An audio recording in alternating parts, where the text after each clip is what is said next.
Giants baseball, nothing like it. Here's a long drive to right. It's headed for the bay. On KNBR and KNBR FM, San Francisco.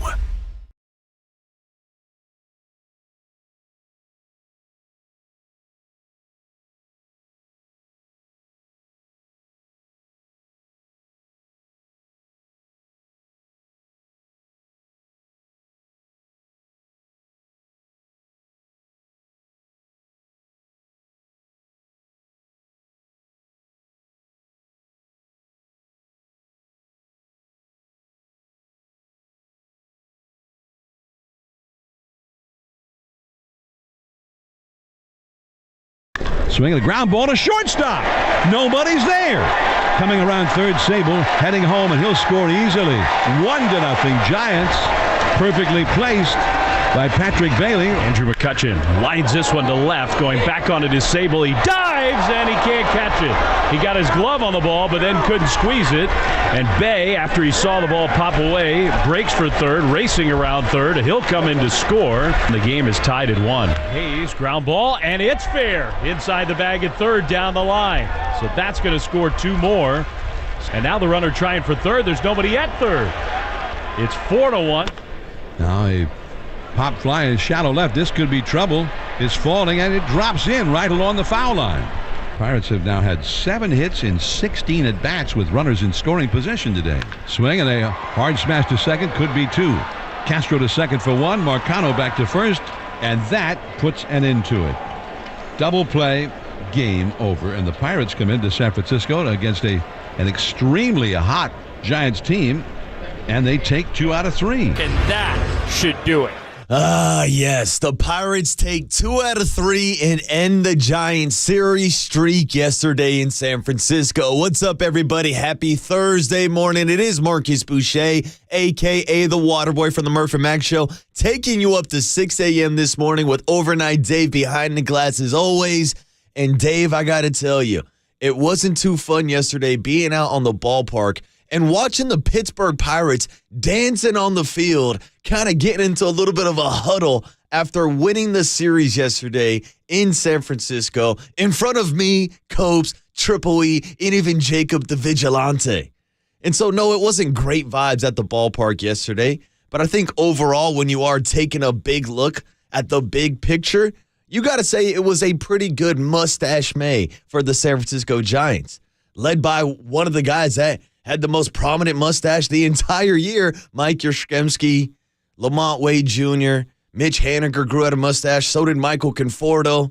And we actually do have some big Michael Conforto news this morning with that bruised heel injury that kept him out of yesterday's game. Now, the good news is that he got the MRI, and the Giants are saying that they should be able to avoid placing him on the IL. We'll see how his pain management is going forward and if he's back in the lineup this weekend against the Baltimore Orioles. But going back to yesterday's game, in a pitching matchup between Mitch Keller and Alex Wood, we talked about how good both of these pitchers have been all season long, how Mitch Keller has been one of the best pitchers in baseball this season. Well, the Giants had 10 hits off him. They just couldn't execute and score with runners in position once again. Meanwhile, here were the Pittsburgh Pirates, or should I say the forever Giant Pirates, at the top of the order, getting multiple hits and knocking in runs left and right. And I'm not even joking. Look at the first 3 guys in the lineup for the Pirates. Andrew McCutchen, forever Giant, 3 hits yesterday. Brian Reynolds, who, gets thrown into the forever Giant conversation because he was traded for Andrew McCutchen. You want to talk about the Pirates reaping the benefits? I'm not saying like this is on a level of when the Yankees traded Aroldis Chapman for Gleyber Torres. Aroldis Chapman goes and wins a World Series with the Chicago Cubs and then ends up back on the Yankees. They had both Aroldis Chapman and Gleyber Torres. Well, look at the Pittsburgh Pirates. Now they've got Andrew McCutchen and Brian Reynolds. And shout out to Brian Reynolds for his 1 knock yesterday, got 3 RBIs. But how about him also going up and robbing Casey Schmidt at the fence? And from being at the ballpark, it looked like it would have been a home run. Now, on the replay, it might have hit off the top of the wall. But regardless, that was another big play by a former San Francisco Giant. And then there's the guy that's kind of been a pain in our ass the last 2 years, going back to Colorado, now hitting in the 3-hole for the Pirates, Connor Blanken Joe, who went deep 2 days ago and yesterday topped off his great series with a 3-for-4 performance. And again, you're looking at the three guys at the top of their lineup, all former San Francisco Giants, or at least tied through their organization. So maybe the Giants had a little bit of regret, a little buyer's regret. But again, after these last 16 games, after winning 11 of them, I don't think there's too much regret right now in San Francisco. Yes, it would have been nice to win a series against the Pittsburgh Pirates and extend that series streak to 5 straight series wins. But again, Giants are playing some of their best baseball right now. We're not going to hit the panic button. Even though overall, if you look at the month of May, even though they've won 11 out of their last 16, they had a 17-12 record in May, which, hey, I'm happy it's an above 500 record, and I'm glad the Giants are back to 500. I told Dave this morning as soon as I walked in, Dave, flip that sign back to 0. It's been 0 days since the Giants were above 500. And that's kind of the team that Vegas expects them to be. That's why they got the preseason season total of 81.5. But there's definitely been 2 different tales to this season for the Giants. The first 20 games and these last 20, 30 plus with guys like Patrick Bailey and Casey Schmidt in the lineup. And that's something I do want to talk about yesterday, as the Giants did kick the ball around a little bit. Brett Wisely had a huge, costly error at second base. Man, that is just bad baseball. Yeah, it was really bad baseball, especially when it was the opportunity to have a double play end the inning. Brett Wisely throws one into the dirt. Lamont Wade Jr. is not able to pick it, and that pretty much opened up the floodgate.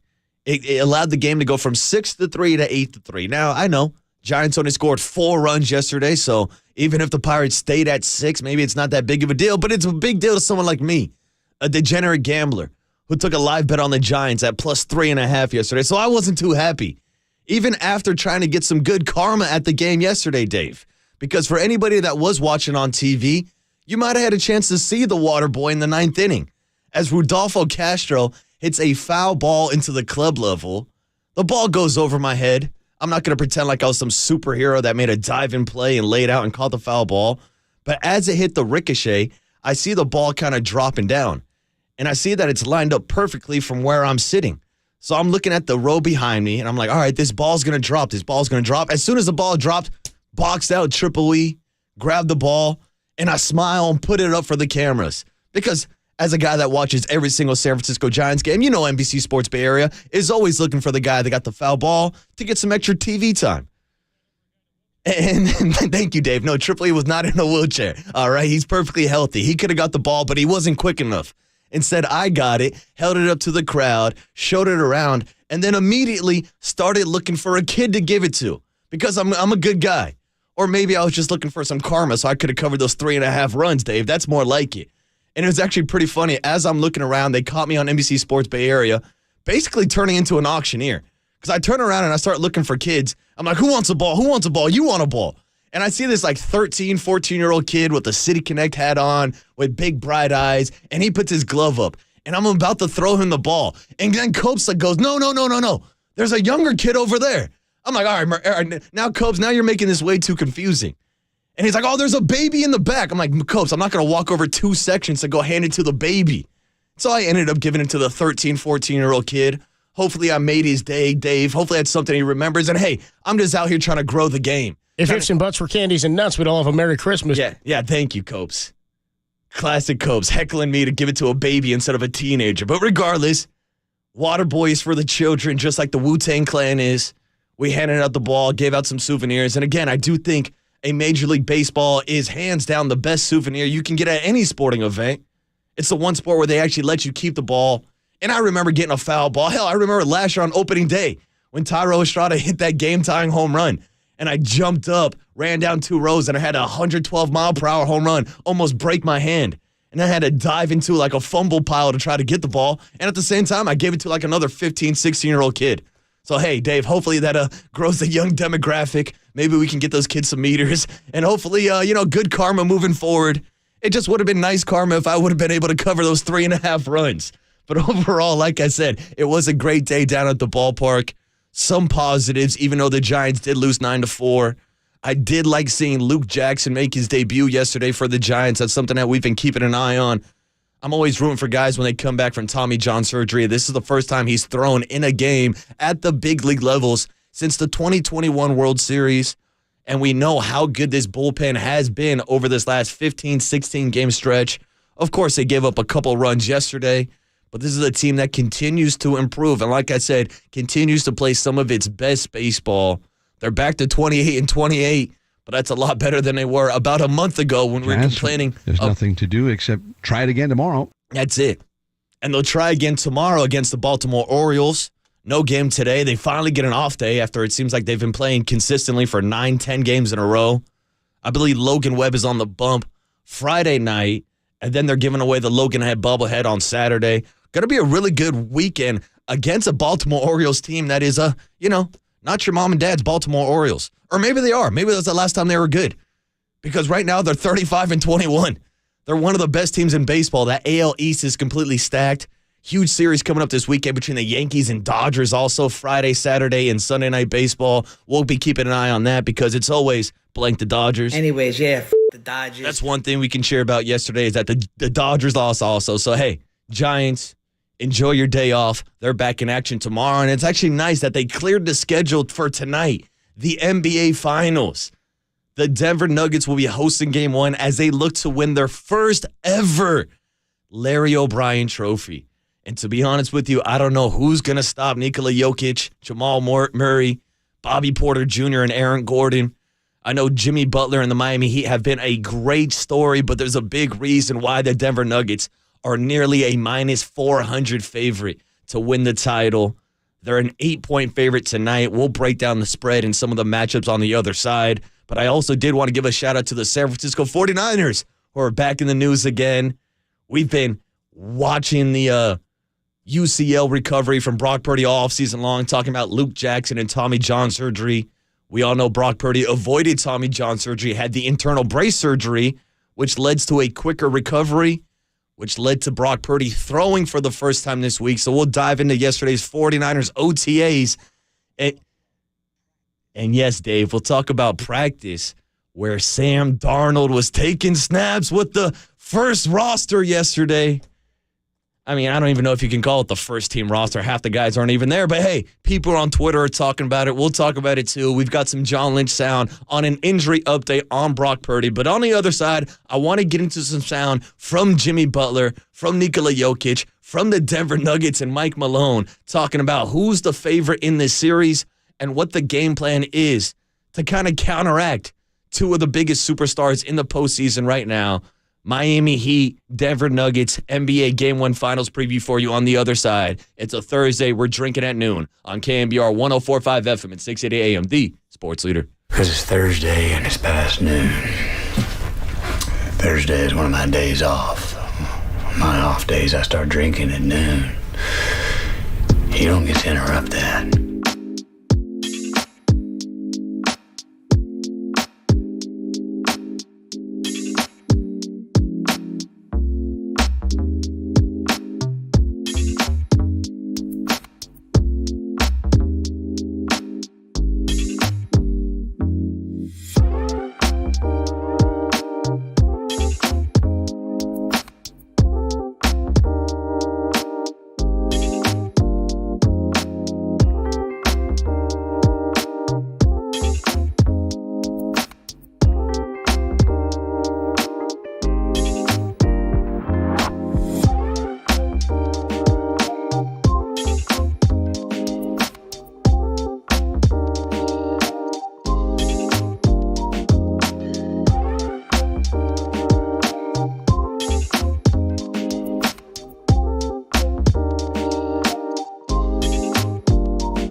James comes out of the pack. James on the drive, goes inside, stop, shot block, gets it back.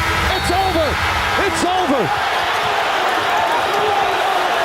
Denver makes history. The Nuggets are going to the NBA Finals for the first time in franchise history. The Miami Heat's improbable postseason run continues. After blowing a 3-0 series lead, the Heat stop the Celtics in Boston and make history themselves. They become just the second 8th seed ever to make the NBA Final.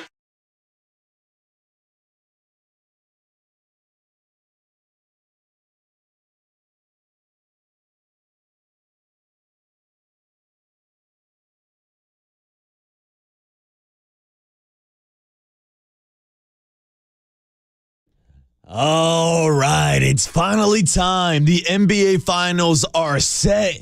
Tonight is game 1 between the Miami Heat and the Denver Nuggets. And a couple great rejoins you just heard there played by Overnight Dave, talking about the Denver Nuggets sweeping the LA Lakers, which I'm still happy as hell about. Lakers stink. We can get that out the way. The Denver Nuggets going to their first ever NBA Final and, of course, trying to achieve their first Larry O'Brien trophy. Meanwhile, here's the Miami Heat, a team that has been in the NBA Finals 2 out of the last 3 years, going back to 2020 in the bubble, and a team that is now only the second 8th seed in NBA history to make the finals. The only other team? The 1999 New York Knicks. But this to me is a little different because, Dave, correct me if I'm wrong, in 1999, there was no play-in bracket. They were not allowing 10 teams in. And yeah, Dave, I think you're right. That was a strike season. So this is different for a whole nother reason. But you look at what the Miami Heat did this year and their path to get to the NBA Finals and what their odds were in Vegas to even make it this far. I mean, this was a team that, I will remind you once again, lost their first play-in game to Trae Young and the Atlanta Hawks. In a quote-unquote single-game elimination, they would have got eliminated. But because they were the 7th seed before being knocked down to the 8th seed, they had an extra life. Like they're the Super Mario Brothers or something like that. Well, here was Jimmy Butler coming back to life against his former team, the Chicago Bulls, beating them in the playoff game. Jimmy played good enough for us to win. And then taking down the Milwaukee Bucks, the number 1 overall seed. Taking down the New York Knicks, who were one of the hottest teams in the East this year. And then taking down the Boston Celtics in 7 games. And they probably should have wrapped it up a little bit quicker, but hey, they gave us more entertainment and gave us more inside the NBA TNT coverage, which I just read online that if you are looking for Charles, Shaq, and Kenny to give you some pre- and post-game coverage, you can go over to NBA TV and check in with those guys if you don't want to hear Screaming A. Smith and Jalen Rose and who is it? Greeny? Yeah, Dave, I think that's the plan. Go with our guys over on NBA TV before and after the NBA Finals. But tonight is game 1 on ABC, I believe. What time is it at? 5, 6, whatever. Doesn't really matter. You'll figure it out. You got a TV guide. You got an internet. You got Google. Regardless of what time it comes on, there's one thing I do know is that the Miami Heat are 8.5-point underdogs tonight, which immediately makes me kind of scratch my head because Jimmy Butler and the Miami Heat have been phenomenal against the spread the entire playoffs. Hell, if you're just taking them to win series, you're getting them at plus odds every single time. And that's what it's coming down to entering this series. Miami is a plus 300 underdog. Depending on where you look, Denver is minus 350, minus 360, minus 400. That means they're a 4-1 odd to win this series. And if we're being completely honest with you, I think the bookmakers are probably right. I do think Denver is going to end up winning this series, especially when you look at the rest versus rust argument. The Denver Nuggets now have been off for nearly a week, which is something that we talk a lot in football during the bye week. Last year in baseball, when they try to kind of implement a little bit of a bye week, I don't want it in baseball because obviously you want to see pitches, you want to get at bats, you want to stay in the groove of things. Now in the NBA, I guess it is a little bit different. I mean, this is also the league of load management. So I do think this is going to benefit the Denver Nuggets, but I also think it's going to hurt the Miami Heat. Because here's the thing, after extending that series to Game 7, it doesn't take a rocket scientist to figure it out, that they had to use more energy, that they use more gas, and maybe there will be a little bit more wear and tear on guys who now have to go up to Denver and play up in that altitude, in a place that I think has the biggest home court advantage in the entire NBA. And no, it's not because the fans in Denver are crazy or anything like that. It's not because they're shaking cowbells behind the ear of Bob Myers. It's because of that altitude and the effect that it has on a team, especially during a 7-game series. That's why the Denver Nuggets have not lost a game at home this entire postseason. That's why when you look at the entire season, they were one of the best home teams in all the NBA. They went 34-7 at home this year. And hell, we're talking about a team that I believe is now 12-3 in the postseason. They haven't even lost 4 games the entire playoffs, and now the Miami Heat have to beat them 4 times. So again, I'm not going to waste any time. I'm not going to tease you. I am picking the Denver Nuggets to win this series. I keep going back and forth between Nuggets in 5 or Nuggets in 6. Doesn't really matter. I think they would prefer to win on their home court. But I also do think Jimmy Butler, Tyler Hero, if he makes a return, Bam Adebayo are going to win at least 1 or 2 games. I'll give them 1 for sure because Jimmy Butler's just got that dog in him. And Eric Spoelstra is a guy that's been there time and time before. So maybe that's the one advantage they do have is the experience. But again, coming off this 7-game series, now traveling up to Denver, it's going to be a lot.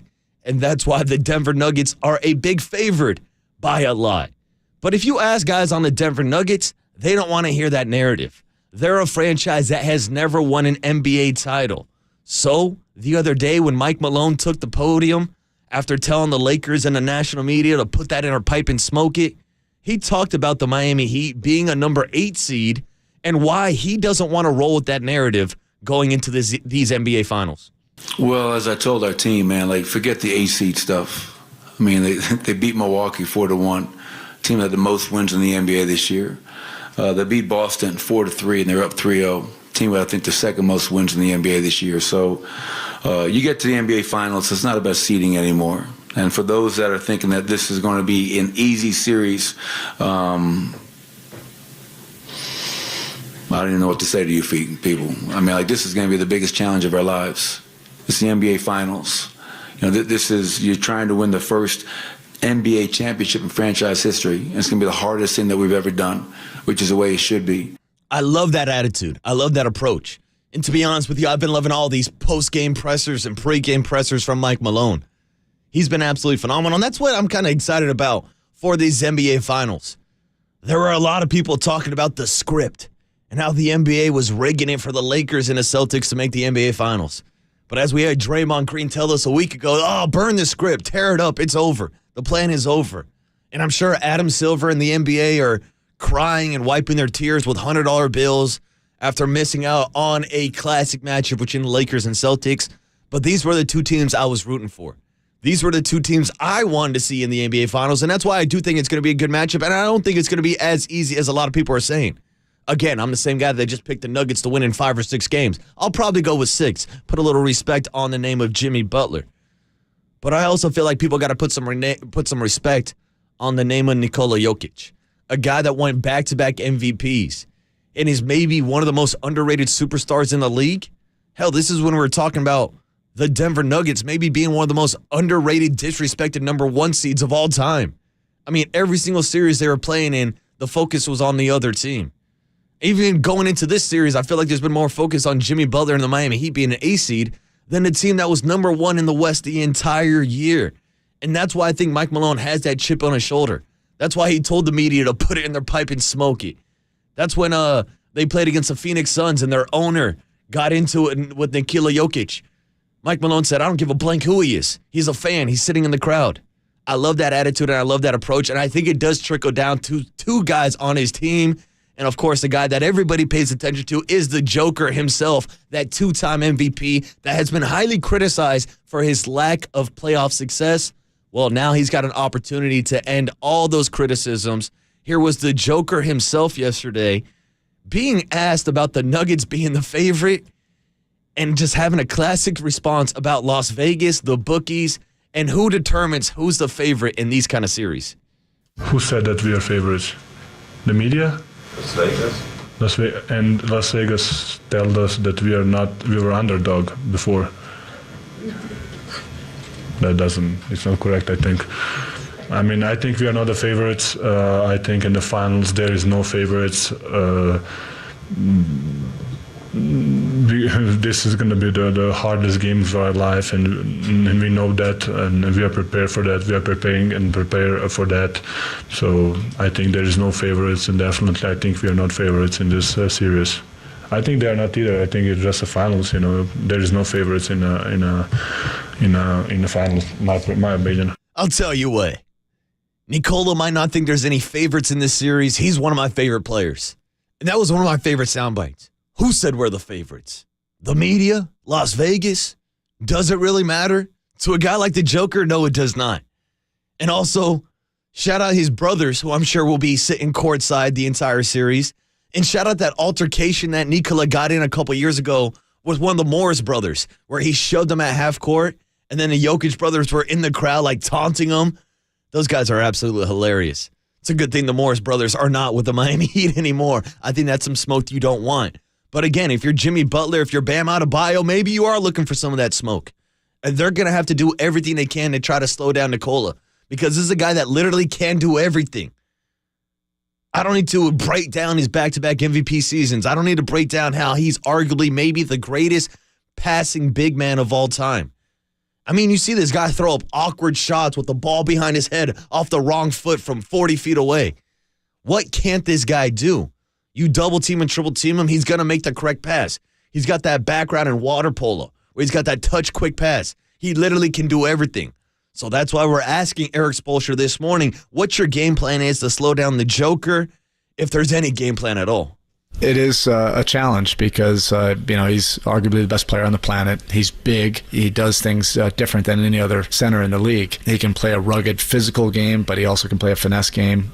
He really can set other guys up, and then if he needs to score 50 in a playoff game, he has also proven that he can do that. So there is no quote-unquote stopper for a guy like that, but we're going to rely on our fundamentals and who we are. We just try to make it tough on everybody and anybody. Take guys a little bit out of their comfort zone, take away some of the easy things that they're accustomed to getting, but ultimately it's going to come down to competition. Even if he plays a great game, we got to figure it out. He's going to bring a competitive spirit, and there are going to be games where he plays his A game and putting his fingerprints on it, and we still have to find a way to win the game at the end. I think Spoelstra is right. There is no stopper for the Joker. You can try to put Bam Adebayo, you can try to put all your size on him, but guess what?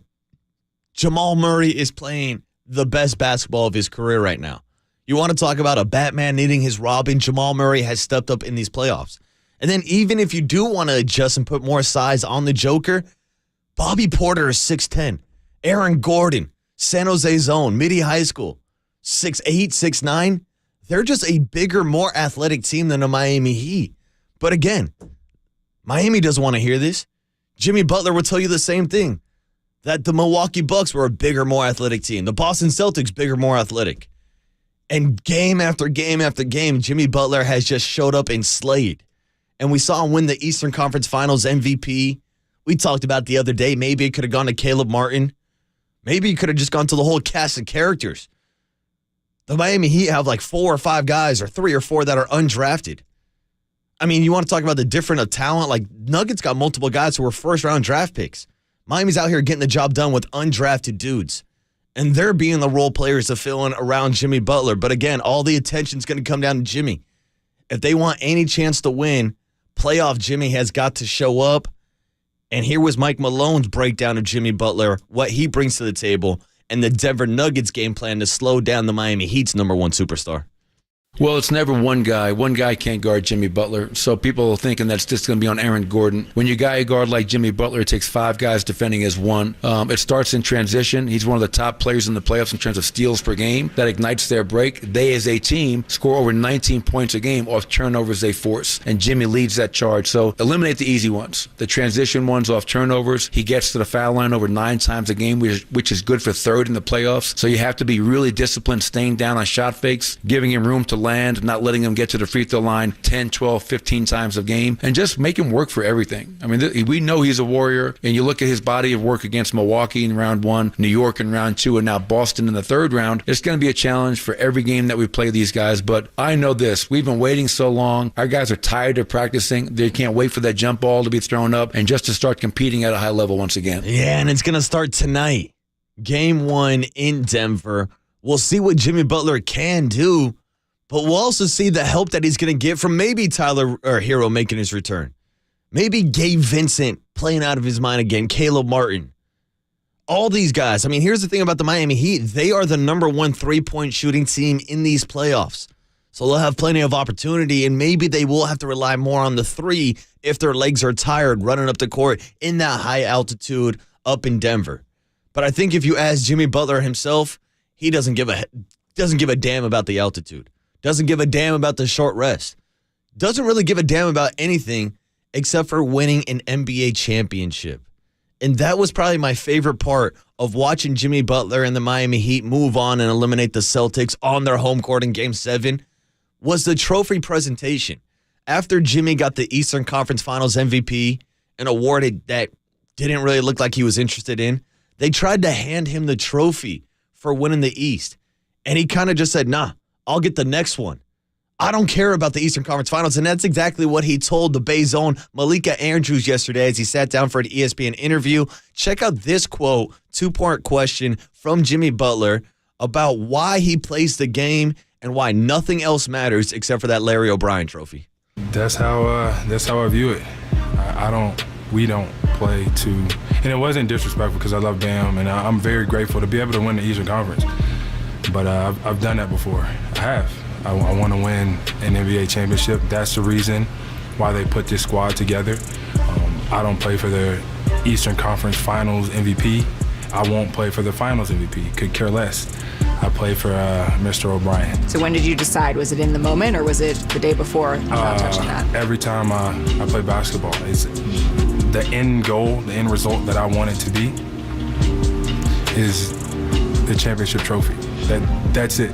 That's it. You can take All-Stars, don't want to be a part of that anyways. You could take the All-NBA, could care less. All-Defense team, don't care. I really only want to win a championship.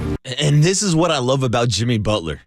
We were talking about it the other week on the Murph and Max show about why Jimmy doesn't really get big consideration for regular season MVP because the thing is, he doesn't care about the regular season. That's why he's playoff Jimmy. That's why he's the new Jimmy G, and the G stands for getting buckets. That's all this guy does. He's a dog. He's cold-blooded. And he's so confident in himself that he was out here offering out NBA final tickets before the playoffs even started, before they lost to Trae Young and the Atlanta Hawks in the play-in round. And I thought this was kind of a great story to kind of wrap up this NBA Game 1 preview, is going to some sound from Coco Gauff, which you might be questioning yourself this morning. What the hell? How does a tennis player named Coco Gauff have anything to do with the NBA Finals? Well, she's one of the top-ranked tennis players in the world, and apparently she has a relationship with Jimmy Butler where Jimmy offered her NBA Final tickets before the playoffs even started. Here was Coco Gauff telling the story yesterday. He offered me tickets to see the last home game of the season. And then he DM'd me like a couple weeks later asking if I wanted more tickets to see the postseason. And I said, I won't be here. I'll be in Madrid and then Rome and then France. And then he said, okay, no, when we make the finals, when we make the finals, let me know if your family wants some tickets. So this was before we were even in the playoffs. This is before we lost to the Hawks for the first play-in game.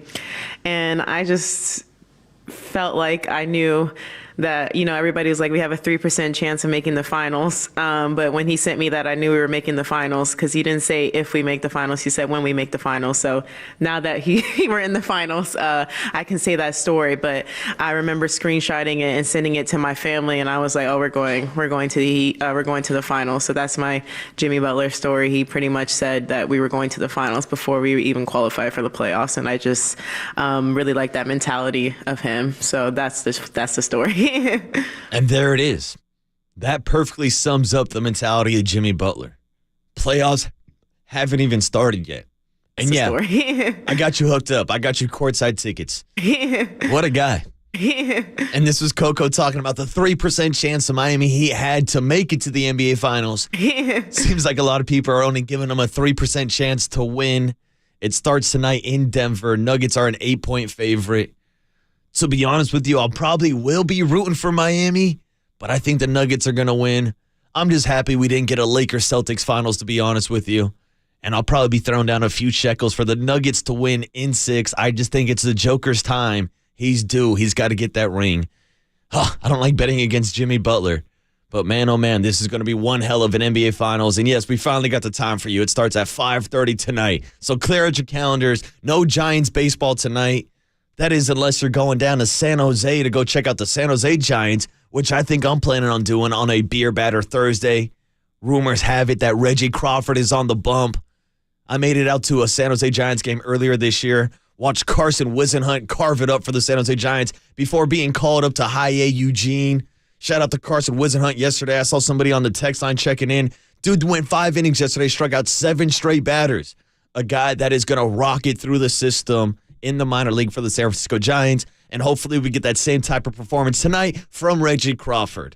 But with no San Francisco Giants playing tonight, it's time to check in on the San Francisco 49ers and their media availability yesterday at OTAs down in Santa Clara.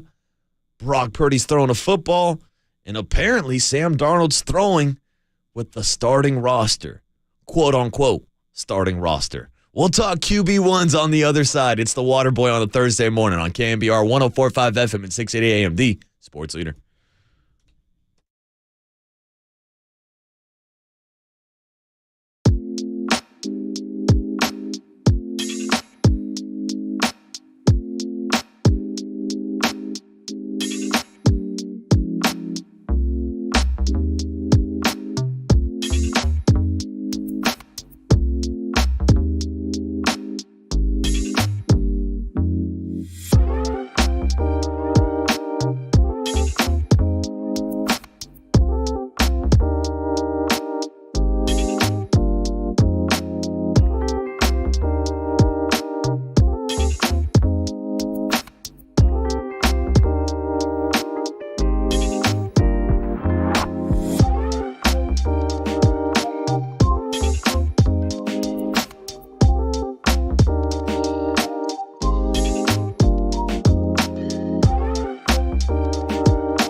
With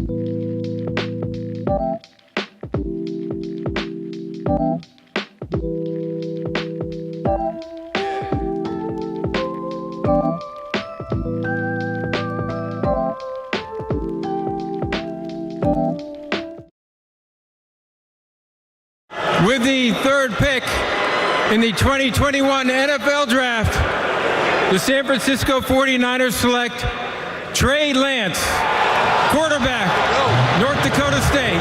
With the 262nd pick in the 2022 NFL Draft, the San Francisco 49ers select Brock Purdy, a quarterback from Iowa State. With the third pick in the 2018 NFL Draft, the New York Jets select Sam Darnold, quarterback, USC.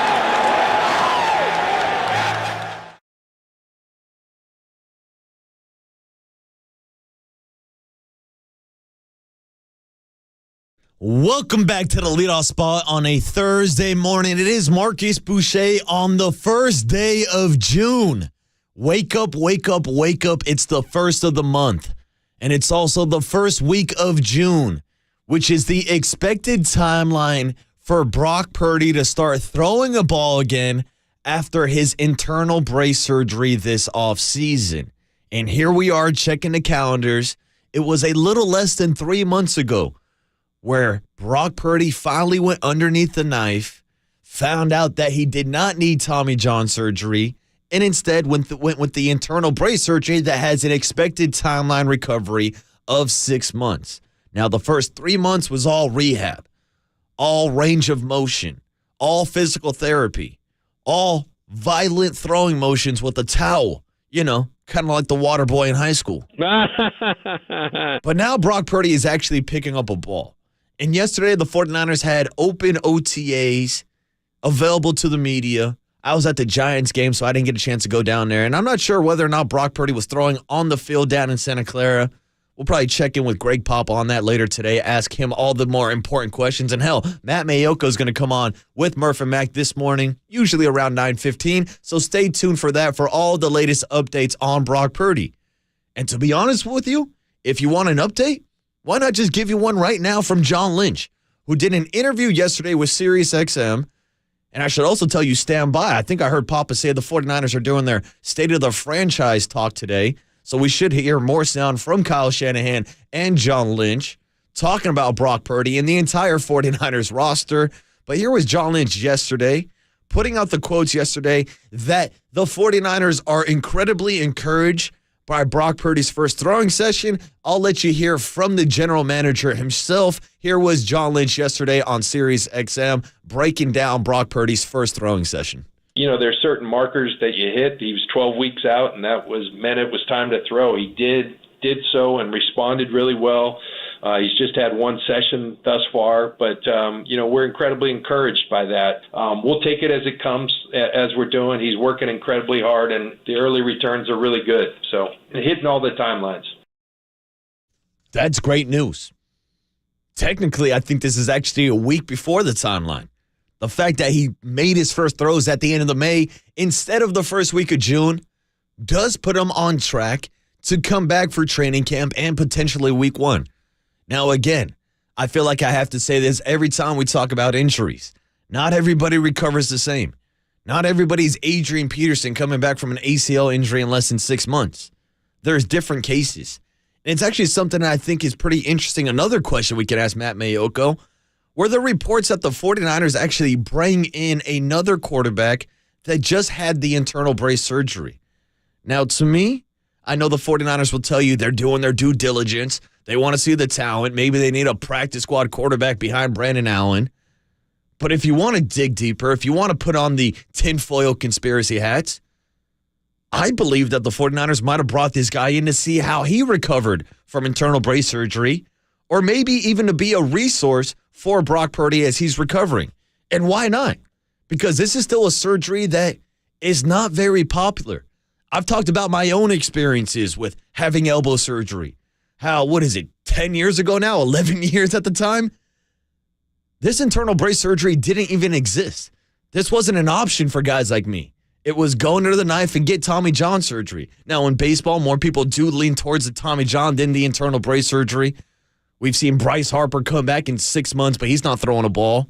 Trevor Story had internal brace surgery with the Red Sox. He's still on the IL and hasn't made a return yet. But when we're talking about football, there's not too many guys who have had this surgery. I believe Nick Mullins might be one of them. There was a couple other guys floating around, but there's not too much data on the recovery on the timeline. And I do think it's important to point out what John Lynch also said yesterday in that interview on SiriusXM, where he pointed out that we're not going to do anything to put Brock in a situation where he's not fully healed. Only God knows. Not just to get back, but we don't want him to force him back just to get reps. And yeah, Dave, I guess that is the question on how Brock Purdy is going to recover, if he will be ready for week 1. I can't guarantee that anybody in the world will be alive Sunday, so I can't guarantee who will be on our roster on Sunday. Thank you, So Dave. that goes for all of us. And that goes for Brock Purdy, too. Only God knows. But maybe they can guarantee that Sam Darnold will be on the roster week 1. Hell, a month ago when we were talking about the NFL draft, everybody was telling me that, Trey Lance is going to get traded. My sources on Twitter are saying this, blah, blah, blah, blah, blah. Here we are, 1st of June, and Trey Lance is still on the roster. And guess what? A week ago when OTAs opened up to the media, Trey Lance was taking reps with the starting unit. But yesterday's big headline was Sam Darnold is working with the first-team offense at 49ers OTAs. Seen ghosts. ... And he's also splitting reps with Trey Lance. Now, again, are we surprised? No, we're not. Because this is something that Kyle Shanahan told us last week. Hell, Nate Diaz told us a couple years ago. We should never be surprised, Dave. Hey, I'm not surprised, motherfuckers. Kyle kind of laid out the game plan last week for us. And he spoke and said, you know what we're going to do with Trey Lance and Sam Darnold? We're going to work them both in with the first-team offense. And oh, by the way, spoiler alert, this isn't even the first-team offense. Half the guys aren't even out there. Nick Bosa's not even at camp. I know Christian McCaffrey's out there running around, but there's no Debo. Brandon Ayuk spoke yesterday. I don't know if he's on the field right now. And what, they're playing 7-on-7? They got shells on? It's practice, not a game practice. And I think at this point of OTAs, of course, you're going to split up the reps. But I really don't need to be tracking numbers right now of these guys' completion percentage in OTAs. We've got all these armchair quarterback experts now on Twitter. Ooh, I'm a quarterback guru. Check out Trey Lance's throwing motion. I could put 2 clips up side by side. I could break down football. I don't know. Am I being too harsh? Maybe I am, but I really don't think it's that important. But I do think it's important that we got that injury update on Brock Purdy, a guy that John Lynch said will be the leader in the clubhouse as long as he is healthy. But that's been the big question mark, not only this offseason, but the last couple years for the San Francisco 49ers. Is the health at the quarterback position, which, trickles all the way down to Jimmy Garoppolo in his time with the Las Vegas Raiders right now. It's been a hell of a ride, guys. See ya. That's if he ever gets on that ride, because he has to pass a physical to even be on the week 1 roster. No, I don't see any scenario of that. Yeah, but Dave, there's also a scenario that Tom Brady might come down from the ownership booth and play quarterback. Shout out Oakland, California. Yeah, shout out Oakland, California, a place where Tom Brady's not welcome, but apparently Las Vegas is. And I guess they'll be opening their arms to the Las Vegas A's in a couple years, too, if John Fisher can figure out what the hell he's doing across the bay. That's a joke. I don't even want to start talking about the A's. I'll start getting mad, but I will be at an A's game later this month. Yankees are coming to town. A's, Yankees. I already shouted out the Yankees are playing the Dodgers this weekend. No one wants to hear me talk about the Yankees, but there's no Giants game tonight, so I got to talk about something. But like I said, I am going to a San Jose Giants game. Going to see Reggie Crawford, some of the young studs, some of these other prospects that the Giants are banking on to join guys like Patrick Bailey, Casey Schmidt, Blake Sable, Kyle Harrison. That's a guy for sure on the list. Let's talk Giants prospects on the other side. As you know, we kick back, get ready for a Thursday show, and wait to make the connection with Murph and Mac. I think Paulie Mac's back today. Nobody told me if I'm doing another 4 hours with Murph. We'll find out on the other side. It's Marcus Boucher on a Thursday morning on the leadoff spot on KNBR 104.5 FM and 680 AM, the sports leader.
With the 49th pick of the 2020 MLB Draft, the San Francisco Giants select third baseman Casey Schmidt from San Diego State University. The pick is in. Who will Giant fans be rooting for a couple of years from now? With the 13th pick of the 2020 MLB Draft, the San Francisco Giants select Patrick Bailey, a catcher from North Carolina State University.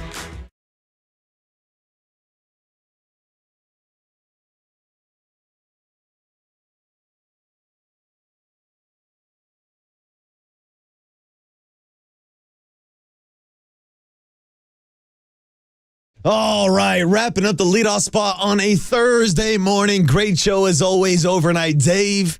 And hitting us with a little bit of a Patrick Bailey and Casey Schmidt rejoin. Two guys that are getting a lot of the attention right now in San Francisco as the farm system is finally coming to fruition.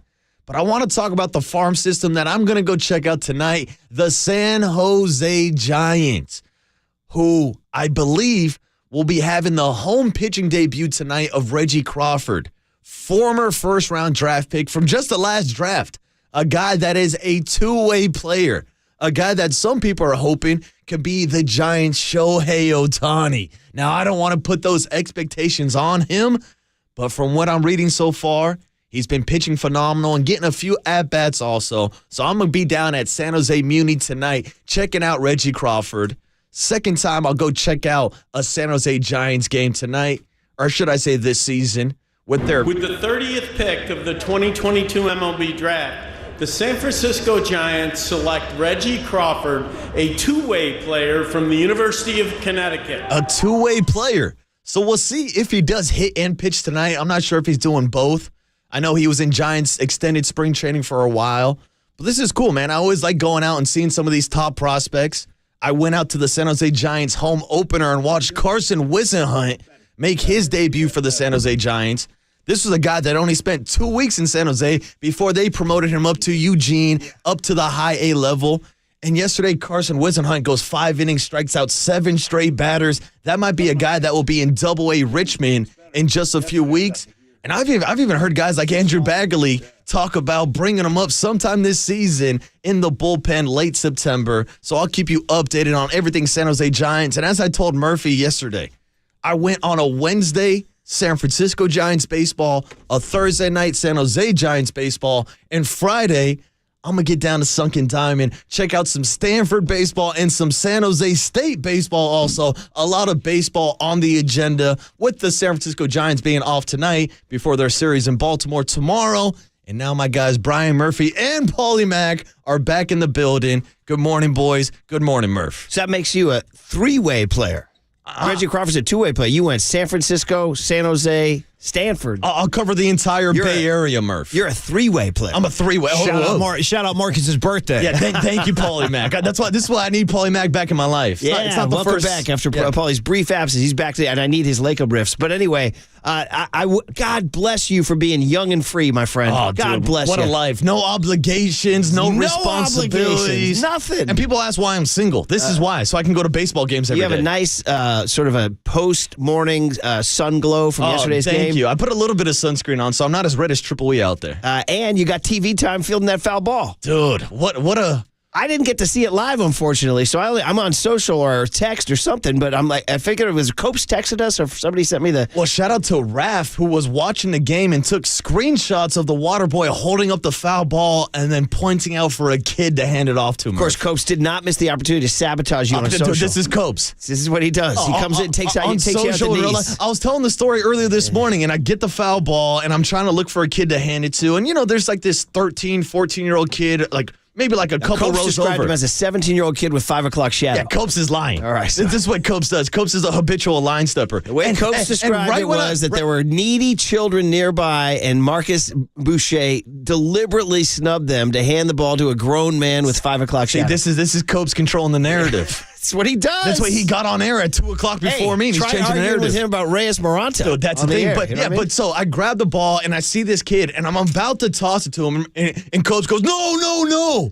There's a younger kid over there. And I start looking around, and all of a sudden, I'm like an auctioneer. Everybody's like, yeah, I want the ball. I'll give you $5, $10. Like, I had grown adults begging for me to throw the ball. And then Copes is like, oh, yeah, there's a baby over there in 2 sections over. I was like, you want me to walk 2 sections? I hand it to a baby? This baby's not going to remember this baseball. I'll give it to the 13-year-old kid, and hopefully I made his day, Murph. And did the kid properly thank you? Well, he was like, he like waved and smiled, All right. but like, yeah, we weren't close enough. I had to toss him the ball, but hey, he made the catch. And he was in a City Connect, you said? He was in a City Connect. All right, man. Well, it sounds like you were doing the best you could despite the heckling of an Adam Copeland. Well, that's a Cope Center back. I'm just out here trying to grow the game, Murph. You know, everybody's saying baseball's a dying sport. I'm trying to give back to the kids. Grab a brew, grow the game. That's it. Wu-Tang is for the children, and so is the water I boy. retweeted the, it's funny you say that, Wu-Tang. That made me laugh on the way in. Yeah, just a totally random story. I know we got to get Dave out of here, but David Letterman has that Netflix series called, I forget what it's called, My Next Guest. Thank you, Paulie. Okay. I've watched a few of them through the years, and I watched the one, I don't know why, but we watched the one with Billie Eilish. I don't know. I just watched it, right? And his black T-shirt, Billie Eilish. Her brother is the real guy. I think Phineas produced it all. Okay. So he's sitting there with Phineas, the producer, and he's sitting there with Billie Eilish, and he's just having a great time talking. He goes, and he did very Letterman way. He goes, this family, you two, this family. Because I've only been around one other family that made me feel the way you do. And the guy Phineas was strumming his guitar. He goes, was it Wu-Tang?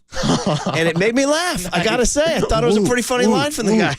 He just kind of off the cuff. He goes, was it Wu-Tang? That's hilarious. So anyway, that was my Wu-Tang story. I was telling the boys my Wu-Tang story yesterday. I go up to my parents' house up in Rockland, and one of their neighbors has a sign on their front porch that says, politicians are temporary, Wu-Tang is forever. Well, you know what? You got to go hang it. You go bring a fruitcake over to that neighbor. I said next barbecue, next cookout, you're inviting those neighbors over. They're in the club. And you're in the Murph and Mac Club. It starts now on the Thursday morning. Off you go, buddy. Off you go. We'll kick it off. Paulie Mac is back in the building. Shout out OD behind the glasses always. And you are listening to KNBR AM and FM San Francisco, a Cumulus media station, the sports leader. And the Murph and Mac show starts right now.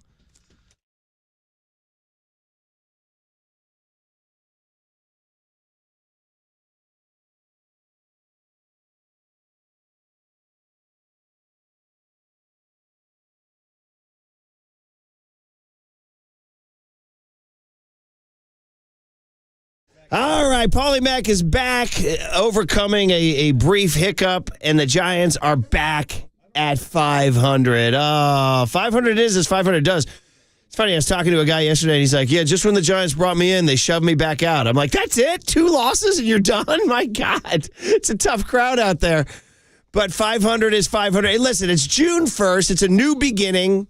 June brings with it all that June brings. What do you want? You want a high school graduation? You want a college graduation? You want an 8th grade graduation? You want a 5th grade promotion? What do you want? You want Father's Day? You want a U.S. Open? We got June, and we got the Giants sitting here at 500, 28-28. So all things considered, we'll take it. It's before Flag Day. They got there. They're off today. They'll take on the Baltimore Orioles in what should be an intriguing game, intriguing series, because the Orioles are pretty good coming there, doing their thing. But in the meantime, Paulie Mac is back settling in. Hey, now, y'all. And Paulie, man. You're going to have to carry me today, Murph. I'm here, sort of. Like, I'm here, but I'm like, I'm not firing on. You sound good. Well, thank you. How's my swollen face looking? Everybody can see you. That's my primary concern today. Hey, listeners, how does Paulie look? I hope they'll look as handsome as can be. I ain't feeling so handsome. Murph, I'm on a cocktail of meds like you read about in the New England Journal of Medicine. Just FYI. Cocktail of meds. All right. Cocktail of meds. Isn't that what many of your favorite rock stars have done through the years, too? Yeah, but they're doing it for fun, and I'm doing it out of, like, medical necessity. They do it for fun. Is that what I think so. I think so. Are they not hiding the pain of existence? Most of my favorite musicians seems to be cocktail of meds practitioners. Yeah. We don't endorse it, kids. No, unless you're getting an oral surgery, and then it's required. Unless you're sipping tea with either Coach Beard and Ted Lasso or Triple E in a San Luis Obispo ranch. Let me tell you what goes on with a coffee addiction the day after a surgery. Let's explore this for a second, because you mentioned tea, and I'm like compulsively reaching for my big mug here. So I gotta have my coffee in the morning now, Murph. If I don't, I start getting a headache. Have you ever had a day where you can't get to it? Yeah, dude. Yeah. So you know the deal. You turn into Keith Richards. I had one recently at a travel. We had to be in, where was I? Fremont, I told you about? Dude, suddenly. And I had my Yeti, and my Yeti was done. And what you don't realize, Paulie, is that I'm a 2 Yeti guy. So during the course of the show, I knock off 2 full Yetis of coffee. See? But I'm down in Fremont. I finished my first Yeti, and there's no more coffee. Right. Now, dude. Well, at least you got that one Yeti but in within you. But within 5 to 10 minutes, strange things started to happen into my body and my head. And people were like, dude, what's up with you? And I'm like, I don't know. And then I said, oh, I know. I don't have my freaking second Yeti. No, man. That's what I know. See, now look at this. I graduated to a larger sized Yeti. You see, I got this jumbo Yeti here. You know what? I'm envious. No, because this will hold a little bit more than that. And I'm jealous. But anyway, so Are you going mine's bigger? Is that what you're doing? Are you going Animal House on me right now? Mine's bigger. My Yeti. Yeah, my Yeti. You go see Dean Wormer's wife. By the way, if my Yeti was this big, I probably wouldn't even be sitting here right now. Probably be out shooting film somewhere. But anyway, so there I was yesterday trying to just get the coffee in me out of necessity. Like at some point in the morning, because I didn't have to sleep all day yesterday, but I knew if I didn't muscle down a coffee, I would be in big trouble. Now I'd have to deal with this big, crazy caffeine headache. I'm doing a coffee. Murph, I got a straw going. Straw? Yeah. What? It was crazy. I hope per Bay Area regulations, it was a paper straw. It was, I don't think there's any other kind at this point. But what a day I missed. Huh? Fill me in. I know Jumpin' Joe and Bobby. A couple things. 415 says you can't talk like this unless you're going to give me a fresh pot. I'd be happy to. That's why I came into work today, to take care of all my people. Fresh pie! Let me get you covered, too. Fresh pie! How about a little carnival? Okay, that's it. Yeah. That's it. All right, I got my coffee. Yep. Take it away. I'm done. That sounds good. 415, by the way, says his slogan is 40 ounces to freedom. So 40, is that I've never heard that before. Oh, Sublime. Are they talking? Oh, they're talking 40 ounces of Old English. We're talking 40 ounces of Oldie. Of caffeine. Didn't Ice Cube used to wear like an Old E hat at one point? I think he had like an Old English baseball hat he was wearing. I always remember Shout out Old E. Story my buddy told us. And we were like, when you're 20, 21, 22, and you're only learning about the world, and you learn. I didn't know what Old English 800 was until I got like 21 years old and started going to liquor stores and stuff. And my buddy Sully was in a liquor store down in L.A., and an old gentleman walked in and grabbed an Old English 800 out of the fridge, walked up and said to my buddy out of the blue, he said, Old English. He said, no advertising, just word of mouth. That's what he said, and then walked out the store. My buddy and I used to say that for years and years and years. Whatever happened to no advertising? Just word of mouth. Was Old English was malt liquor? Was that what it was? I think so, yeah. Whatever happened to malt liquor? It is Schlitz Malt Liquor, Bull, Billy D. Williams, the bull coming through the wall. I think you could find it at your local corner store today. Can you? Yes. I didn't know that. Yeah. With the silver can Once and again, the bull. Paulie, No idea. No advertising. Don't need it. Just word of mouth. Yeah. Anyway, so, dude, we needed you yesterday, and we did the best we could because yesterday was the supreme Joe Lacob Day of Joe Lacob Days. I don't understand it. Like International Joe Lacob Day. Oh, my God. We're still parsing through the body language and the unspoken language. There was some touching. He reached out a couple times. What about just some of the stuff that Lacob dropped, the bombs? As a Lacob PhD, was that not Lacob in full flower? Well, yeah. And gave a lot of people the feeling like, well, this is why Bob Myers is... This has been 12 years of this guy saying, answer my phone. Dude, the 5 to 20 times a day, the phone call, dude. I don't understand it. I still don't understand it. Yeah, right there in front of everybody. Dude, yeah. right there. I don't understand. He's like my son. Yeah. How about it doesn't matter what the rules are. We're going to win anyway.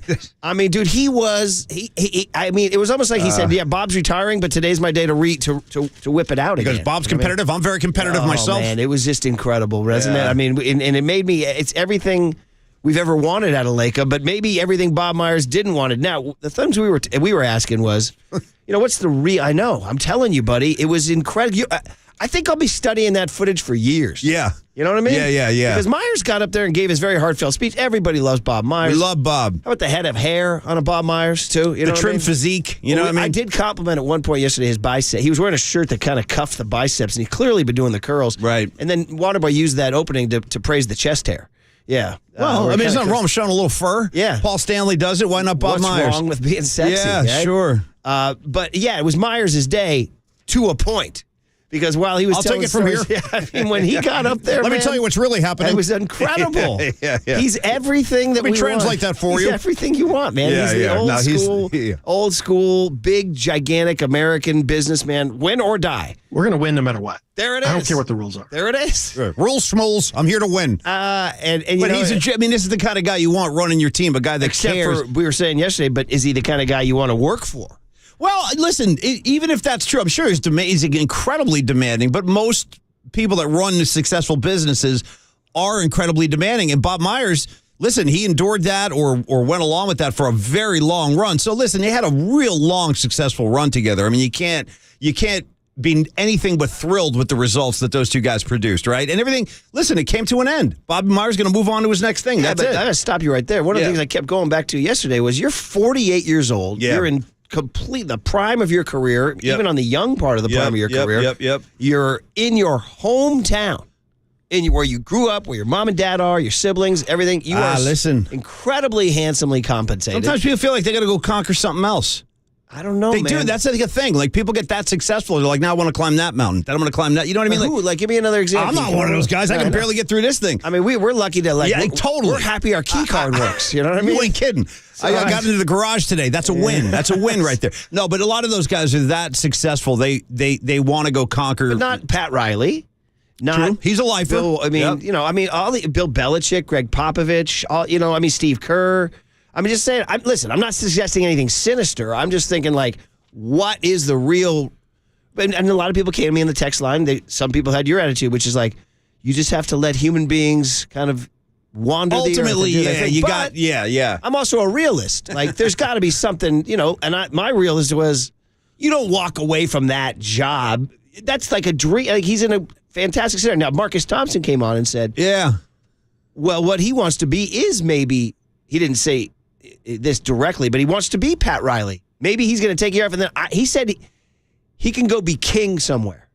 He can go be Pat Riley, president and head of basketball ops. Well, there you go. And right. Like the guy running everything. Yeah, I mean, the other big thing about this to me that's interesting is the fact that not only was it, like you said, he's here in his home base, he's had all this success, and Jumpin' Joe had the offer on the table to make him the highest paid dude in the league. As Mark Spears he's said like, no, I'm good. I'm good. I'll take the money. Yeah, I mean, he said that? 99% of the people would. So a lot of people's takes away was, I think working for Lacob just grinded him into a fine powder. Probably did. And when Lacob said, I'm going to miss talking to him 5 to 20 times a day, we were like, whoa. We were joking yesterday about... That's only a 4-hour break each day if he goes 20. On your cell phone, you look up and you have Lacob as an avatar. Oh, and there's like your 17 face. texts from Joe. Or just his face comes up every time he calls. Bob, where are you? Yeah. Seriously. Yeah. So we were riffing on that, man. Yeah. A couple of texters had some great lines, said, July 1, Bob getting a new phone, or Bob blocks him on July 1. The other part that we talked about, Paul, yesterday that we needed to discuss with you is the Lacob power. Let's go. Was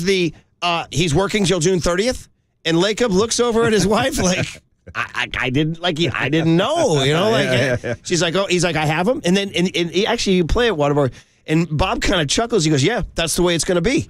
That little soundbite where Lacob. So I mean, dude. It was an incredible flex by Lacob. Yeah. An incredible display of Did you find any Lacobness. Did you feel any like sadness with the finality of it? Like it really is the end of an era. Like this is the end of for sure. And then do you call it the end of the dynasty? No, I don't. I think as long as Steph's there. Yeah, they got the players on the floor. They're going to be okay. Yeah. So I mean, yeah, of course. Raymond Ritter tweeted out that he had tears in his eyes because he feels so much fondness for Bob. Wait, Raymond had tears in his eyes. Yeah, well, that's understandable. Sure. Yeah, but anyway, any Lacob, do you have that Waterboy? I'd love to hear some. Catch a brother up. Well, did you not watch the press conference? Pieces, dude. I was in a haze like you wouldn't believe. I saw chunks. Then. Yeah, that explains a lot. If you had seen the whole thing play out live, no, I didn't watch the whole thing live. Oh, you would have been blown away by the dynamic that played out. But I saw Lacob came up because Myers did his thing. Yeah. And then Lacob came up, and the next 20 minutes were extremely interesting. I'm going to urge you to go back, get a sandwich. Yeah. Well, you can't eat a sandwich. Maybe some mashed potatoes, maybe. Some milk, some coffee soups, through a straw. Stuff like that, yeah. And study the Lacob body language and pressure that he puts on Myers. Well, I saw him reach out and touch him at one point. I saw him call him his son. Well, you got to see. I'm going to need a Polymac study of this film. Okay. Because it's, your whole thing with body language and going to the high on the it's face real. That stuff is real. Yeah. Do you have the part, Waterboy, where he talks about, we have him till June 30th, and he's like, and Myers is kind of like, and he goes, yeah, that's how it's going to be. Because, the part of the deal is Myers is under contract through June 30th. And everybody's like, well, they assume Myers is leaving today or yesterday. Yeah, here it is. Yeah. I think we're preparing for the draft, free agency, all those things. And I think I'm going to work him to every last day till June 30th to be involved here, whether he knows it or not. Yeah. Oh. So he'll be here for that. And I didn't know. That's fine. Yeah. That's the way it's going to be. There it is. Yeah, there it is. And so I think we'll be prepared, and we'll go forward, and it'll be good. That little peek into the dynamic right there probably reveals quite a bit, actually. You hear Myers kind of being like, well, I didn't. No, you'll be here. Yeah. So take it from me. And he drops it. That's the way it's going to be. How about that, dude? Yeah. That's the way it's going to be. Myers is looking at his wife, and many texters suggesting it almost looked like he had it. Like we were going to go to Italy. Murph, do I need to do a song parody / tribute in Joe Lacob's voice singing Bruce Hornsby's "That's Just the Way It Is"? That's the way it's going to be. There's a second part here with Kawakami here, Marcus. Yeah, here you go. Joe, a couple quick questions. Is Bob running the draft then? Tim, I wasn't very good at that anyway, so. I don't think we've even gotten to that level of what's going to happen exactly in the next month. I guess he's employed theoretically till June 30th. So the draft falls within there, but we don't support role. Okay. How about that? Bob's like, oh, you'll be here. Yeah. Don't make any plans. The way Bob looked at his wife, too, was like, we were going to Bali. You know what I mean? We were supposed to go to Bali. Yeah, no, I got plans. I already got booked the whole thing. Yeah. So anyway, not so fast. All right. Well, listen, great to have the whole band back together. We got our guest list on the other side. It's a Thursday. Let's go, baby. It's June 1st. The NBA Finals kick off tonight. I'm excited. The NBA Finals kick off tonight. You know what that means? I do. That's why I came to work. It's the only reason I came to work. Pop Culture Show. Thank God. Yeah, Pop Culture Show. Thank God it's PCS Thursday. I can't promise it's the best Pop Culture Showdown of all time. Listen, Murph never promised you a rose garden, all right? As we said, as Paulie and I like to say sometimes, it's something. Oh, it's something. Sometimes that's all you need. It's something. Yeah. People say to me, like, how's the show? I say, well, it's something. Well, you know what it is, Marcus? Murph is notoriously tough on himself with these PCSs, but every single one of them is a smash hit. I don't know about that. Bottom line. Remember that Beatles album? It was called 40. It had 40 top #1 singles on there. Yeah. That's what the PCS is. Each one is a #1 in its own way. Making me feel good. You got an Eleanor Rigby. You got a Revolution. Wow. They're all great. I can't promise you Eleanor Rigby today. Well, I bet you it's coming. I can promise you maybe, what would be like the Beatles' most ordinary, dull song? I don't know. It's a good question. No, stick around. It's going to be awesome. You'll find out. On KNBR 104.5 and 680, the Sports Leader. Yeah, that's the way it's going to be.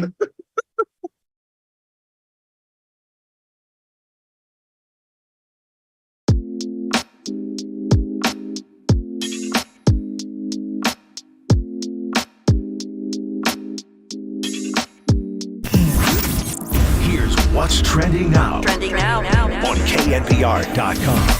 New Giants relief pitcher Ryan Walker stopped by the patio with Papa and Len yesterday before their game against the Pirates to talk about his Major League debut with the San Francisco Giants and why the bullpen has been so successful over the past couple of weeks. To hear that podcast and more, check out what's trending now on the all-new KNBR app.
Protect Your Assets with David Hollander Business and Technology Report.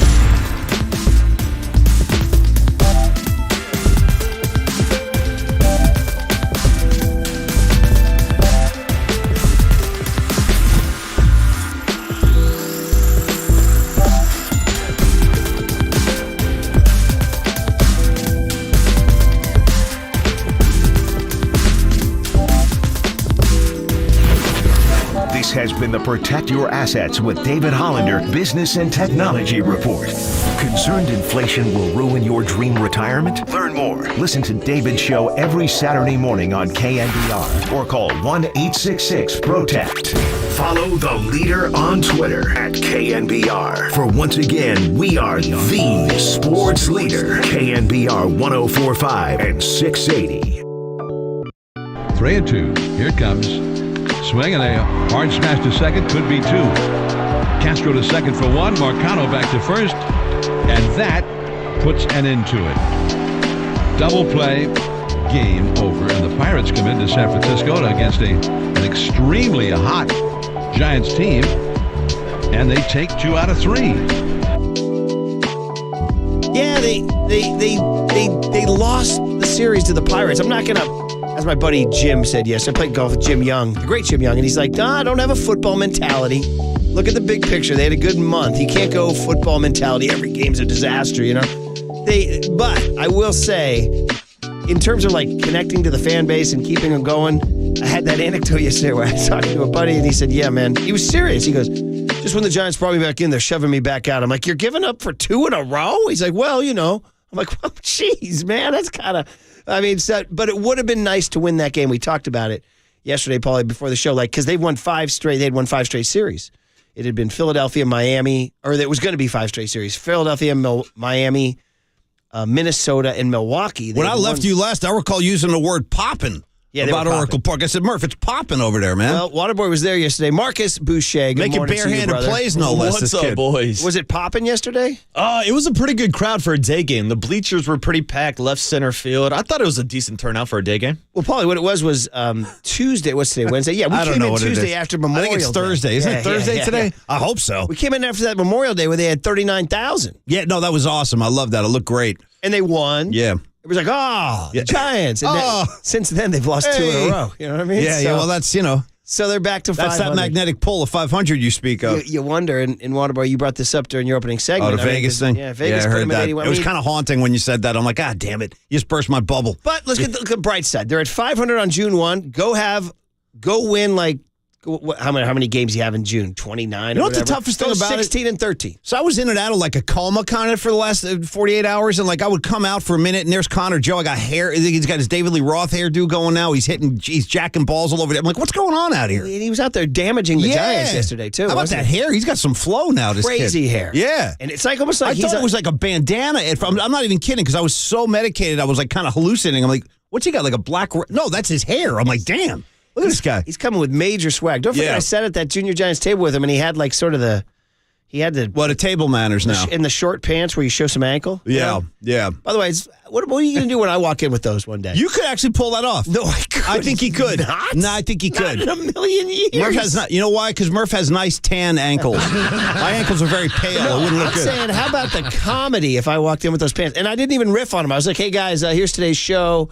Waterboy, I'm going to need you to get this sound. It'd be even better if you threw them up onto the console, like while you were doing yeah. You know, if somebody completely changes their look and then doesn't say anything about it, and you're just sitting there evaluating what? No, it's just my new look. Yeah, what's the problem? Like, for example, we had an old boss here who went to the really dramatic eyeglasses. God, and he couldn't stop fidgeting with them. Like, you'd be talking to him, he'd be adjusting them constantly. They were huge, oversized. Almost like a nonverbal, do you notice my glasses? Are you going to comment on them? Because you just keep twitching them.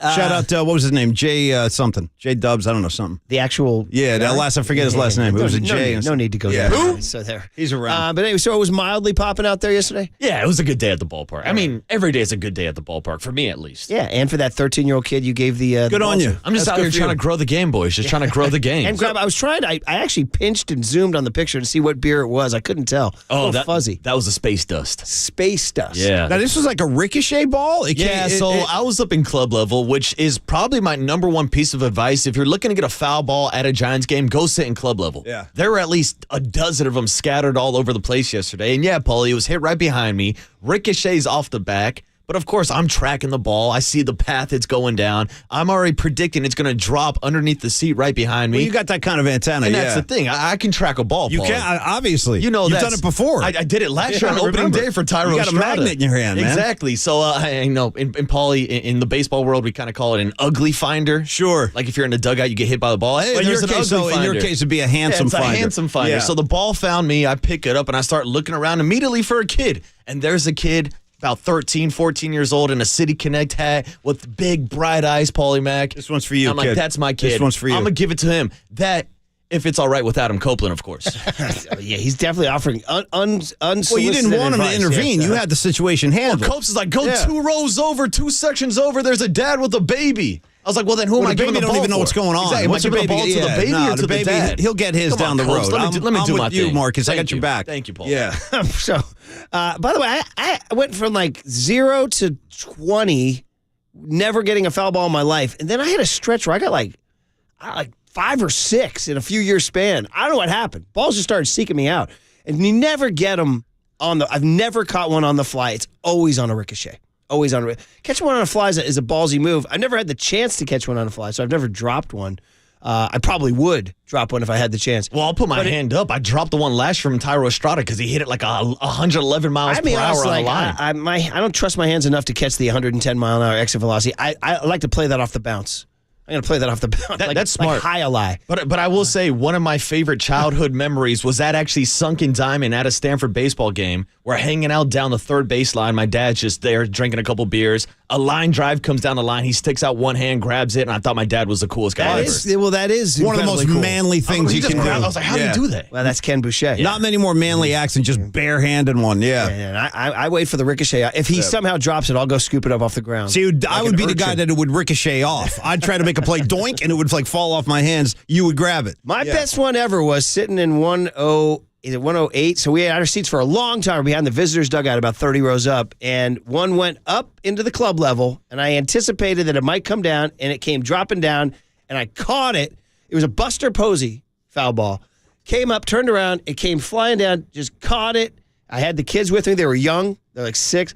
Caught it, sat down, just handed it to my kid, and continued drinking my beer. I was like, probably my primo moment as a human right there. All like in one fluid motion. Yeah, the handoff and the sip. I don't know how. Yeah. And then one time, Copes was visiting us in those same seats, and he caught one and gave it to my kid. Oh, yeah, I remember that. Yeah. So, I mean, foul balls will, you go to enough ball games, they'll find you. The ball will find you, Yeah, Murph. they'll find you. And But by the way, I got to correct something Marcus said. It's not the only sport where you can keep the souvenir, because you can keep a hockey puck if it goes up. Do they let you keep the puck? You can keep a puck if it comes up. Yeah, I guess it's just more often a baseball into the crowd than Well, a now, puck. especially since they put the netting up now, because back in the old, when I used to go to a lot of hockey games, they didn't have the netting around on top of the glass. It was just glass. Then you're on your own. So pucks would come flying up, dude, and you would be able to hold on to those. I remember if you hearing got a story when I was younger that one of my cousins in Philadelphia took one in the mouth. Yeah, How no, about that, people. Paulie? Yeah, I saw somebody get hit in the neck once. Like damage. Behind the goal is a pretty dangerous place to be back then, before the nets went up, because shot goes off a stick, ball comes right up, and it's coming fast. Did you ever get near one? I've been near one, never got one though. Yeah, and you get to keep it. Yes. Oh yeah. Yeah, that's pretty cool. It is. A hockey puck's a great souvenir. That It is says cool. NHL and then the team logo on the other side. Usually, yeah. How much those things weigh? Great question. Heavy enough to knock a tooth out, I can tell you that. Yeah, well, my cousin Julia. Yeah. Got she had drilled in the mouth, and I think there was some dental damage. What are we talking, Capitals games now? No, this is the Flyers way back. Oh. I was young. They're from Philadelphia. Yeah, The nice. The Murphys went from Cork to Philly, so I still have some Philly people. I didn't know you had Flyer stuff in your family tree. That's pretty cool. Yeah, her name was, and I just heard it as a kid. They said, "Oh, cousin Julia got a hockey puck," and I didn't know what a hockey puck was. And I was like, "What do you mean? What's a hockey It's a circular puck?" round object. Yeah. Something Don Rickles talks about. Yeah. All right, let's get the guest list going on a Thursday, June 1, 2023, 6-1. It's June. Is not June everybody's favorite month? Isn't it everybody's favorite June's month? a good month. That's your birthday month, isn't it? Yeah, it's my Waterboy? birthday month, so I love June. Shouldn't you start forward promoting your own birthday? You know, I could be like Triple E and start celebrating my birthday Well, what is month. your birthday? I'm not sure to give me the date. June 24th, Paulie. Oh, that's right. My last Dead show. I got to never forget that. There it That's is, right. Paul. Last time I saw You it. do remember that I've already given you your present. That's right. So I somehow, some way thought his birthday was in April. This is great. He thought I was close. He thought Copes' birthday was my birthday. I I think. guess I confused Copes and that's all right. We look Waterboy. alike. Yeah, you guys are similar figures in our lives. But I saw I was on it was an Instagram ad, and it was like cool baseball T-shirts, and one's for Nasty Nestor with the drawing of Nestor Cortez's face. I said, you know what? That's Waterboy's birthday present. Ordered it, got it in like March. Had it sitting there, and then Waterboy reveals his birthday's in June. I'll take it now. I'm not sitting on this thing for 3 months. No, I here came it in is, and Holmes. Yeah. Chucked it into his chest. But don't expect anything on the 24th now. Oh, I've already got the gift, and I actually respect that because I don't want to criticize anybody in their Christmas practices, but my sister will take like a trip in like July and go to Tahoe and buy me something, but then hold on to it for like 6 months. I'm like, yo, if you thought the gift was that good, just give it to me when you buy the gift. I got to shout out planning ahead, though. I wish I was smart enough it's to do that. But Paulie, what am I supposed to do with these swim trunks in December? Oh, you mean she gives them to you early? No, she gets the gift, but then holds on to it. It's like, okay. Yeah, you know, I could have used these swim trunks in the summer when I could actually still swim. Hey, it's better than what I do, man. love the gift. I'm out there on like the 23rd of December, duking it out with everybody. It's the worst. That's me. Yeah, I know it sucks. I'm on Black and I never Friday learned my last-minute lesson. I'm still shopper. doing it. But so you guys aren't with me. June is not your favorite month? I love June. June's a great month. I think June's the most boss month. I know Paulie's birthday's July. Maybe he's partial. I'm a big October fan. I love the month of October. You got first of all, you got the World Series happening. You got football is into its swing, and especially back east with it's like the changing of the season. Not here. Yeah, but it's warm here in October, generally speaking. Anyway, I'm an October guy. Shout out U2's October as well. I mean, October back east, I can see. October no, it's here, special. you don't get any of those colors at all. To me, June, I got two simple words: school's out. Yeah. I mean, I still get the thrill at my advanced age of remembering what it felt like to be June. Oh my God, school's getting out. Oh my God, school's getting out. This is incredible. You know what's crazy is every school life can't get any better. Last day of school in June, I guess every school has their own like traditions and kind of practices. And I always wondered about that great movie Dazed and Confused because it starts off with the final bell on the final day, and all the kids they tear their textbooks up. I'm like, see, they'd be charging me for that. But it says they're gonna. It says on the opening graphic, May 28th, 1976. Well, that's how the times have changed. That's yeah. what I'm saying. Yeah. What school ends in May?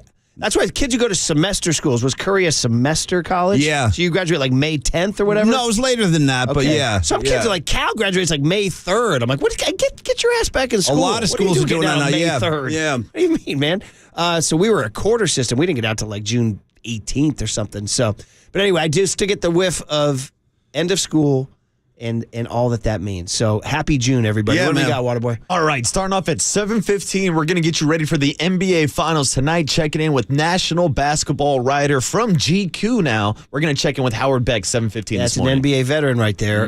Nikola Jokic, as I read the lead in the AP, said 41st pick in the draft. Jimmy Butler, 30th pick in the draft. Discuss. You know what I mean? Interesting. So here we are. You know, who's the number one? Who's the number? These are the 41st pick and the 30th pick, and these are the guys. Yeah. These are the Man, guys. I'm a Butler head too. Big Butler head. You a Jokic head? I'm a Joker head too. I love both those We have guys. to play Paulie that sound. We had Mike Malone sound in the cooler yesterday where he rode in the horse and buggy in Serbia. You know, Mike Malone rode in the I'm Serbia. very jealous of Mike. Dude, yeah. once again, I'm offering you the nuggets. I understand you're right. I got a deadhead coach in the team from Queens, no less. Who rode in the horse and buggy in Serbia. You're making it very tough for me now. Making it real tough. But I like a good underdog too. And Jimmy Butler, the way Jimmy Butler was handed the MVP trophy of the series, and we took it with disdain. He's like, "What do I want? I don't want this thing." He had like no expression on his Nuggets face. have never been to a final ever. I know. Well, it'll all be determined, Waterboy, because as the guest list continues. That's why I came in. Nuggets. Yeah, spoiler alert. In between the 8 a.m. and 9 a.m. hour this morning, you're going to get a pop culture showdown. Well, it's undefeated. It's never lost. No, it's not going to start today Did either. we mention Estes at 7:35? No, we didn't because Okay. you already mentioned Pop Culture Showdown. So I Okay, skipped ahead of it. But before the PCS is the start of the Power Hour. Of course, the lefty on a Thursday. Sean Estes, 7:35 See if he's this giving morning. up on the Giants like my buddy. Oh, come on. Guy said, yeah. He goes, just when they brought me in, they brought me out, shoved me back out. I'm like, two losses. A lot of ball. Come Come on. on, a lot of ball. Yeah, I mean, I don't know. Aren't we feeling better after the month of May than after 17 and 12 in May. Yeah. After what we saw in April. I mean, in the merry month of May, yeah, as a lot Popeye used to of say. ball left. Yeah, all right. Yeah. Go on. A lot of baseball left. We'll talk about it with Sean Estes. Do the pop culture showdown again sometime between 8 a.m. and 9 a.m. We're applauding already, Marcus. Yeah, we'll squeeze in some cooler of content, then check in on 49ers OTAs with Matt Miyoko at 9:15 this morning. Yeah, and then that's it. And then what we'll do is call that a guest list, and what we'll do is do this. You said 49ers. The 49ers are in the news, and so is Brock Purdy. We'll tell you next on KNBR 104.5 and 680, the Sports Leader. Nuggets.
Listen to the sports leader anywhere, anytime. Download the all-new KNBR app. Now, Murph and Matt continue live from the KNBR Casino Matrix Studio. Casino Matrix Progressive Jackpots are here. Where are you? Just drop in. Please play responsibly. 1-800-GAMBLER.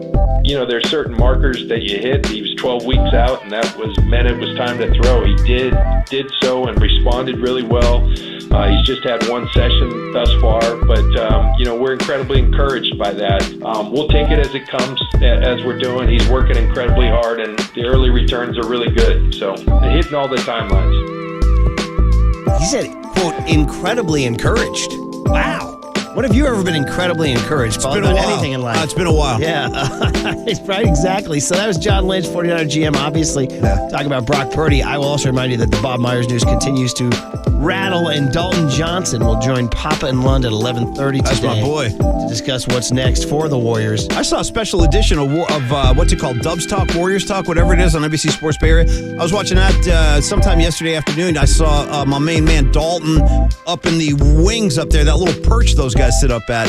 And he had the great Monty Poole with them, and they were talking all about. Did you see that too? You're nodding, Marcus. Yeah, they're talking about Bobby. Yeah, I think they do it up at the Modelo Cantina. Looks like they're up in some space capsule floating around. They're so high up. Rafters. Yeah, you guys get way up there, and then we'll start filming. Yeah. Anyway, but they broke down the whole Myers thing too. They got into details, so I kind of caught up there too. Just to get into, and listen, this is here where I don't want to share personal business or name drop on the air, but I wish you would. But I think it's worth it because it's content here.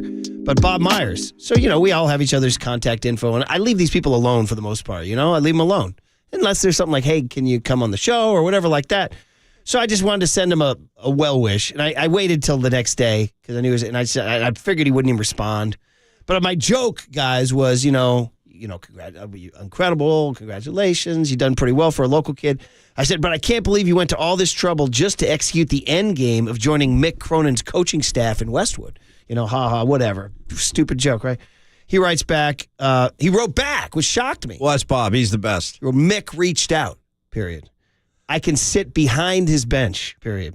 I asked about you, and he said your background check didn't come through. Some issue about stuff you did while at UCLA. Okay, man. That's Myers. Yeah, he is the greatest, man. He's super Myers cool. works. He's always been like that. Super cool guy, man. And then he says, glad to know you, my friend. And I said, when the dust settles, we can hook up. And I think after June 30th, maybe we'll bring him on. Yeah, I would like that, actually. That would be really cool. Do you remember that time years ago, Murph? I'm talking like maybe 2012, 2011, something like that. We had a big KNBR group up in a suite at Oracle one night, and then Bobby Myers popped in and just to hang for a little while. You remember that night? Yeah. That's just the kind of, he's always been accessible like that. He's always been really down to earth. There's no shield or wall in front of him. Like, you get the authentic guy when you're talking to Bob Myers, which is great. That's what many, many, many people were saying is what was different. It's not the basketball acumen. It's not the financial contracts that he was able to work out. Yeah, it's the person. That matters. It's the person. And I think it's similar, maybe not to this level of Bob Myers because he hasn't won 4 championships, but the guy we teased and the guy we're talking about right now, John Lynch. We're pretty lucky right now to have who knows with Myers. And we're expecting it to probably be Dunleavy, but we'll see. It's funny, I say we'll have Myers on after June 30th. Until June 30th, he's the property of another property. I want to stop you right there real quick. Did it surprise you that he didn't automatically name the... No, it didn't surprise me because I was fascinated by the Lacob dynamic, and part of the fascination was he didn't believe Myers would finalize it until that morning. That's crazy. Because he's like, why would you leave? Why would you leave pursuit of greatness? You know what I mean? Why would you leave a championship core? He said, Paulie, I know you were in a narcotics haze. Yeah. But he actually said at one point, he goes, I don't understand it. I did see that cut. I still don't understand. Yeah. Yeah. I mean, this is Lacob. To me, the day was less about Myers than it was about Could it be Lacob. just going all the way back to the Dick Vermeil retirement thing with the Eagles? I think that's the first time we ever heard the phrase burnt out. We talked about that yesterday. Maybe that's... And somebody pointed out John Madden left in his early 40s. We went through all this stuff yesterday. It's like, what is burnout? Great cases of burnout. Right. Athletes who left in the prime of their career. Barry Sanders, Jim Brown, Calvin Johnson, Buster Posey. Boy, it's interesting, too. Buster Posey. Burnout can be applied to 2 different things, Marcus, because back in high school, you could look over at those kids in a denim jacket and be, look at those guys. Those guys are burnouts. And a 559 texted in your absence. He says, I know Paulie's not there, but can I get a little shout out? BOC, burn out the day. Great track. Burn out the night. Yeah. No, I'm living for giving the devil his due. Yeah, Yes. great track. So 559 was thinking about you. Bam. They was wondering if that was what Myers played on his way to the way to Chase Center. That hurts. Yeah. He can't laugh because of his tooth. It hurts. Okay, back to the tease, and that was Brock Purdy, incredibly encouraged. I asked Paulie when's the last time he was incredibly encouraged. I got to think about it. He can't remember. I got to think. The last time he was encouraged. Waterbury, when's the last time you were incredibly encouraged about anything? Not about anything. Anything. Nothing. I will say this. I was incredibly encouraged when I got the news about the $9 beer, and now I'm under tremendous fire because it's a smaller beer, and now people are criticizing me. Yeah. How about that? Well, that just shows you the state of the world But today. I will tell you this. For a few days, I was incredibly encouraged. That's the last time I was incredibly... And you know what? What thanks did you get? I still defend the $9 beer because who needs to drink the extra beer? And if I only had to spend $9 and I still get a taste, I'm still defending They came after Murph with the cross and the nails after he lowered the beer prices. That's the thanks he gets. That's today's world, Paulie. That's it. Welcome to 2023. So anyway, the Niners are currently incredibly encouraged by Brock Purdy. What a story that, he threw a session. So that's great news, guys. He didn't have to. There could have been setbacks. Think of athletes that we know who are perennially injured, constantly injured, and there's thinking of whoa, you talking Italians? There's one. That's pretty good. Yeah, there's one. That's pretty good. Whoa, boys. That's pretty good. You know what we're talking about. That's very good. But Purdy, there could have been any number of things. They could have gone into the elbow and found something. The rehab might not be going well. We're gonna buy a few days. We've seen this with some Giants players where Kapler always comes. We're gonna buy him a few days and this and that. But no, everything's going well with Purdy. Well, he's young, right? The body heals when you're young. Be resilient. Yeah, he is. He's a young guy. So Lynch says the hope is he's ready for training camp. The hope is he's ready for the regular season. And it sounds like, guys, we're looking at a Brock Purdy QB1 scenario. I'm all good with that. Okay. Are you good with that? 100%. Yeah. I did ask just to be that guy, are you 3,000% gold-plated certain he's the guy? Well, the thing is, too, in today's NFL, how rare is it that any quarterback out there actually starts all 17 at this point? It doesn't happen that often. So there's a chance you'll see somebody else. I mean, I hope Brock can go all the way, but a lot of times guys get dinged up. They miss a week or two. Then you get somebody coming in. So maybe you will get a better look at Trey. Maybe you will get a better look at Darnold. And that's why I am legitimately, you know what I'm encouraged about, Murph? You want to talk encouragement? I'm encouraged and excited to watch preseason football this year. And I'm not even kidding. I want to see these QBs take reps. Let's see what all three of these guys look like. You're only getting 3. They've moved them down to 3 and jacked up the regular season to 17. Don't forget that, Paulie. 17 games. Regular season games. So great news for the Niners. We'll continue to mark Brock Purdy's progress, but one session in the books, and John Lynch says he's incredibly encouraged. All right, on the other side, we're going to get back into this Myers-Lacob story for Paulie Mack. Thank Maybe you. play some of this stuff for him that he didn't hear in his... I appreciate it. No, I'd like to catch up. In his dental haze. Yeah, man. And if anybody has any extra thoughts after you sleep on it. Paul, I've learned that I'm on a big... I recently said to a guy last night, I was talking to him about something, and he was asking me my opinion. How about that? Guy wanted my opinion on something. He goes, yeah, I want your opinion on this situation. I said, really? I get to give my opinion. Shout out right. Perry Farrell. Everybody has their own opinion. Yeah. Go ahead, Murph. So, and so he gave me his scenario. I offered my opinion. And then I said, you know what I think is best at this stage of my life? You got to sleep on it. Great call. You got to Go sleep on it. I told him, when you wake up tomorrow morning, you'll know what's the right call. Sometimes, you'll know you know what's what? the right You might call. not be wrong about that. You buy that? There is something to that. See? I totally agree. I'm not even kidding. No riff here. I really agree with that, actually. So, after sleeping on the Bob Myers situation for a night, we'll discuss our thoughts next on these sports leaders. Yeah, that's the way it's going to be.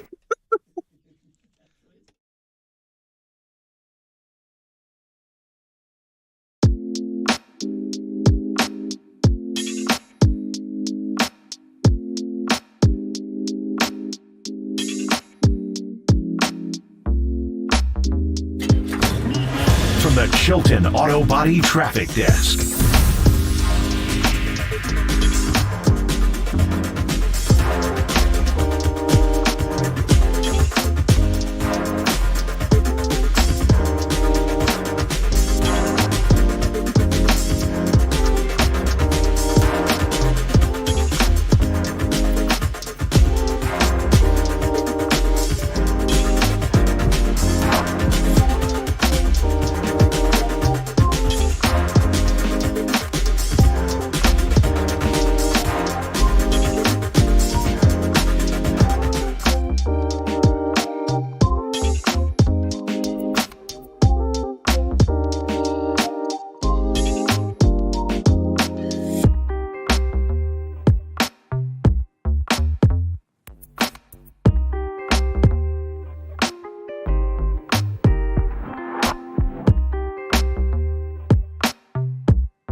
KNBR heads, fill your feed by following the sports leader on Facebook. This is KNBR 104.5 FM and 680 AM.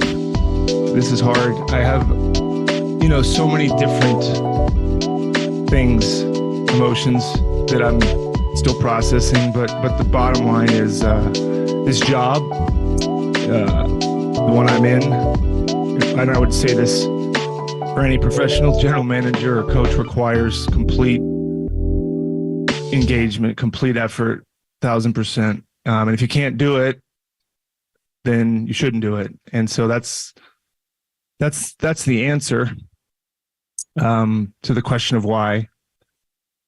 I can't do that to our players. I can't do that to Joe and Peter. Really, I can't do it to myself. And that's a question I've been wrestling with. Appreciate your patience, letting me make that decision. Everybody in this room. I've only known how to do things one way my whole life. Is kind of all the way, and it doesn't feel right to do something when I can't give it everything, and that's what it takes to do what we've done over the last, for me, 12 years.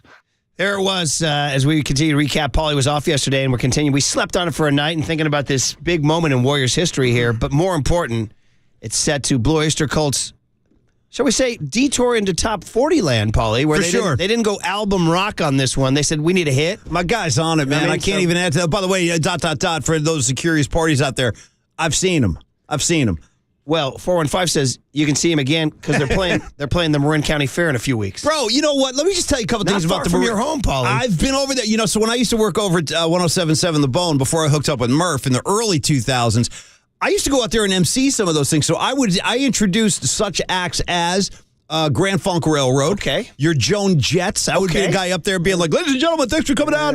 So, no, I'm a fan. We have some stickers in the back. Totally. Some pins. Stop by the Bone Bash Brigade over there. Pick up your swag and all Register that. to win a prize. Yeah. So, no, it's great. I'd love to see BOC at the Marin County Fair. It's a great time. Bring the kids, bring everybody. It's a great to see the fireworks. And then, Paul, you're going to go to the after show at, what club would it be? You're going to go to the after show at Sweetwater. I love where you're going. To go see Soft White Underbelly. Can't get to my applause soon enough. They used to perform clandestine shows under the dark name Soft White Underbelly. That was the Blue Oyster Cult's alternate name to go see an alternate show. Want to hear a funny story about that idea? Yeah. So the boys in Aerosmith tried that a couple times. They had like an alias. They were trying. This is great. When they were really big in the 70s, they were doing some like underground shows like that, and they called themselves Dr. Jones and the Interns. The problem was it was so secretive, like people weren't going to the gigs. Like they would pull into a club as Aerosmith with this fake name, and there'd be like 12 guys out there. Too good of a secret. Yeah.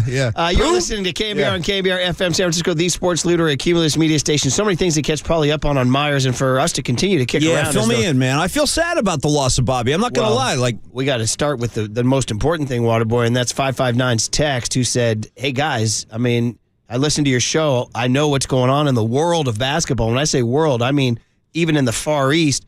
Well, people are asking, what's Bob Myers going to do next? 559 sends a picture of Dwight Howard and says, Bob Myers, Come on! come on. Bob, because we're going, what are we going? James Harden, come on. Come on! Bob Myers, no job? Come on! So we have him in Taiwan, Paulie. I got to tell you, I thought I had the market cornered on great come on drops like Phil Leotardo. Come on. But I got to say, Dwight Howard might have a leg up. Come on! Damn, so there you go, guys. Myers to Taiwan. Come on! We're starting, Come on! We're starting the rumor right now. Oh. We're starting the rumor right now. Okay, still to go over some of the stuff we didn't even get to yesterday. Okay. And that is Myers. Somebody asked him, I think it was Janie McCauley, who's awesome. And she said, when did you start thinking about leaving? That's a good question. Now, would he answer that honestly? I mean, would it be like, damn, 3 years ago, or when Draymond punched Jordan Poole, or keeps coming up, or some incident at the office or something? I don't know. Did that come up during the press conference? Stay tuned. Okay. There you go. Nice tease. Here you go. Bob Myers, how long have you thought about it? I wanted to go through this season, just focus on the season. And then when the season ended, I started thinking, do I have what is required to do it the way I know it needs to be done? It's a personal thing, right? And so for me, it was just, it's hard because it's so public. I don't love that it's so public, but I get why it is. I would just wish you could leave a job like most people. And your reasons are your reasons. But I started thinking about it when the season ended, and had thoughts prior, but really when the season ended, and people can do it however they want. I have great respect for every GM in any sport. They do it however they want. I know how I have to do it, and if I can't do it that way, I can't do it. Okay, so that's superhuman powers, though, to say he was just completely focused on the season. I mean, that's true professionalism. If he was able to do that, and then I didn't, because the Myers, they started right about in The Athletic in January. Bob Myers doesn't have a contract extension for next year, and you're like, oh, really? And if you're Bob, you're driving home every night going, should I do this thing? But you're a true pro. You do your job the best you can until it is. So if Bob Myers is telling us the truth there, then he didn't start thinking about it until the season was over. And 707 texts in and says the reason Myers was so dynamic in his role is the same reason he burned out. He's authentic, and you can't fake it. He said, I think it wore on him more than most real people get hurt. So that's an interesting text from 707 saying, yeah, this is all part of who he is. Yeah. Okay, so that's one thing. He says he didn't start thinking about it till the end. Now the other question is, what's next? Now we joke Taiwan is next, but he was asked what's next. I don't need to know that. I don't know that answer, and I guess I don't need to know that answer.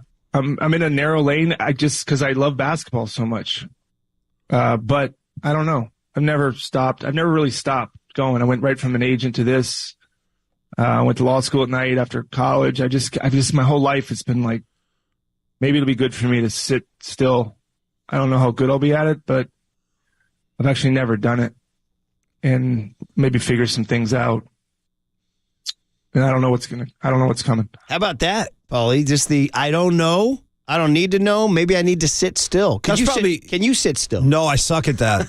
I do. I really suck at that. I have a hard time sitting still. Well, we had the big riff yesterday. I know you're not a fan of The Office, but there's an episode where the head of the company just retired abruptly or got fired or laid off, and dude just fell into absolute nothingness where Michael Scott, played by Steve Carell, went to visit him at his home for some advice, and the guy was just driving his wife bananas. Yeah. And the wife comes into the kitchen at one point. She's like, you're still here? He goes, yeah. She goes, do you have anything planned for today? He goes, I was thinking about taking a hot tub in a couple hours. And later on, he and Steve Carell are taking guys drinking afternoon beers in the hot tub on like a Tuesday. I'll double down. I'll give you another version of that. So there was a pretty good movie called Zodiac. Came out maybe 10, 15 years ago about the Zodiac killer, Robert Downey Jr., Jake Gyllenhaal. You seen it? You're nodding. Yeah, okay. So the guy, Robert Downey Jr., played a writer for the Chronicle, Paul Kersey, something like that. The guy who covered all the Zodiac letters back in the day when the guy was writing letters to this writer at the Chronicle, and they'd publish the letters. He was kind of a superstar writer, and he got so messed up from the whole Zodiac thing that he kind of fell out of his job, and then he became like this nomad, and he was living up in a houseboat in Sausalito. And at one point, Jake Gyllenhaal, who's still working at the Chronicle years later, decides he wants to go see Robert Downey Jr., see how he's doing. Bro, he goes up there in the morning. First of all, Downey opens the door. He's smoking a J in a bathrobe, and he's drinking like a martini. And it's like 9 in the morning. Remember that scene? He's like, yeah, come on in, man. The house is a mess. Be Myers. Yeah, like on a houseboat. You remember that? He's burning a J. What if Myers takes up residence on a houseboat? Yeah, you know, just and starts wears a robe. Yeah. So, I mean, there is something to, like, you got to have something to do. You know, I got to show you that scene during the break, Murphy. You'll love it. That is so good. By the way, a couple of people checking in on the playing a band name under a fake name. 831 says Beastie Boys played Bottom of the Hill as Galactic. I remember that. Someone leaked it, and there were thousands of people trying to get in. I remember the entire sequence. That was in the late 90s. Yep. And Paulie, we should probably say, to promote your upcoming gig, will Freestone Peaches be playing in an alternate name? No, we're going to be the Freestone Peaches, and I encourage everybody to come on out. This is a free gig. It's the Union Street Fair this Saturday, Murph. We play music from 4:30 to 7 p.m. The stage is on Union and Webster, and we're coming full throttle. Be ready, man. We're doing 2 sets. I'm doing all the Greg Allman songs with these guys. They're great players. They're great guys, and I'm very excited. So come on out, have a couple beers. Maybe, I don't know, do some unmentionables, but enjoy yourself, and there's going to be great music out there. Waterboy's only going if they're foul balls to be grabbed. You know what I'm saying? So I'm waiting for Paulie Mack to have a foul like pick thrown into the crowd or something like that. Yeah, right there you go. So here we go, Paulie. I need your Lacob PhD here. Go. Because now Lacob enters the scene. So Myers does that heartfelt stuff, and so heartfelt. You know, it's unbelievable. The guy's, as heartfelt can be. Then up comes Lacob. And Lacob was a combination of also heartfelt thanks to Bob, but also ass-kicking machine, like looking like, okay, great, Bob. Now how's that going to help me win my next championship kind of thing? So here's the opening statement from Lacob. We didn't play this yesterday. This is Lacob's opening statement. He gets up on the stage. Boom, here he goes. Bob was a central part of it over the last 12 years. We're going to miss him incredibly. And I wish him all the success in the world and whatever he decides to do. And who knows, maybe he'll be back with us at some point in the future. I'm not going to give up that easily. He may think so, but I'm not.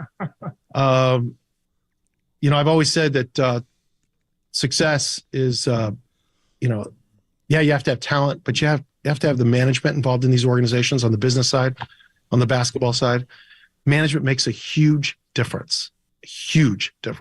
And none of you can understand that as much as when you're doing this and involved in it. And Bob has just been as good as it gets or ever will be. So thank you for all those efforts. I'll just quickly address more compliments than I ever got in my time. Yeah, well, got to keep you working on the next thing, Bob. There it is. No, there it is. That actually reveals quite a bit. There's the dynamic right there.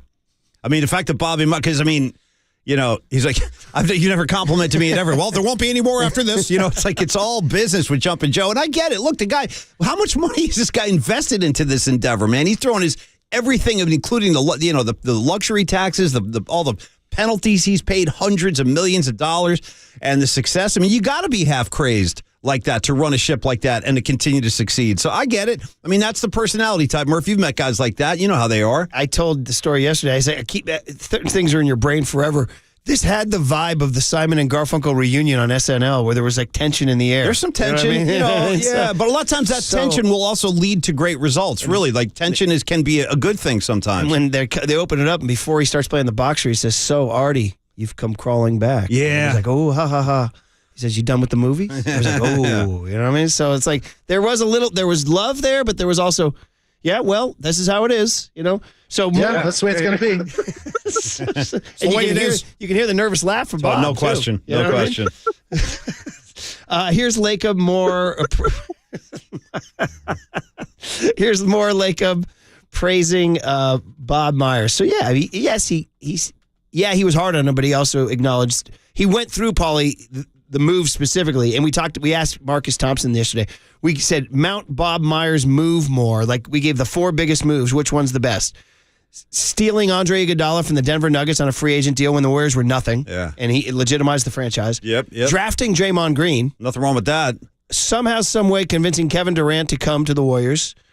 And the 4th one is somehow when knowing Durant was leaving, turning it eventually into Andrew Wiggins by getting D'Angelo Russell and then flipping Russell for Wiggins. Yeah. So what of those 4 moves? Marcus Thompson said without question Iguodala.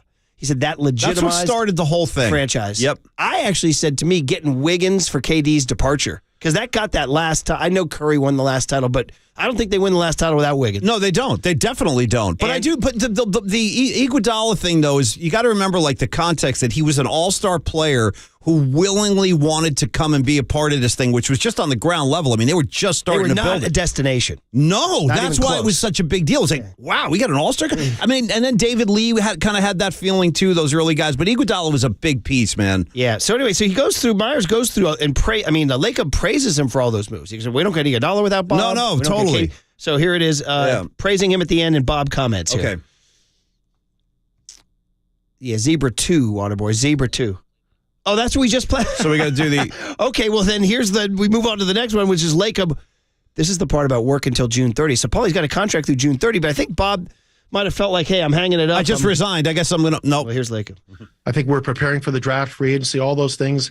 And I know I'm going to work him to every last day till June 30th to be involved here, whether he knows it or not. Yeah. Oh. So he'll be here for that. And I didn't know. That's fine. Yeah. that's the way it's going to be. And so I think we'll be prepared, and we'll go forward, and it'll be good. Yeah, no, that's. I mean, there it is again. I mean, it's all right there. And you Myers don't have is to. he's looking off to his right, and we assume he's looking at his wife, kind of like, wait. I thought, honey, we're going to the Bahamas next week. Yeah. No. I mean, not so fast. He goes, well, okay. I still got you. 30 more days and counting. He Expect 20 more calls today. 5 to 20 calls a day. Oh, and you God. look at your phone, and there's like... That's a lot of calls, man. Does he ever hit decline, too, on some of those, you know? I mean, I get one call I hit decline. Oh, dude. You know what I mean? Kidding me? All right, guys. Paul, here, Triple E, don't give him that script. Take that away. Did you give him one? I don't know. No, this is... Okay, good man. Okay, good man. Good man. Well, no, I don't want to looking. see I didn't that. see it. Don't even worry. I don't know nothing about nothing. That was a little live everybody's radio. cool. I didn't That was a see little nothing. Believe me. And Marcus's point is, why is he... Go ahead. Well, come on, dude. As a producer, don't stop a segment, Triple E. We're in the middle of doing something. We're talking Bob Myers. We don't need the script for the PCS right now. We got a commercial break in 3 minutes. The timing is a little Come odd. on. I think... What are we doing? I think you're onto something there, What are we Marcus. doing? What are we doing? We're about to go to break. Yeah. You could walk it in there, right? Well, listen, I'm not going to get involved. I'm just sitting here. You know what I mean? I was in the middle of a segment. Then here's the Joe Lacob peek into the insane sort of winning culture. This reminds me of like Steinbrenner, you know, or these great American kick-ass businessmen who just like don't stop here. Yeah. I'm not going to comment on the roster because very much because the truth is we have a lot of work to do, obviously, and we have time. We have until the draft and free agency, which is a month away or so. So we're going to win no matter what. I don't care what the rules are. We are going to figure out a way to do it. That's what good organizations do. They figure out a way to win the game. And our game is to win games and to win championships. And when we came here, this ownership group 13 years ago, we made a ridiculous proclamation about winning within 5 years. And of course, somehow we managed to do it, all of us, players and everybody involved. And we've continued to win. And look, the rules will change in the game, but we'll continue to do that. We're going to work really hard to do it. And I think we have really smart people, and we'll do it. Incredible. We're going to continue to win. I'm winning right now. He's so good. By the way, 707, can you imagine if Hammer called you 5 to 20 times a day? Well, that'd be a lot of Hammer to deal with. I mean, one's enough. One call's plenty. Squeeze in a couple more here as we catch Paulie up on yesterday. This is the one time Lacob got a little more romantic or poetic instead of just being an ass-kicking machine about... Yeah, I can't understand why Bob's leaving, but ultimately things end here. I'm not going to comment on it at this time. I will say that we do have a very strong organization, and I think that there's a good possibility it could be an internal candidate, but haven't made a decision, so I can't really give you an answer. We're going to work on that. Oh, that was the part about the internal hire. Let's jump ahead to Z13, but that we'll talk about that for days to come, Paulie. Is it going to be Dunleavy? As many think, but he could go outside the organization. So here's Myers getting a little bit romantic, a little bit like, yeah, this had to end at some point. I'll tell you, I'm going to miss talking to him 5 to 20 times a day. There are times during the course of the year where we don't, but most of the time it's a constant dialogue.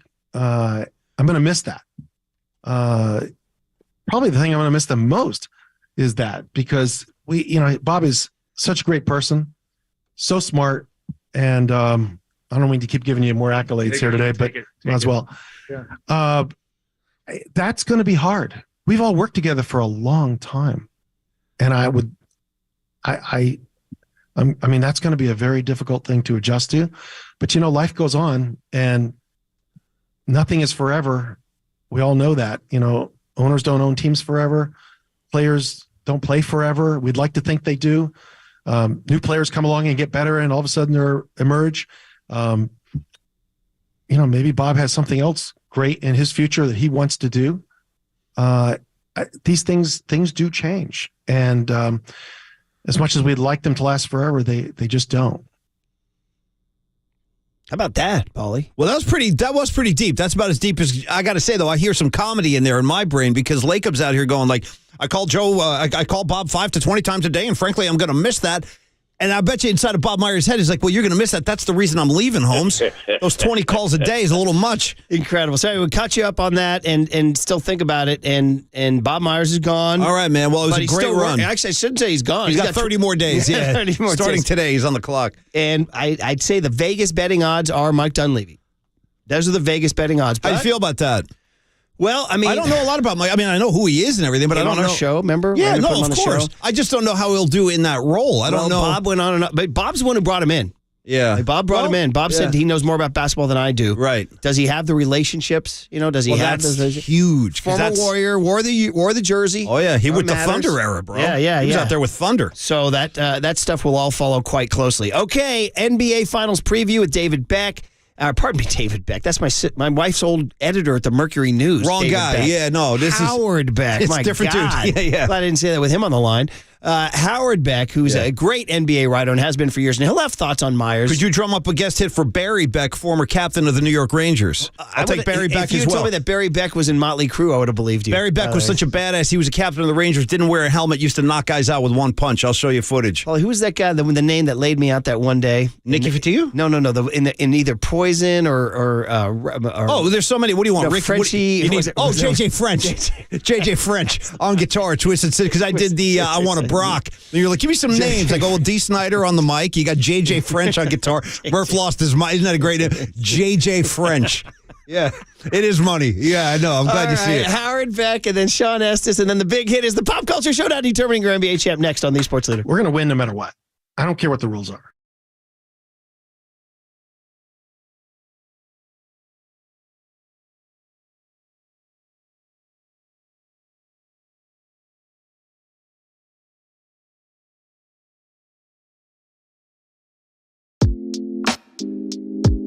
All right, Provident Credit Union. Yeah, if you're looking for a safe, secure, and stable banking partner, check out Provident Credit Union. Provident is committed to the safety of their members' deposits. You want to check out their dividend-earning checking account called Super Reward Checking, where you can earn 1.26% annual percentage yield.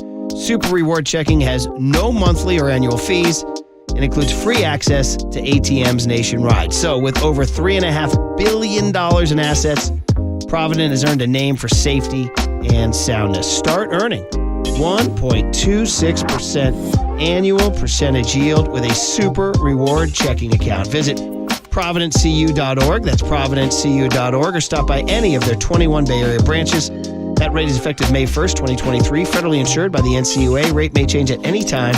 Other terms and conditions apply.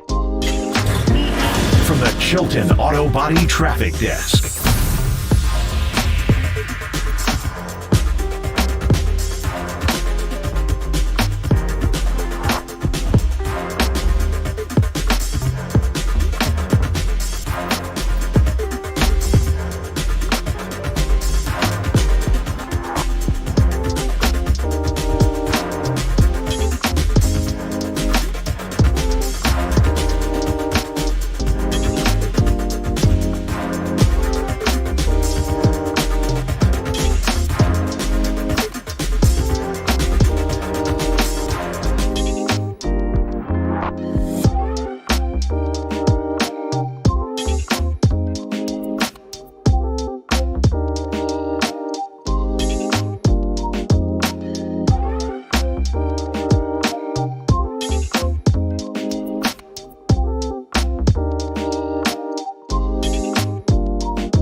And now, time for the Protect Your Assets with David Hollander Business and Technology Report.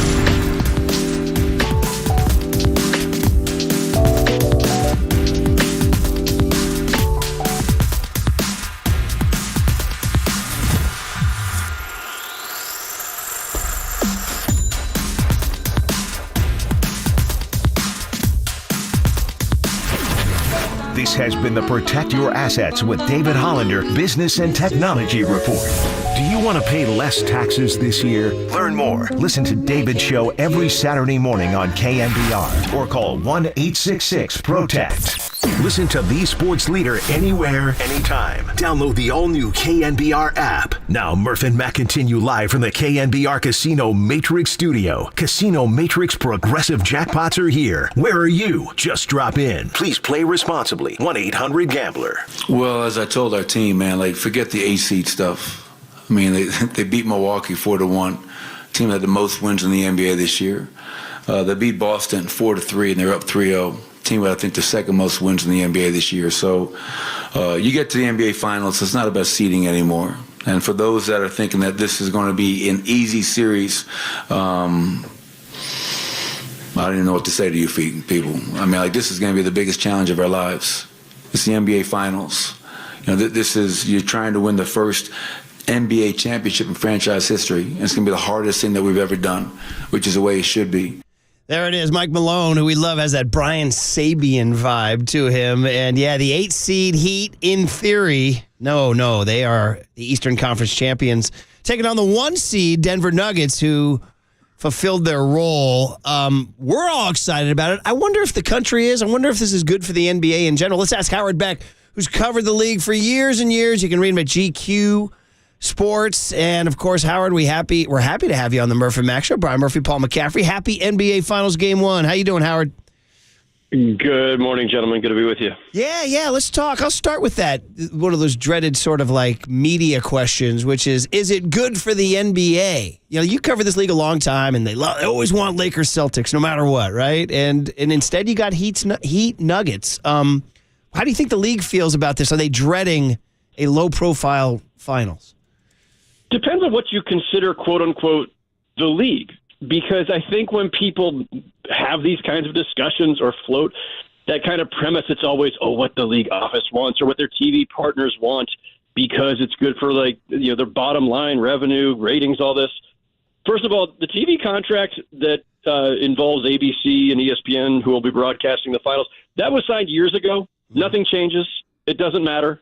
The league is also... It's the 30 franchises. It's the league office here in New York, which has many, many departments.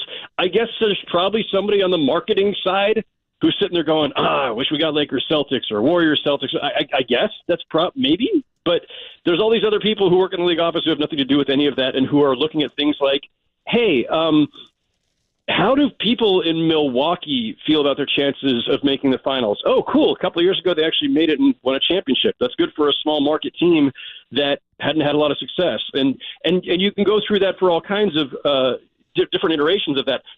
The bottom line is the league, and you'll see this in the new collective bargaining agreement that's coming into play, not to get really boring, but the league has done everything they can to try to make sure that everyone's got a chance. And that, yes, even in this era of superstar, we want to call it empowerment or just mobility of them bouncing around in free agency and trades, that every team's got a shot. And the new CBA is going to make it even harder for teams to just pile on payroll and pile on max stars. So, yeah, there's a lot of parts of the league where, yes, absolutely, Denver versus Miami is a fantastic outcome because it is showing that you can succeed in markets that are not just L.A., New York, San Francisco, or wherever. It's kind of NFL-ish, in this parody world where Green Bay can play, whoever. And it's kind of funny because, you would have thought they wanted the Lakers and the Celtics, but no, this is more exciting. Now, to these teams, Denver and Miami, you're talking to Howard Beck, GQ Sports, longtime longtime NBA writer. To these teams, I like me, Howard. I'm psyched. I'm looking forward to this. Like for you, Howard, as a guy who covers this game for a living, doesn't this have an extreme appeal to you as a basketball fan and writer? Yeah. Well, a couple of different things there. One, look, and just to quickly reflect back on where we were, while your listeners loved having the Warriors in the finals, 5 years in a row and, 6 times in 8 years and all that, that's great for that market. But there was a little bit of tedium that set in when it was like Steph versus LeBron every year. Yes. We've now had multiple years in a row here of new entrants in the finals. To this finals, yes. The Nuggets are a phenomenally entertaining team, and Nikola Jokic, who maybe a lot of the country maybe hasn't seen yet, or maybe casual fans aren't as aware of, he is absolutely a phenomenal watch because he's not just the best passing big man of all time, he's one of the best passers in NBA history, period. And their offense is a lot of fun to watch, much in the same way that I think the Warriors' offense was, in that everyone's involved. It's not anybody just standing there pounding the ball into the ground. There's just a lot of dynamism to it and back cuts and movement, and so there's that aspect. And then the Heat, it's funny. So first of all, Jimmy Butler's just fantastic to watch just because there are all these descriptions I could give of him that I don't think are like FCC approved, but he's a bad you-know-what. And that team is also very much about ball movement, in part out of necessity. They don't have, like, Jimmy Butler, as great as he is as a scorer, as a defender, as an all-around leader and general bad you-know-what, he is not, he's not one of these guys going to come out and drop 40, 45 points every night. Their team relies on having everybody involved and having movement and keeping the ball moving because they do not have a supreme scorer. And actually, it's funny because the Nuggets are kind of built that way too. Like, Jokic could put up a lot. He chooses not to because it's just not the way he's built. Like, they have to urge him to score sometimes because he would rather distribute the ball. So if you love a lot of movement and selfless play and two teams that are just about the team and yet do have stars, like this is a great matchup. Well, I wonder also just about not the players on the floor, but, Murph and I are very fascinated by the culture of the Miami Heat. From Spoelstra to Pat Riley and the way that they've built this thing with these unsigned guys, and they're just all gritty and they work and they fight. And meanwhile, Mike Malone has his own appeal with his staff, and obviously they've done a great job. But, Spoelstra's been through this. I don't know, in terms of coaching and staffs, do you see one of the two sides having maybe a leg up on the other? It's interesting. Like, I think one of the lessons of this finals is that, continuity matters. We know that Spoelstra is one of the longest tenured coaches in the league. Actually, Malone's in the top four also, along with Spoelstra, Kerr, and Popovich. And so, maybe teams should take a cue and say, maybe we should keep our rosters together a little longer, fire our coaches a little less often. Yeah. Michael Malone has been very, very good for a very long time and just hasn't quite gotten his due. You guys know him as a former Warriors assistant, and obviously he coached the Kings. The Kings very rashly fired him during the Cousins era, and the Nuggets have stuck with him through. There's been some ups and downs there. He's an excellent coach. He grew up in the game. His father, Brendan Malone, was an NBA coach, and I think I think this is going to be a fun series in part because we'll see these guys kind of play that game of chess against each other. But, it ultimately comes down, I think, more to talent than anything else. The Nuggets probably have a bit more on that side of it, especially offensively. And obviously they've got home court advantage and they've got elevation working in their favor. How about very Spoelstra to say, we can play this game on top of Mount Everest? That's what I'm saying, right. It'll be the 4 lines that determine it. He's so good. I love this 4 lines thing, by the way. Like, oh, no, it's not about any of these other things. I'm sorry, elevation is not some psychological game. No. Wait, Spoelstra and Pat Riley will will elevation to disappear. He might beat oxygen in hand-to-hand combat. Yeah. Heat culture can beat the laws of physics. That's what I'm saying, right? Heat culture greater than Isaac Newton is what we're saying right now. Hey, Howard, last couple minutes, Howard Beck, read him at GQ Sports and follow him on Twitter. Howard, just for our Bay Area perspective, I wonder from your perspective back there in the East Coast and the hub, the media hub, is it pretty easy for you guys to say, Bob Myers just left the Warriors? I mean, the macro, I guess, from outside would be like, yep, that's the beginning of the end. Or do you look at it a little more closely or more with a finer tooth comb? Well, I mean, listen, it's hard not to feel like it's the beginning of the end because if you understand, as you guys do, how important Bob Myers is as a figure in that organization, not just the things he does as a head of basketball operations, but the relationships that are involved and the culture that was set there that he is very much a part of. I have a whole piece running on GQ Sports later today about that very idea. He represents, I think, all of the best of them. And so he is part of that fabric. And I think when you pull any piece of that fabric away, something is lost. You can't say it's nothing. You can't just say, we'll just plug in Mike Dunleavy or plug in whoever and just go on. Like, okay, yeah, you can and you will. And as long as Steph and Clay and Draymond and Kerr are there, then they're still the core of the dynasty. But you can't say that nothing is lost. Something is being lost with Bob Myers stepping away. And I don't think that should be minimized. Is it the first step toward the eventual dissolution of this era? It might be. It's hard not to think about that. It was hard not to think about that even before he decided to step away, just because of the obvious, the age and miles and contracts and everything else that are in play here. So, yeah, I look at it as kind of a tremor of sorts, and a move toward what will eventually be the end of the era, but that doesn't mean it has to end tomorrow, and it doesn't mean that they can't extend this thing for another few years. But, yeah, I mean, I think when it comes time to talking to Draymond about an extension or about whether he's opting out, and when it comes time to talking to Clay about an extension or to Steve Kerr about whether he's going to coach beyond next season, having Bob there would be very, very helpful. And having him gone doesn't mean that those things will go the wrong way, but it might make those delicate discussions a little bit more fraught when you don't have that trusted person who's been there for all of this. Yeah, there's no question. It's a big change, and obviously we'll see. Mike Dunleavy's the Vegas betting favorite, but we'll see. Maybe something could change. Lacob said he only found out about it. Lacob didn't believe it until the morning of. That's how driven and maniacal Lacob is about these things. I guess it's kind of funny. We mentioned Pat Riley wrapping up, Howard, is that Bob Myers walked away. That's something Riley can't get enough. And I guess sort of by framing it in a question, Would you expect to see Bob Myers back in the NBA in sort of a Riley-esque role? That's what Marcus Thompson was hinting to us yesterday. He can go be king somewhere. Yeah, I mean, Marcus knows the situation better than I do and is obviously much closer to it. But I look, Bob Myers said it. I watched the press conference. He said it, and it's something that I've noticed about guys who have done this a long time over the course of all my years covering the league.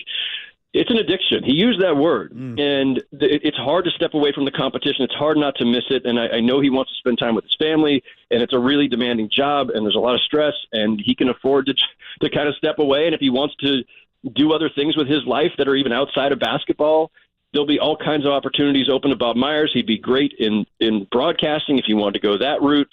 But there is an addictive element for GMs and coaches and former players. There's a reason that Pat Riley is still doing this at whatever age Pat Riley is. I wouldn't want to say it out loud even if I knew what it was because I fear Pat Riley. Yeah, totally. Me too. But I think that will probably, if I had to guess, and it's totally a guess, I would guess that it draws Bob Myers back at some point. I don't think we've seen the last of him. Yeah, it'd be really interesting. He's a young man, 48 years old, man. So anyway, Howard, it's always fun talking basketball with you, man. Thanks, Howard. You know the game so well, and I'm looking forward to this finals, and we'll read you on GQ Sports, man. Thank you for coming on. Appreciate it, fellas. Yeah, listen, I'm excited about the series. I am. I'm going to watch. I'm a Jokic guy. I'm a Butler guy. Me too, man. Me too. I really don't have... I guess I'll know once the series starts. I'll eventually start rooting for someone. But right now, I'm 50-50. You're an empty canvas. I like them both. Like, I would enjoy each team winning. By the way, I like Jokic. I like Malone. I like Butler. I like Spoelstra and Riley. Me too. No, they're both totally likable squads and likable staffs. I agree with that 100%. That's why it kind of really comes down to the PCS. Like most of the time, when you got a matchup like this, my heart is in two different places. I'm torn the same way Murph is. The only thing left for us to do is stick around until what time are we going to launch this bad boy? The big hit. Yeah, big hit. So stick around. About an hour from now, we'll tell you who's going to win the damn finals. Hit is a hit, you pathetic schlepper. Shout out Hesh. That's sticking in my head. You know what's sticking in my head, too? The amount of times Howard Beck said addiction. And I started thinking maybe Bob's next move is a new band, Bob's Addiction. I'll take it. Come on in, Perry Farrell. You're going to say addicted to caffeine like Bob's we are. Addiction. By the way, we are proudly sponsored by Marin Health, your gateway to better health with an exceptional medical center and more than 150 primary and specialty care doctors in clinics throughout the North Bay. Sean Estes on the Giants, and then the big hit, Pop Culture Showdown on the Sports Leader. Yeah, that's the way it's going to be.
morning Bay Area. Good morning.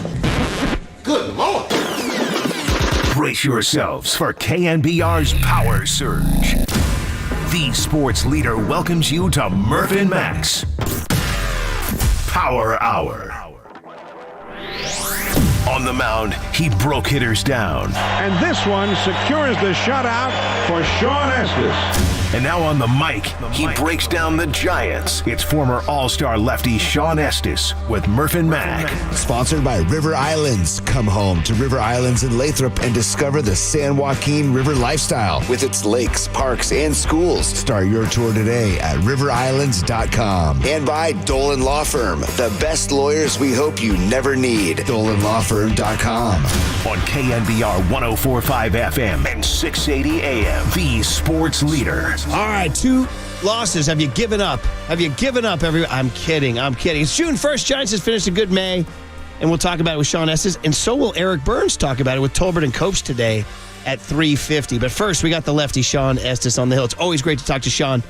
Means the weekend's coming. We'll set up the weekend as the Orioles come into town. Giants just finished May 17-12. Sean, that's pretty good. Good morning, man. Welcome back to Murph and Mac. How are you, brother? Hey, buddy. I'm good, man. Good morning to you guys. Yeah, great month of May. Right. A little disappointing with the way it finished, because you kind of felt with game 1 against the Pirates that it was definitely going to be another series win, and then they somehow couldn't score any runs against Oviedo the other day with a bunch of walks, and then they carried that into yesterday's game. But hopefully that's it. Hopefully flip the calendar over and new month, and then they can have another solid month like they did in May. Yeah, and really, we look at it, I mean, this will be forever, and it's probably 3-4 weeks in a row we're going to talk to you about this, but it will forever be the month that Schmidt and Bailey got called up, right? I mean, this is going to be that's the big picture story on this team. I mean, yeah, we can talk Conforto and Haniger, and we can talk whatever you want, like a bullpen, but do you agree? Like, this is like if you're doing the movie on the Giants, this is the month Schmidt and Bailey got called up, and that's why it changed. Yeah, let's hope in 10 years we're looking back to the month of May 2023 as being that time when you kind of like we did with Buster and Bum and all the guys that came up during their runs back in 2010. Laying the foundation for future Giants that we grew to love for the last 10 years, right? There's one left, that's Brandon Crawford, but let's hope that we're saying the same thing about Bailey and Schmidt, right? And more to follow, in my opinion. I mean, Kyle Harrison and potentially Kyle Harrison this year, and Matos, who's down in AAA right now, just tearing it up. Marco Luciano, maybe in the next year.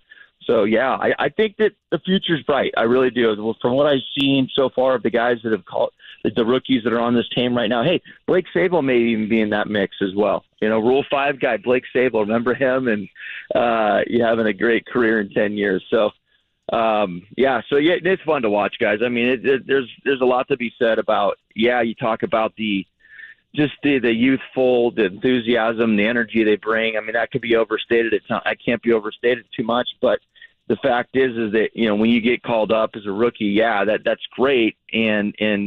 But you got to go out there and get it done on the field as well. So, we saw it a little bit with David Villar last year when he got called up. He had a nice couple-week run with the Giants, but then he stopped hitting and he got sent back down to the minor leagues. But so far, so good with this group. I think it's a different group. I really do. I mean, just because, just the defense that they provide. I mean, that's something that's not going to go away, right? That's something you're going to bring into the park every day. And then the offense is obviously just a bonus, and they're going to continue to get better offensively. But I mean, even a rookie like Wisely, who I think that, may not be ready offensively yet, even though he takes some pretty good bats, he's ready defensively at the big league level, and he could be a big part of the future of this Giant team as well. So the rookies, I think that right now, if you look at especially the month of May, the rookies have absolutely made the difference, and you can include Blake Sable in that conversation. I want to follow up on Sable. I want to do, because I mean, it's just like what you're seeing. I'm gonna be honest. I don't really need him behind the plate. You know what I mean? It's a little bit of a little bit of a circus back there, but. See, Brebbia had a quote like about 3 weeks ago saying like, man, Sable's up. He's like, I'm on the rail. He's like, this guy mashes. And it's like, yeah, as a rookie, you expect him to get fooled and figured out by the league, but he seems to be taking aggressive hacks. He's 2 for 4 yesterday. He's hitting 262, whatever. I mean, that's the old style metrics, but the new style metrics, what are you seeing with your eye test, Sean? Well, he's killing righties. I mean, that's the thing. I mean, I'm seeing that he's putting together really good at bats, and he's a threat. When he gets up to the plate, he's a guy that uses all fields. He's got power to all fields, and he's not swinging and missing as much as in pitches in the strike zone. And to me, that's the key. And it's really what the Giants have preached, since Farhan's taken over, is that you got to do damage. He's also got a great eye. He's also got a really good idea of what's a ball and what's a strike.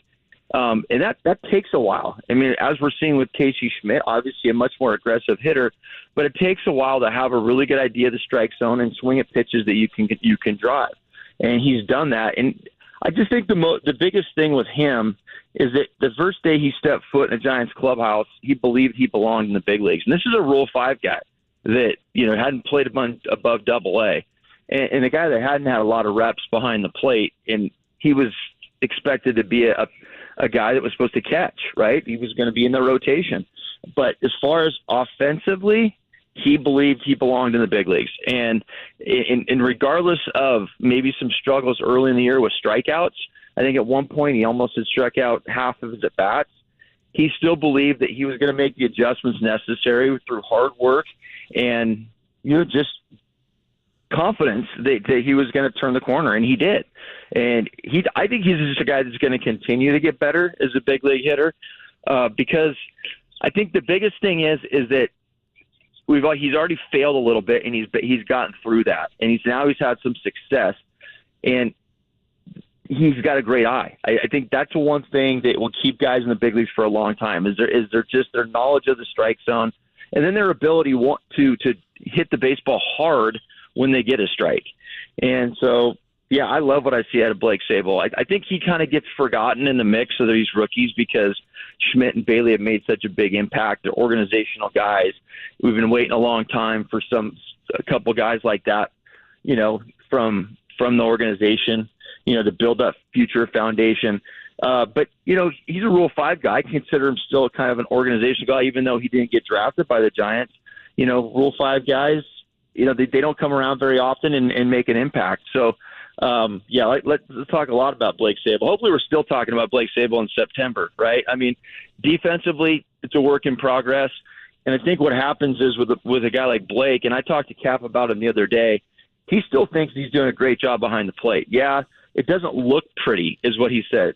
The things he does, he never, even the way he plays left field, it doesn't look pretty, but he gets the job done. Yeah. He's not a liability. And what happens is with Bailey, he looks so pretty back there, right? Everything's so calm, so smooth. Yeah. Then all of a sudden you throw a Sable in the mix, it just doesn't look right. Right. So I call. think I think it's magnified more just by how good Bailey's been, right? We didn't talk a lot about Sable behind the plate when Joey was there, right? So let's. I think it's not a huge drop off with Sable behind the plate. And you mentioned metrics earlier. The metrics on Sable aren't bad. They're not below average. He's an average big league catcher defensively right now based on metrics. And we're talking obviously pitch framing, blocking. But I think we end up hyper focusing on the fact that Bailey comes up, the team wins when he's behind the plate. They won 2 out of 3 Minnesota. Who's behind the plate in Game 3? Well, it's Sable. They lose. They win 3 out of 4 in Milwaukee with Bailey behind the dish, and then who's behind the plate in Game 4? Well, it's Sable. So I think he kind of gets a bad rap. It's like, oh, when he's behind the plate, they're losing games. So I mean, there could be a little bit to say about that, but I think more than anything, it's magnified now when he's behind the plate because of how well Bailey's doing this year. It leads us into the Bailey question. I don't think we've had a chance to talk to you about another. Just watching him behind the dish. We asked Mike and Dwayne about this. You as an old pitcher, obviously all-star pitcher, what are you seeing? And it's interesting because you say when Joey was back there, maybe the delta wasn't as big, the difference wasn't as big between Bart and Sable. I don't know, but you're certain. Am I reading you right in saying you're putting Bailey on a pretty higher level than Bart defensively? And if I'm wrong, let me know. But if I'm right, what are you seeing? Yeah, I mean, I think Joey's doing a great job, or was doing a great job behind the plate as well. I mean, he's made huge strides, but he's gotten better as he's been in the big leagues. Bailey came up right away and just looked the part, and he's a Gold Glover behind the plate. I mean, he'll be a Gold Glove big leaguer, and hopefully for years to come, because that means he's also hitting the ball well enough to stay in the big leagues. So that's obviously what we're hoping for with Patrick Bailey, but. From the get-go, he just looked the part. Mm-hmm. I'll tell you from a pitching perspective, he locks up pitchers. And if you watch this, because we have the benefit, we're watching a game on TV, we have that box on the TV, so we pretty much have an idea what a strike and a ball is, right? As a pitcher, there's a moment where, at least I did, where I didn't see where my pitch was going to end up, right? So I throw the ball, my head kind of comes down, and as I come up, it's about the time that the ball is getting to the plate. He makes pitches that you think that look like strikes, right? So you come up and you're like, oh wow, that's a good pitch, but it's because that he frames the ball so quick, and he brings the ball into the strike zone without that. You've seen catchers before where they catch the ball and they jerk the ball back into the zone. It's not like that. It's almost the way he catches the ball, it becomes a strike really when it isn't. So I would get locked up as a pitcher being like, I would think that there was a lot more strikes that weren't being called just based on how he receives the ball. To me, I've already seen some pitchers double back to the umpire, like, where was that? And it's obviously a ball because we can see it on the box. It's out of the zone a little bit. But he just has that ability to make really close pitches look like strikes. That being said, he also, he's shown maturity already this year with just his mound visits, just his timing on mound visits to come out there. I don't know what he's saying to the pitchers, but they don't have a problem with it. You can kind of tell with body language sometimes with pitchers, like, what's he doing coming out here? What's this rookie doing? I'm good, right? Especially the veteran guys, and they have a very veteran rotation. But he just seems to have the right timing to be able to slow the game down.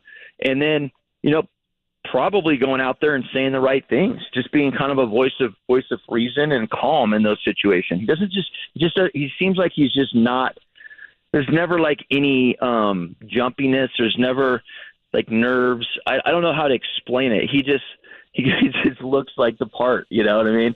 And that it's very comforting as a pitcher to go out there and he's behind the plate and that nothing can really go wrong. Right. You feel like that he's on the same page as you. He's, you have the pitch calm now, so you're not seeing the signs, but every once in a while a pitcher, you'll rely on the catcher to make a decision. Like you're caught in between two pitches. Maybe you're leaning toward one or the other. And that guy, a good catcher, a guy that's, you have good chemistry with, will throw down the sign that you're leaning toward. It just on a more consistent basis. It's just kind of weird how that works. And you don't worry about who's behind the plate. You worry more about executing your pitches and trying to get hitters out. And there is, trust me, there are guys that I've through to in the past where I knew it was going to be an issue. The catcher was going to be an issue from the time I threw that first pitch of the game. And typically there was usually some issues during the game at some point. That doesn't seem to be the case with Patrick Bailey. Yeah, Buster came on our show last week after the Bay Area Sports Hall of Fame and said, he said, I'd call it an easy, calm control. That's what he called it, an easy, calm control. So it sounds like what you're saying there. Yeah, so, very much. Oh, man. Hey, well, I mean, he had it. I mean, Buster, come on. Buster would know. It takes one to know one, right? I mean, he knew. He knew and he had it from a young age. So he had it from the time he stepped in, into the big leagues. I mean, they got rid of a guy and Benji Molina, who pitchers love throwing to, who was just a great human being and teammate, and nobody second guessed Buster Posey when he got to the big leagues. They're like, okay, this guy's pretty good, and he's going to be here for a while. The easy, calm control of a Buster Posey. Sean, we can't let you go without talking arms, and not starting arms, bullpen. That's talking about the month of May. Like we're going big picture month of May stuff. The bullpen was fantastic. I don't have the number right in front of me, but the ERA was extremely low. And it's sort of a two-part one because I'd ask you about who you thought emerged the most. And then just a quick ad on, remember, so the day before you joined me in Scottsdale, we had Luke Jackson on. Guy got personality for days. He was wearing an old Dale Earnhardt T-shirt, and when I asked him about it, he said, "Praise Dale and raise hail." As simple as that, Sean. Yeah. So he's a fun dude, and he can pitch, and he just joined the bullpen. So, Sean, going into June, all of a sudden that already good May got better, huh? Yeah, man. Wow, no, you're right. He looked good yesterday too. And if you remember, guys, Brebbia came off the Tommy John a couple years ago, and he had some rough outings out there. It takes a while, and who's to say that Luke won't? But the stuff looks electric, kind of like it did before Tommy John, right? It took Brebbia half a season to get right, and then we saw last year how well he did. Second year off of TJ. There's some guys that can step in and just kind of hit the ground running. He had TJ last April, so he's not that far removed from it, 13 months, which, is kind of the norm now. But as you get older, and he's 31, it takes a little bit longer to come back. It took me almost, 18 months to come back from mine. So to see what I saw yesterday, just as far as stuff-wise, throwing strikes, that's very encouraging. Moving forward, yeah, big piece of that bullpen. But everybody has been throwing well. I mean, you really can't pick on one guy down there. You name a guy, he's done something really well, especially in the last, I'd say 2.5 weeks. It was a little dicey even at the beginning of May, but really what they've done as a unit in the past, I'd say 3 weeks, has been incomparable. They've been the best bullpen in baseball. I think they've given up a run in the last 15 games, a total of I think they got a 1 ERA in the past, I think 20 games. I'm probably off by a little bit, but it's been that good. But the guy that really stood out, because think about it, he's a guy that they gave a bunch of money to as a reliever, and that's Taylor Rogers. And you don't get contracts like he did. Bullpen guys just don't unless you're a closer. Obviously, the closer is Camilo Duvall. Taylor Rogers, they felt like could be a closer. He could be the guy. He's been a closer in the past. Definitely can set up, but he's the guy that if Camilo needed to be down that day, he was gonna close games out for you. And he had a miserable month of April. And until he chucked his glove into the trash and his hat, he wasn't good. And I think they were kind of questioning that sign, because you don't give that much money to a guy, to pitch him in low leverage situations, right? And that's kind of the role he ended up being in starting May, because he just wasn't that good. Well, to me, he's been the one that stood out the most, because he's gradually, as the season's gone on, the velocity's gotten better. That breaking ball, the swing and miss breaking ball that he featured in Minnesota that was so effective is back. He's getting guys out. He's looking nasty. He's striking guys out. That's the guy that they need, right? I mean, contract aside, he's a guy they need at the back end of the bullpen to be a strikeout guy. You have to have those type of guys in your pen. And so it depleted him a little bit. It made him a little shorter down the bullpen when he wasn't pitching as well. Now his brother's been good all year long. So I don't want to not mention that, but Tyler's been great. Brebbia has been great all year. Alexander's starting to throw the ball much better. Junis is perfect in the role that he's in. And another guy too that's not in the big leagues right now that I thought that did a great job and got better in a role that he wasn't accustomed to, because he's been a starter his whole career in the minor leagues, is Tristan Beck. And we're talking about a guy he's got a power arm with nasty breaking stuff. And, he came out of the bullpen and he pitched some big innings for the Giants in May. I like him too. I think he could be a future starter. Maybe they like him coming out of the bullpen in the role that he'd been in as a Giant, but he's only in AAA right now because he pitched the other day and needed a roster spot. And I thought he was a big piece of the bullpen. So tough to single out one guy based on how well everybody's been throwing down there. But I would have to say the guy that they needed to step up was Taylor Rogers, and he did. Yeah, Taylor Rogers, Luke Jackson. It's all very exciting for the Giants going into the month of June. And, we opened the conversation, Sean, by talking about the youth. And Schmidt and Bailey is the month of May. I'm looking at Susan Sluster's piece in the Chronicle, and this is something, if you're a Giants fan, you've been following this, but she says it could keep coming now. We've talked about Kyle Harrison with you for a while. He's right there. And Farhan's even acknowledged, we're saving his bullets for later in the season. So, but the other name is Luis Matos, the outfielder. And now Michael Conforto has a heel bruise, and they say he's going to stay off the IL and try to manage the pain and maybe sit out tomorrow night. But Susan says it's maybe Luis Matos would be the next injury that comes. He's hitting, let's see here, hitting 340 with 3 doubles and 2 triples in his first 12 games with the River Cats. Hey. I don't know. Are you hearing any buzz? And should this be the next one we're waiting for? I'm hearing a lot of buzz for sure. Not only that, but he's a Gold Glover out in the outfield. So there's another guy too, defense. It just seems that kind of seems to be the theme with the young guys coming up is they can flat out run it down and they can pick it. I mean, that's huge. I mean, defense wins you so many games. I mean, I think it goes unnoticed just how if you have a solid defensive team, it's how the D-backs are doing it. They're doing it with defense and speed right now, and they're playing great baseball. And I saw it firsthand in the 4-game series out here in Arizona that they won 3 of those games that they won. All 3 of those games they won, in my opinion, were because of their good defense. It was preventing runs. It was ending innings. Just limiting damage based on defense, making the play. So another defense guy in Matos that can hit too. So the buzz is, we know he can play defense at the big league level, but can he hit enough? And he's doing it. He got better when he got to AAA. he started hitting the ball better at AAA this year. So every time I look up, I look at the minor league report, he's getting 2-3 hits a game. So, play the hot hand, right? But where's the room for him right now? If like you said, if Conforto, Giants are pretty careful about, especially guys some of their older veteran guys that they like to play every day, that if it's a situation like they did with Tyro where, he's just not feeling 100%, let's not rush it right now. Let's let things calm down, retroactive him, bring him back in a week and a half, and then, he'll be ready to roll. That I don't know if that's something they're going to do with Conforto, if it's a bone bruise, which typically, obviously you're not going to make it worse. It's just more about the tolerance.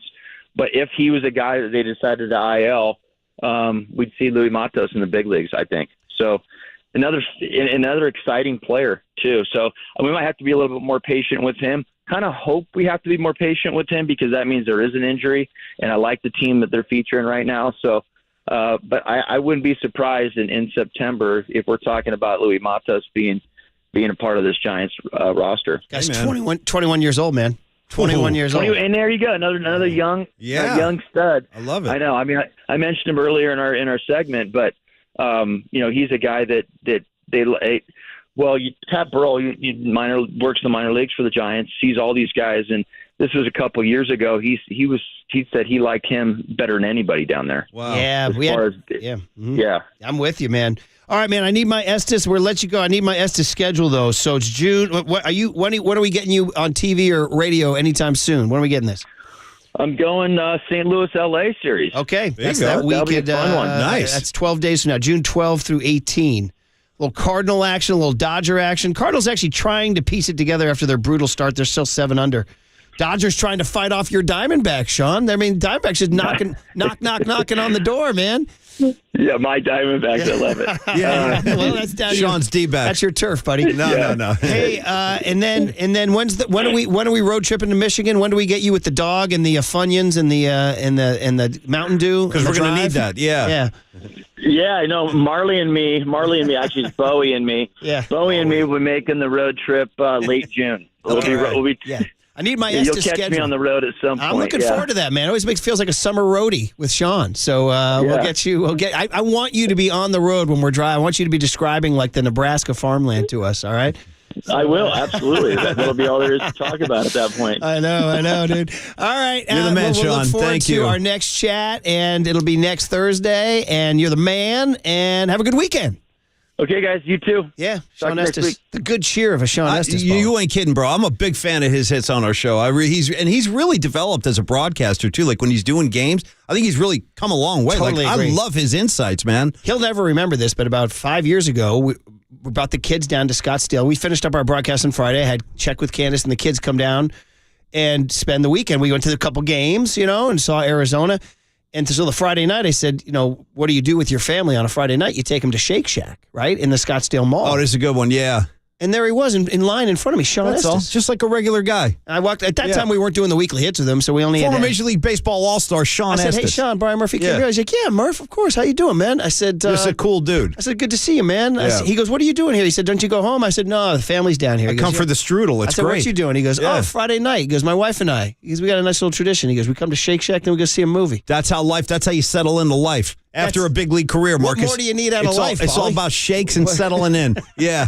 Do you bring the shake into the theater? Do you throw a splash of vodka in the shake? 808 KNBR. It's another question. Vodka in a milkshake? Well, it's been done. Never heard of it. You could try it sometime. Interesting. You know what I mean? You blend it right in with the chocolate. Next thing you know, you got a little buzz going. Listen, all we're doing right now is we're just absolutely delaying the majesty. Listen. No, And that thank you. is two things. One, you're listening to KNBR and KNBR FM San Francisco, the sports leader, Cumulus Media Station. And two, our big hit. So people are like, wait, what's the big hit? Murph and Mac, what's the big hit? Well, the big hit is whatever it wants to be. Well, it's also.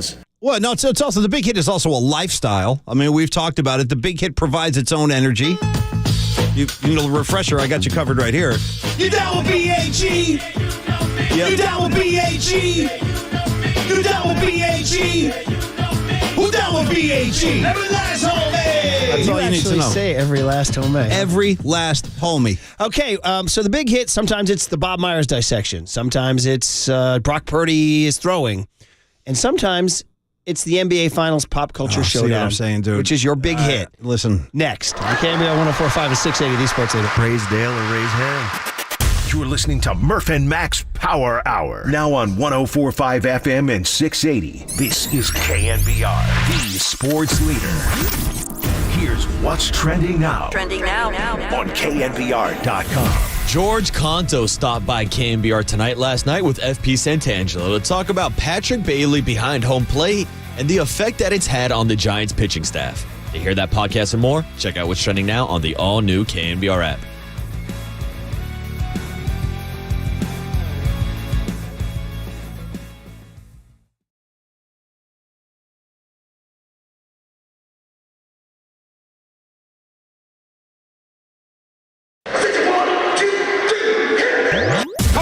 This is Murph and Max. Big hit. I'll take a hit. Hit me. Hit me. A hit is a hit, you pathetic schlepper. Fly ball into left field. Nice hit. Sponsored by Benjamin Moore Paints. Experience the Benjamin Moore retail difference at their independently owned authorized retailers today or at benjaminmoore.com. On KNBR 104.5 FM and 680 AM. The sports leader.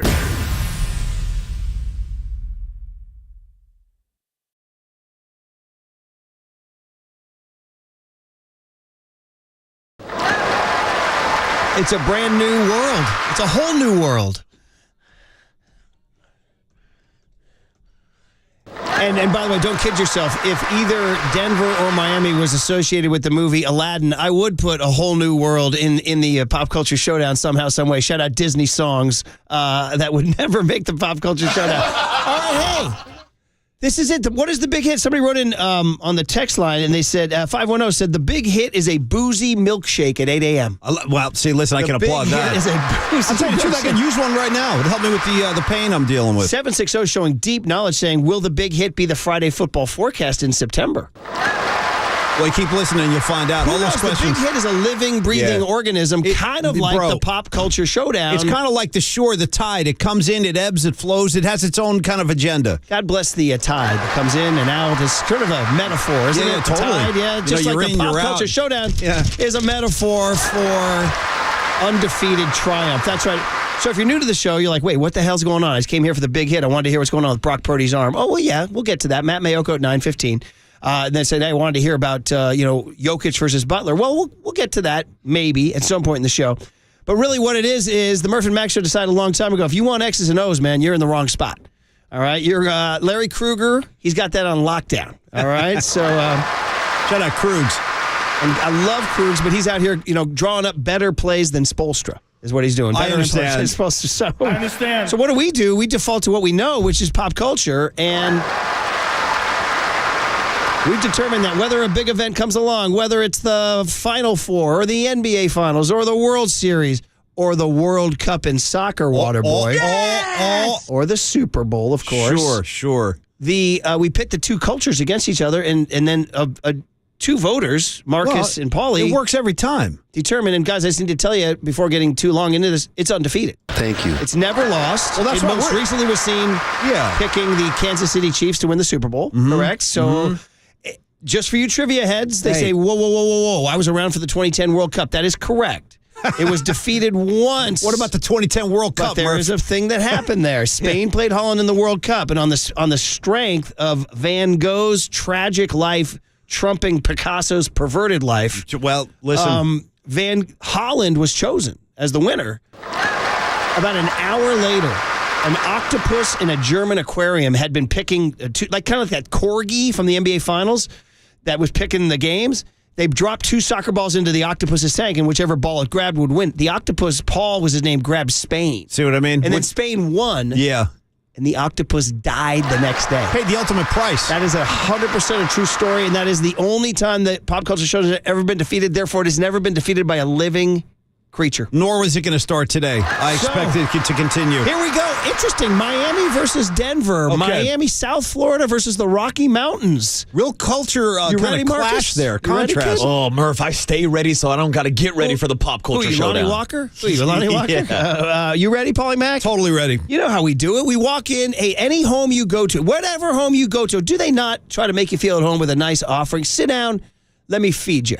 Even if you're Joe Pesci in Goodfellas and you've killed somebody, the mom still wants to feed you. Quick question, though. What if you go into somebody's home and they don't offer you anything? Do you pipe up and say, like, hey, I could use a drink or I could use a snack of some kind if you're willing to work with me? Because then you start to come off like the a-hole who's asking for stuff. And you know what?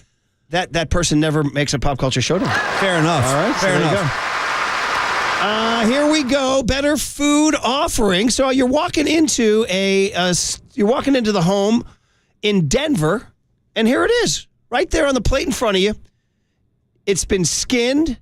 It's been coated in flour. Skinned it. Pepper and salt, pounded flat, and deep fried.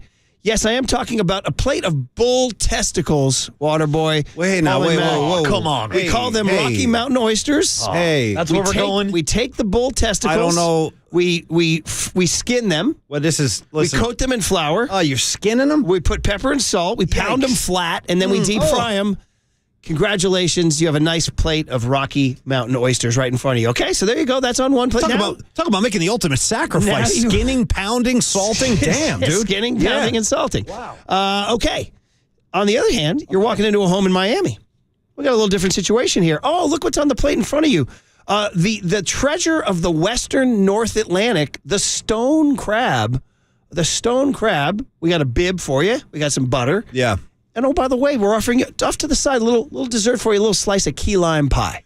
Look, says a key lime pie. Marcus, you got your Denver home with your Rocky Mountain oysters. You got your Miami home with your stone crab and key lime pie.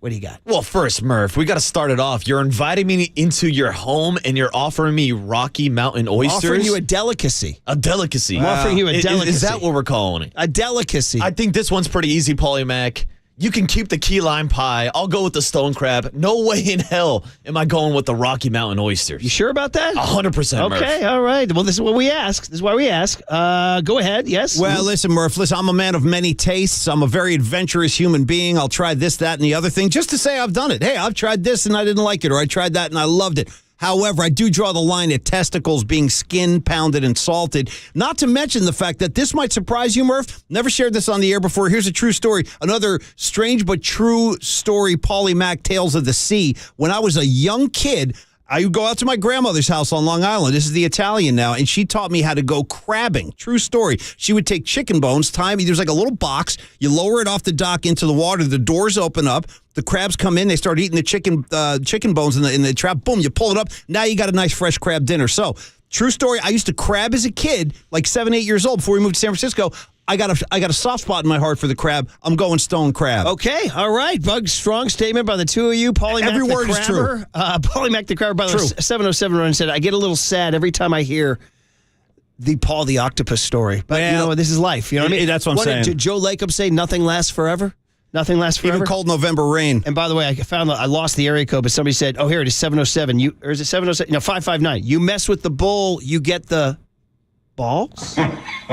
All right. On we go to category number 2. And sometimes the pop culture involves other sports. Okay. So each city has an all-time gunslinger quarterback. Oh.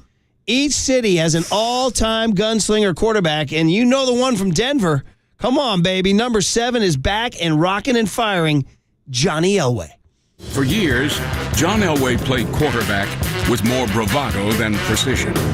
He was a master of the moment, crafting singular snapshots that remained etched in our collective consciousness. The throw, touchdown, 98.5-yard drive. He was bold and fearless, challenging and defiant. He played with an arrogance that dared you to stop him. For the first decade of his career, John Elway was a rebel. I wanted to be the greatest quarterback that ever played, and that was my expectations of myself. And so what other people thought I could do was secondary to what I wanted to get. There it is, man, with the tunes up. By the way, did you hear that? Crafting singular snapshots etched in our collective consciousness. How about NFL Films writing? By the way, how about that? The writing, the soundtrack, the music bed is money, too. John Elway was a rebel. Love Well, Miami's got their own gunslinger quarterback, and maybe his legend was not carved as much on the field as it was pitching gloves. I have a very long Christmas shopping list. A whole football team that my career depends on. But my shopping is easy because they let me know exactly what they want. Isotoner gloves for men. I buy isotoners for the big guys and the super fast little guys and everyone in between. Because isotoners fit them all. So this Christmas, take care of the hands that take care of you with isotoner gloves. Way to go, Dan. Thanks a lot. Yeah, ladies and gentlemen, the inimitable Dan Marino pitching isotoner gloves. You want to talk a moment in time, Paulie Mac. Dan Marino who the hell gets an endorsement selling gloves? Well, Dan Marino does. Yeah, Dandy Dan does. Now, he used to say pick a guy and let it fly, or pick a glove and let it fly. Paulie Mac, they're both undeniable gunslingers.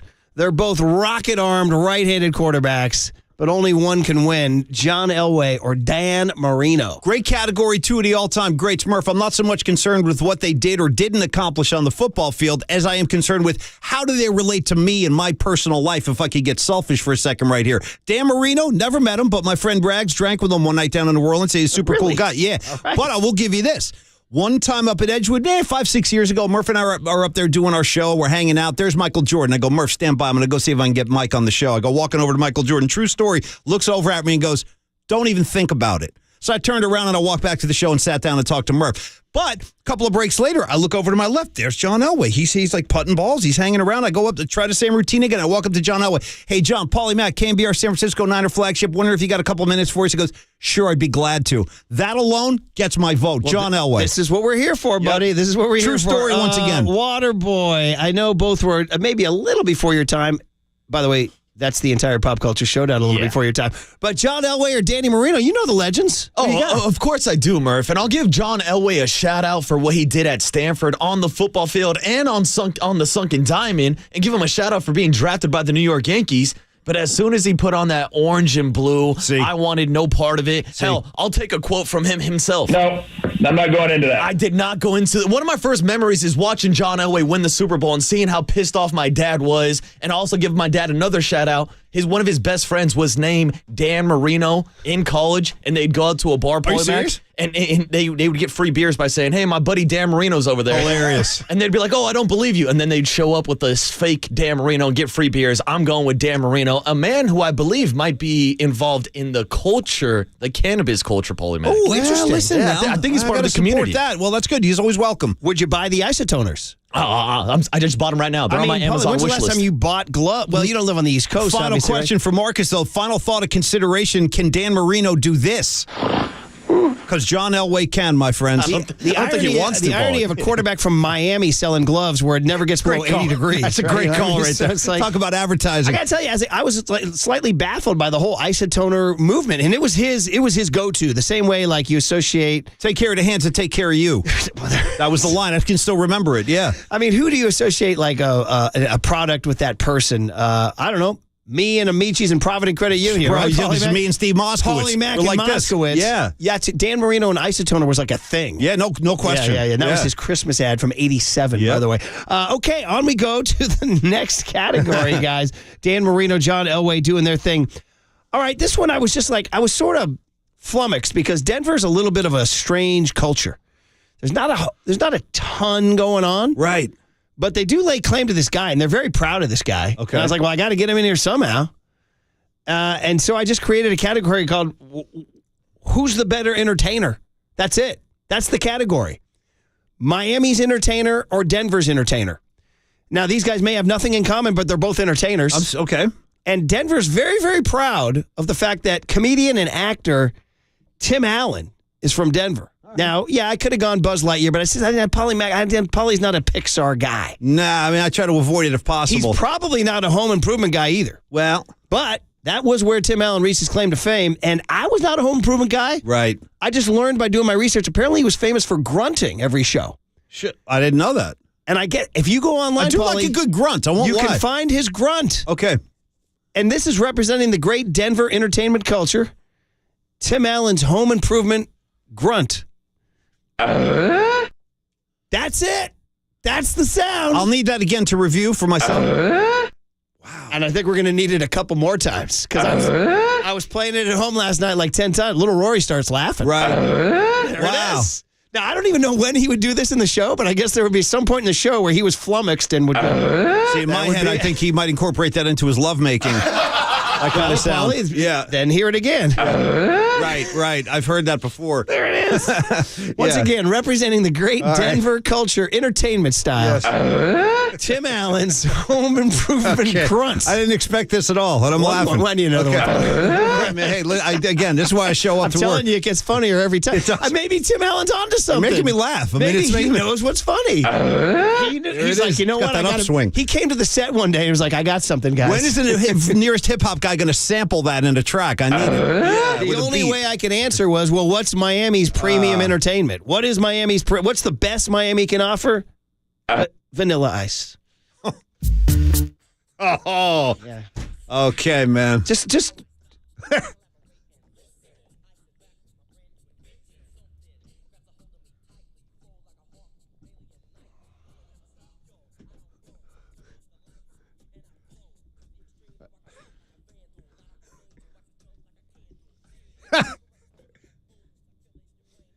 Yeah.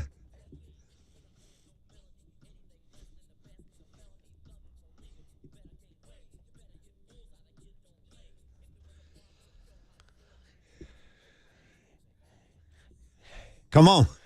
Bum bum bum ba da dum dum. Hey. All right, we had to roll it. I had to get a whole verse of bars in there. I appreciate it, man. I wasn't going to cut him off short. Did he say something about the candle and waxing a chump like a candle you know what I mean? at some point? And what are you going to say? Check out the hook while my DJ revolves it. With one of the these greatest, are iconic lines, and guys. the sample itself, a great sample, too. These are iconic lines. I didn't get to the word. I was thinking about putting in word to your mother. Because don't forget, he did wear the leather jacket on Saturday Night Live, and in glittery diamonds on the back, it said word to your mother. Well, why wouldn't it? And the collar was popped up. I also thought heavily about, since it was Miami, including the actual geographical A1A, Beachfront Avenue, where they do mention that. But rest assured, he's repping Miami hard. Let's see, this time Waterboy goes first. Better entertainer, Denver's Tim Allen and the grunt. Miami's Vanilla Ice. Ice, ice, baby. Well, that grunt right there is amazing. And I'm one of those kids who grew up watching Home Improvement. Okay. So I know all about Tim the Tool Man. Okay. And I think you just got to look at the catalog here. It's pretty easy. We shouted out Buzz Lightyear and Toy Story. You can shout out the Santa Claus movies. That was another option. The catalog goes deeper and deeper and deeper. And no disrespect to Vanilla Ice. He was a one-hit wonder. Okay. I'm going Tim Allen. Vanilla Ice had a movie, you know. Bro, and in the movie you're trailer, you better stop right there because I'm bringing this to the table. All right, you're jumping down so you went Tim Allen officially? Yeah, yeah. So he's voting for Tim. So here's the thing. This is another strange but true tale of Paulie Mack radio past. My first radio job after college, I worked at Kiss 108 in Boston. I was in the promotion department. Just a grunt, driving the van around, giving stuff away. Bro, I hosted the premiere of Cool as Ice. You ready for that? In a theater. packed full of screaming teenagers. There I was in my Kiss 108 shirt saying, hey, welcome everybody. We're going to enjoy the big Vanilla Ice debut tonight, the world premiere. So anyway, I hosted the event, sat through the film. Not a concert, a movie. A movie, Holmes, and sat through the whole damn thing with like 13-year-olds to my left and right. They were going crazy, screaming, crying, and there I was right in the middle of it all. By the way, today we've had Paulie Mack hosting Grand Funk Railroad at the Bryn County Fair. True story. The Vanilla, which the movie was called a smooth, what's it called? Cool as ice. Cool as ice. Driving a big Harley around, trying to steal this girl from some other guy, and the whole thing. It was awful. But I'm partial to Vanilla Ice. Brings back a lot of good Boston memories. I'm going ice.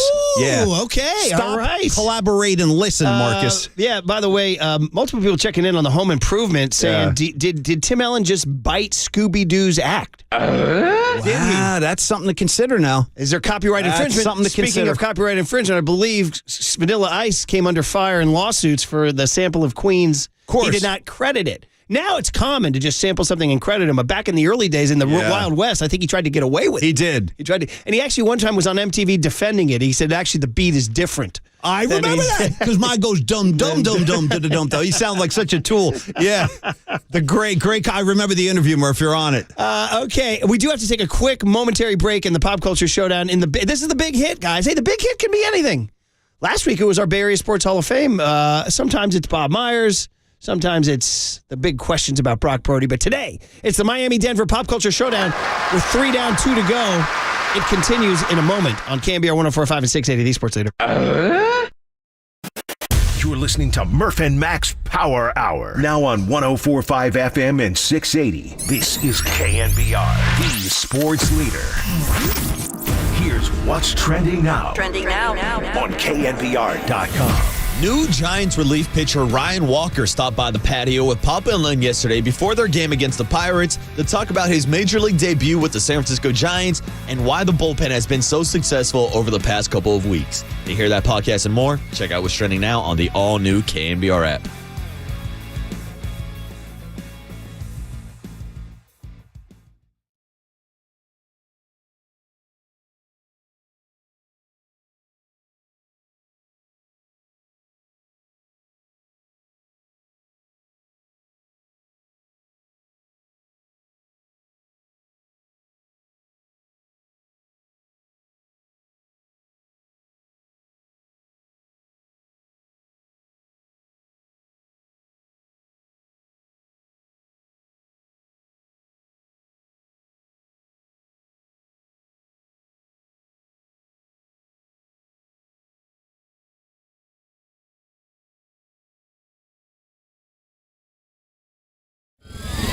And now, time for the Protect Your Assets with David Hollander Business and Technology Report.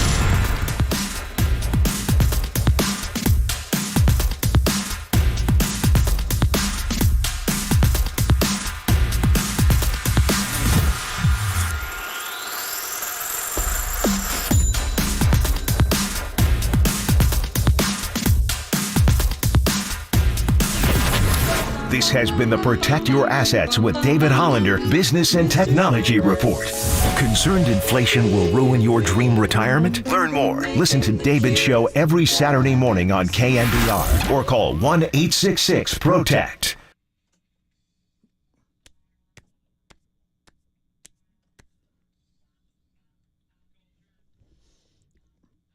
Well, that's it. That's the big hit today. Listen, we talked to Howard. Sorry. Didn't want to interrupt. We talked to Howard Beck today about the matchup and Jokic and Butler and Malone and Spoelstra and all that. But, guys, let's be honest, man. It ain't about X's and O's. It's about pop culture, Miami versus Denver. 3 categories down, 2 to go. We've already touched on things like Rocky Mountain oysters. By the way, somebody wrote in and said the Rocky Mountain oysters are slaty and explode in your mouth. Oh! Don't think I want to experience that anytime soon. So, I don't need any explosions going on. No, me and you, Marcus. Pie, we had Elway, we had Marino. We're going to stick with the crab. Tim Allen, damn, they're proud of Denver. Denver's proud of any search on Denver Entertainment. Tim Allen. There he is, the same guy right there. But Paulie Mack shuns that and goes with Vanilla Ice. I roll with ice. All right, and each culture region has, a network TV comedy from the 20th century. Right. There are no more network TV comedies, although Abbott Elementary is pretty funny, I must say. But the network TV show that defined each region. Now, technically, this isn't Denver. It's Boulder, Colorado, but so close to Denver. So close. And listen, I mean, what are you going to say? We miss him every day. We drive through his, if you live in Marin or Sonoma County and you're driving to the city, you drive through his tunnel every day. It's hard to describe the phenom that was Boulder, Colorado's Mork from Ork. Very nice. And I just, there's a lot of scene you can choose, Paulie, but Mork came down in an egg. Now, what was for you, because I'm going to have to give you some context here. Mork was an alien who brought insight into the human culture with his sometimes comedic, sometimes poignant observations. So, he was mostly baffled by humans, but at the end of every episode, he would say, what I learned is that you humans have love in your hearts. And we'd all go oh, man, Mork's right. Damn, or we'd be 20 minutes of hijinks, and then at the end, he'd be like, what I've learned is that love is the most powerful force on earth. You're pulling my heartstrings right now. Murph is on fire. He would lay you out at the end of the show. He'd be reduced you to a puddle of emotion. What I learned is that your mom and your dad are the most important people in your life. Because if we don't have love, what do we really have? All these deep thoughts at the end. But you'd go through 20 minutes of hijinks to get there. Well, a lot of hijinks, sitting on his head. And in this one, he came down in an egg. So he did. He opens up the fridge in an early episode, and he sees eggs in the fridge, and he's very concerned. Oh, dude, yes. He's like, these are his people. Murph's on fire. So here's the scene. This is Mork talking to eggs. He's talking to eggs in the kitchen here. Hello? Hello? Anybody in there? Little hatchling brothers, you must revolt against your oppressors. You have nothing to lose but your shells. As much as I like Mindy, it's against intergalactic law to eat fellow space travelers. Fly, be free!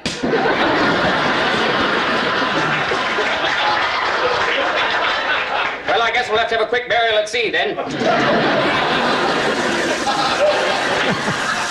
I'll notify your next of kin. Your brother bit the big one. What's the matter? Have you no emotions? Are you hard-boiled? Huh? There it is. He's talking to eggs. So that fly be free, Waterboy, was a very iconic because he tosses it in the air. He says, fly be free. And, of course, it smashes on the thing. And so he's very confused. And when the egg doesn't respond, are you hard-boiled?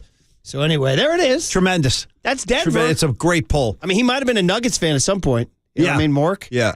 All right, Miami's got its own slate of network shows, but if we're going to go comedies, we got to stay comedies. I mean, it's just funny. I probably didn't give this show enough love because when I go back and look at the YouTube clips like I did last night, pretty funny. Got to give it up for Blanche and the crew, the old silver-haired foxes living in the condo in Miami. Shout out Miami's representation, Golden Girls here. If I'd had the money, I could have been living in a swinging condo instead of with, I better not say anything till I've had my coffee. A slut and a moron.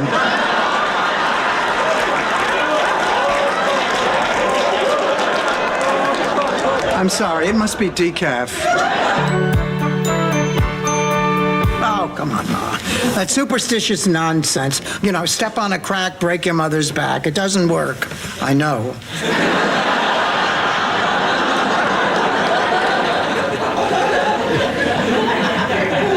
I tried. I tell you, the comic chops of a B. Arthur. Yeah, man. She was riffing like crazy there. How about she says she's talking to the two, and she goes, I better not say until I've had my coffee. She takes the sip, and then she drops, a slut and a moron. This must be decaf.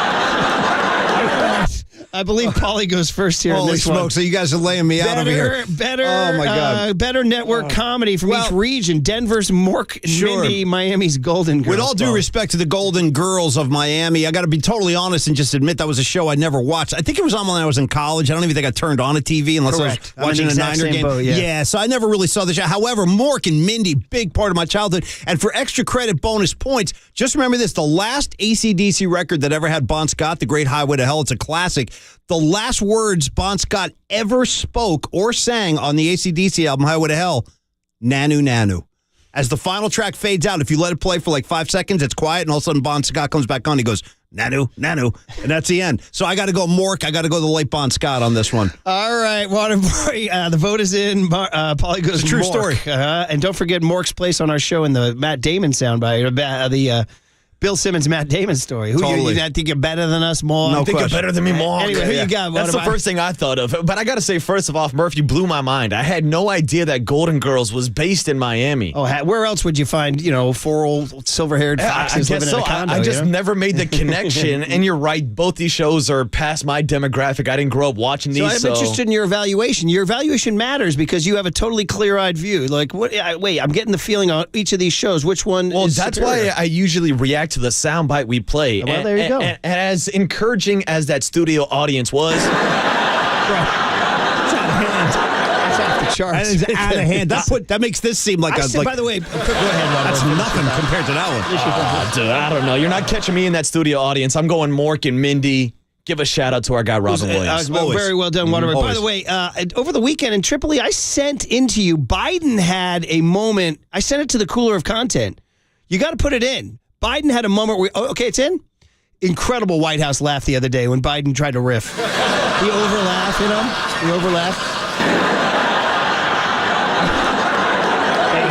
That's the kind of laugh B. Arthur could bring. By the way, her deadpan was incredible. I went back and watched it last night, and I said, that's some damn good comic chops there. She's got some timing. Right. All right, guys. And then finally, of course, we got to end it with music, right? Yeah. We got to end it with music. Each region has an all-time legendary singer. Grammy-winning, legendary singer. Okay. And wait, I want to get this guy's name right. I've had it for sure. I don't want to screw this up. I'm going to, because we're going to Miami first. I had it written down, and then I forgot. I know, but I'm going with his birth name. Which is, his birth name is, come on, I got it. I'm not sure. I don't know. I'm so sorry, guys. Stick with me for just 1 second. Armando Perez. I got it. Armando Perez. You're like, wait a minute. Armando Perez? I don't know Armando Perez. Yes, you do. Because he's Miami's own Pitbull.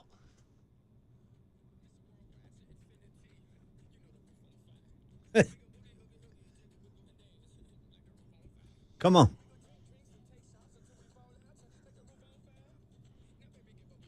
Woo! Yeah. Oh, dude, I'm feeling this.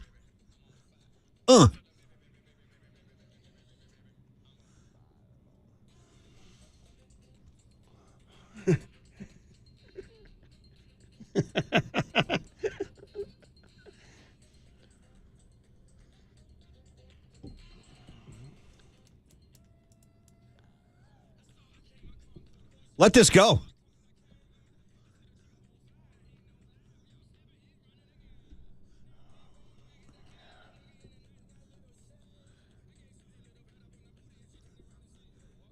Come on, man.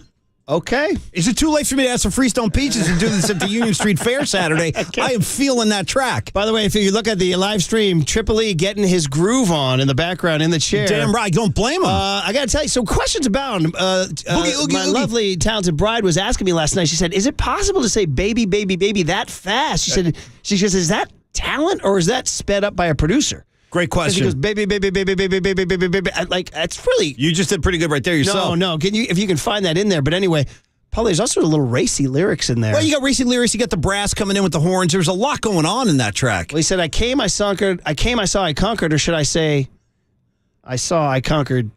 Well, I won't even... Thank you. I understand. No, it's an adult theme. But he also does...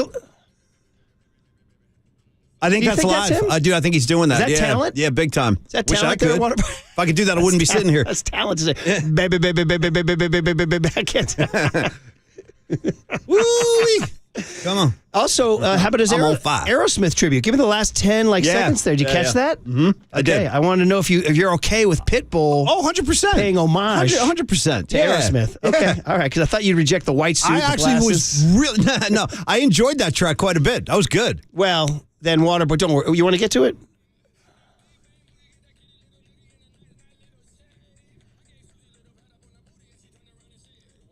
Well, that's the thing.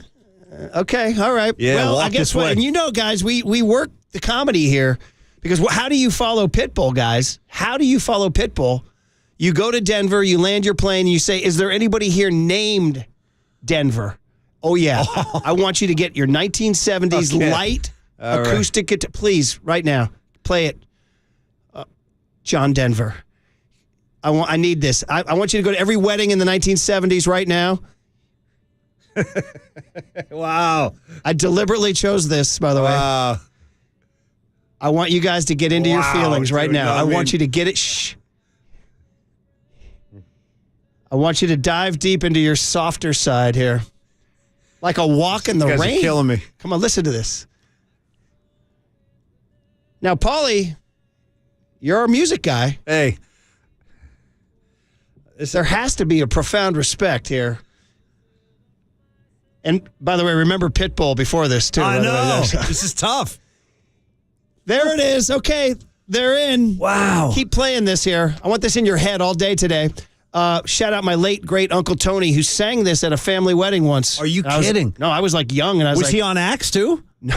Uncle Tony, no. Uncle Tony just grabbed the mic. There's some good finger picking going on right He there. also sang at our wedding, too. Yeah. It was awesome. But what did he sing at your wedding? He sang, I can't do it. It's Was it a Pitbull track? Let me give you, that's all. That's all. I can only give you country walks in springtime. And as I would promise that a hand you hold is true. Da, da, da. That's all. It's a beautiful, Okay, all right. It's a standard song from the 40s.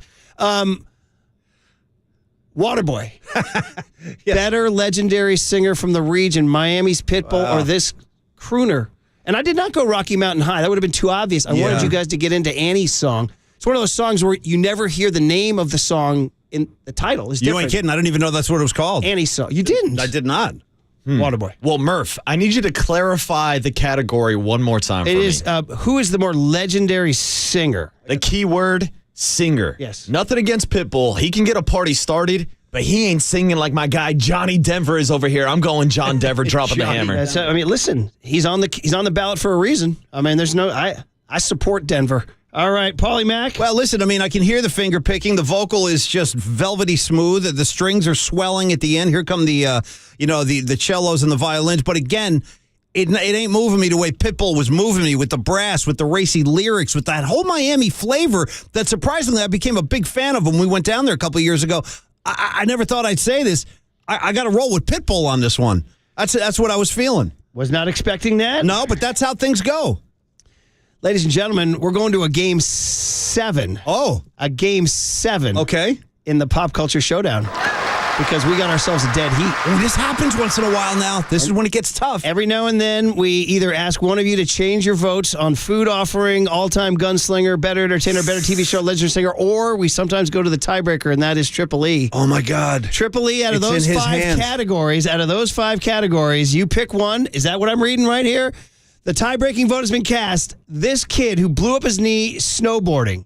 Every time he snowboards, he puts his earbuds in and listens to Pitbull's Fireball while drinking Fireball shots on the lift. That Ladies and explains a lot. gentlemen, Pat Riley, Eric Spoelstra, I'm on fire. Jimmy Butler, hey, will be your NBA champions. And so it is. Is a Pop Culture Showdown. We'll put the wheels back on next on these folks later.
Crank up Murph and Max Power Hour.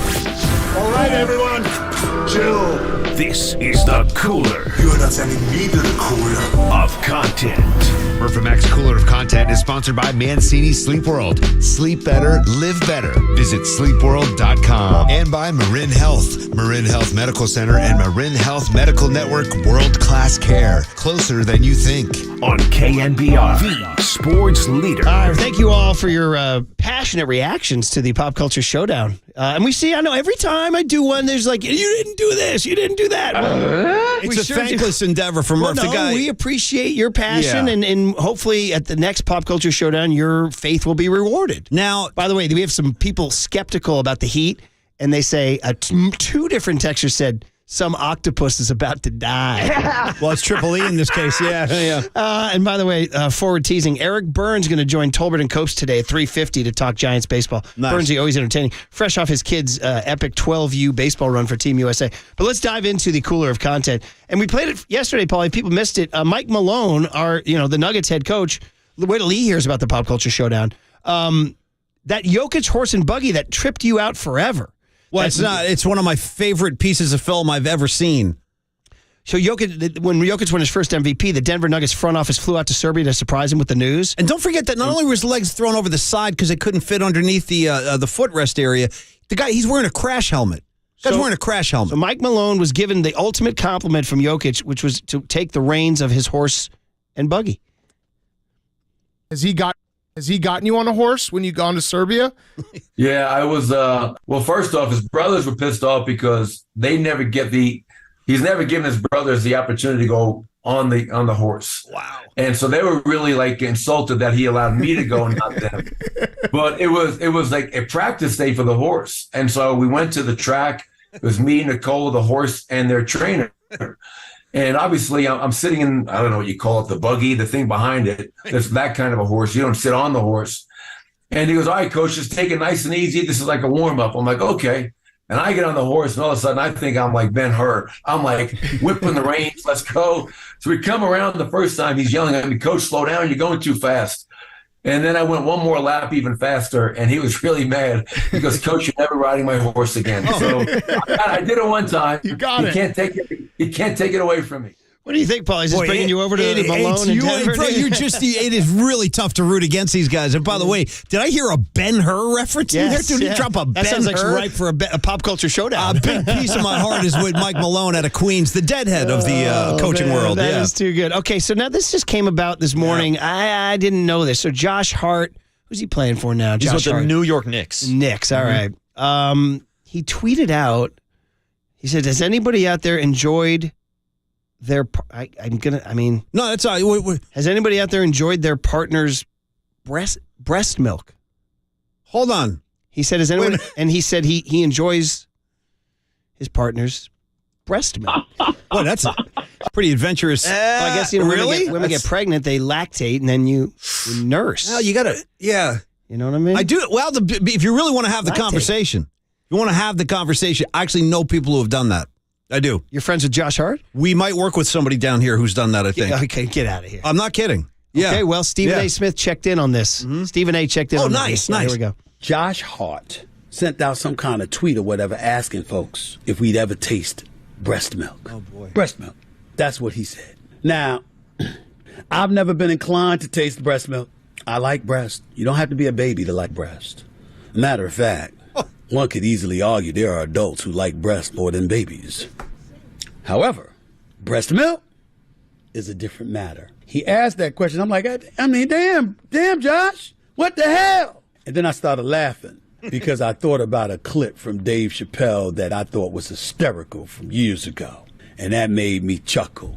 Y'all got to walk uptown to the Bronx and get breast milk from a Cambodian immigrant.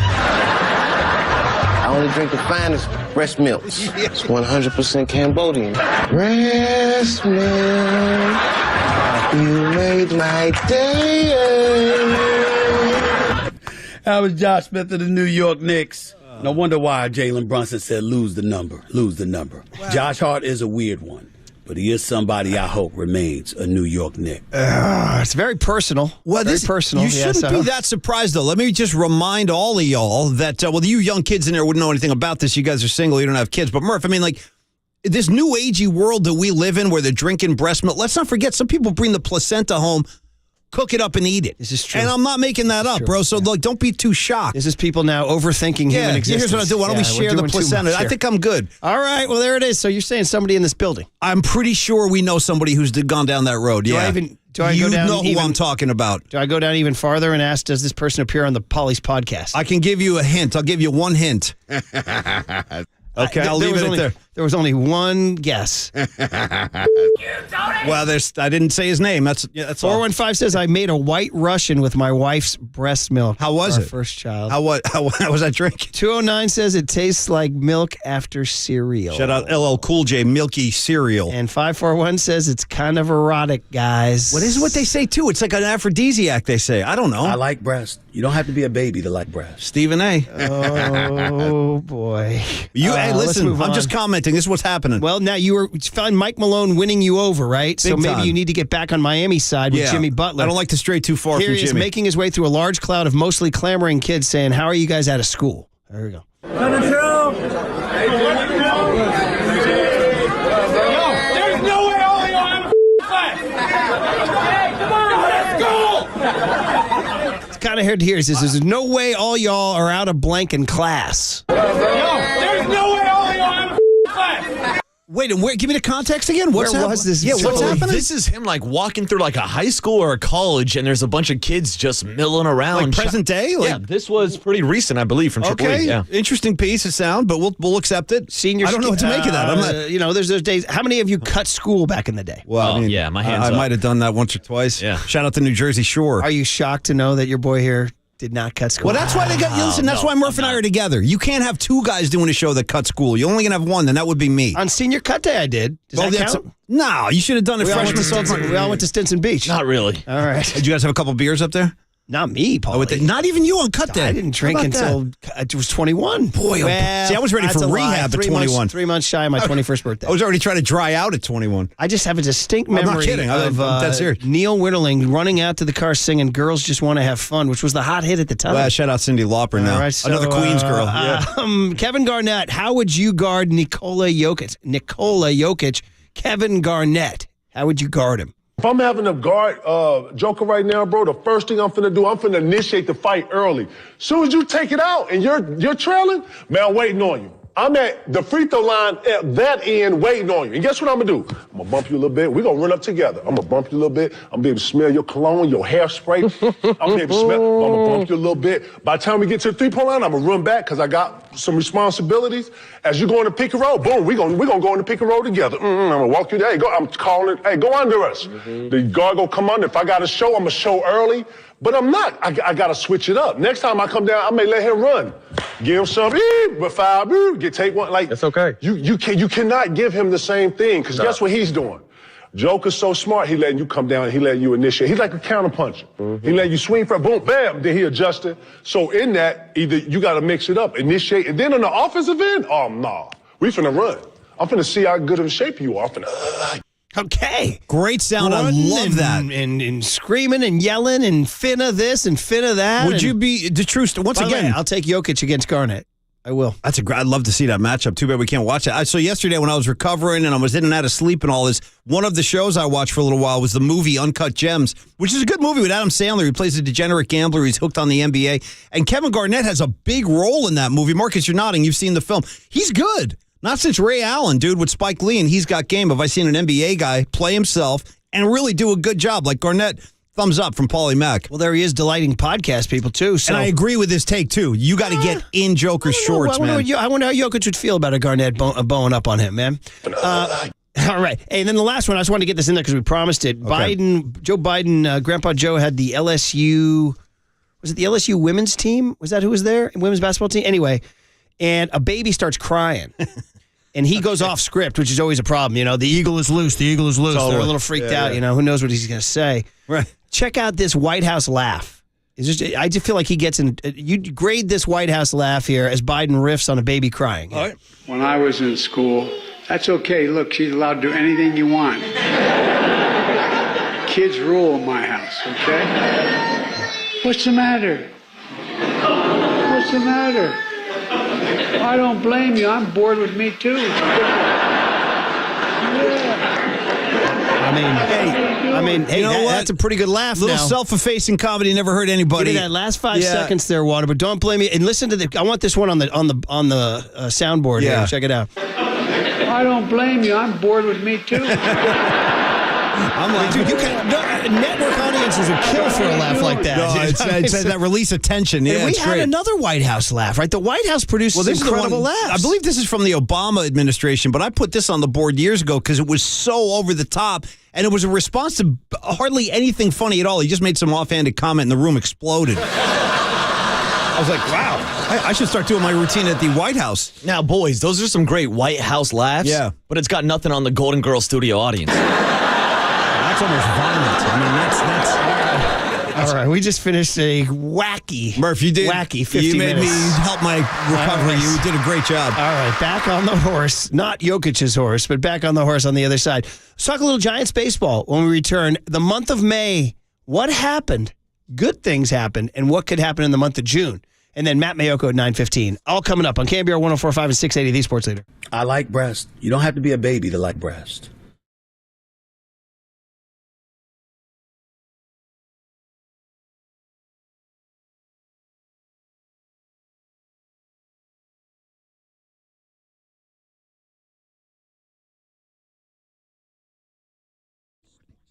All right, back in the saddle today with Steve Moskowitz on the Murph and Mac Show. Hey, it's a Thursday morning. The sun is shining. And let's see if Steve can give us some advice to make our tax lives just a little bit easier and better in the long run. Steve, good morning. How you doing today, my friend? Doing great, Paulie. And I'm so concerned that your listeners may be getting some bad advice on ERC. Okay. You know, we've done a lot of these cases, and this is where the government's given away up to $26,000 for every client, for every employee that you've had that qualifies. Right. Two different ways to qualify. The easy way, certain drop in gross revenue. But so many firms, so many CPAs are stopping there. And I just had another one on Friday. And what happened was the CPA said, you're not qualified. We talked with the client. He was, and Paulie, we're careful with these. We put them through multiple checks, right, with multiple people. This client qualified for about $300,000. He was leaving that on the table. Wow. Well, so the bottom line is, if you've been told you don't qualify for ERC because your gross revenue go down enough, just like a medical doctor tells you something, you talk to another doctor for a second opinion. Talk to us for that second opinion. Let's see if you do qualify. I can personally guarantee you it's worth your while to reach out to Steve, and you can do that by calling 1-888-TAX-DEAL. Visit Steve online at Moskowitz LLP and find out if you qualify for ERC relief. From the Chilton Auto Body Traffic Desk.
Listen to the sports leader anywhere, anytime. Download the all-new KNBR app. Now, Murph and Matt continue live from the KNBR Casino Matrix Studio. Casino Matrix Progressive Jackpots are here. Where are you? Just drop in. Please play responsibly. 1-800-GAMBLER.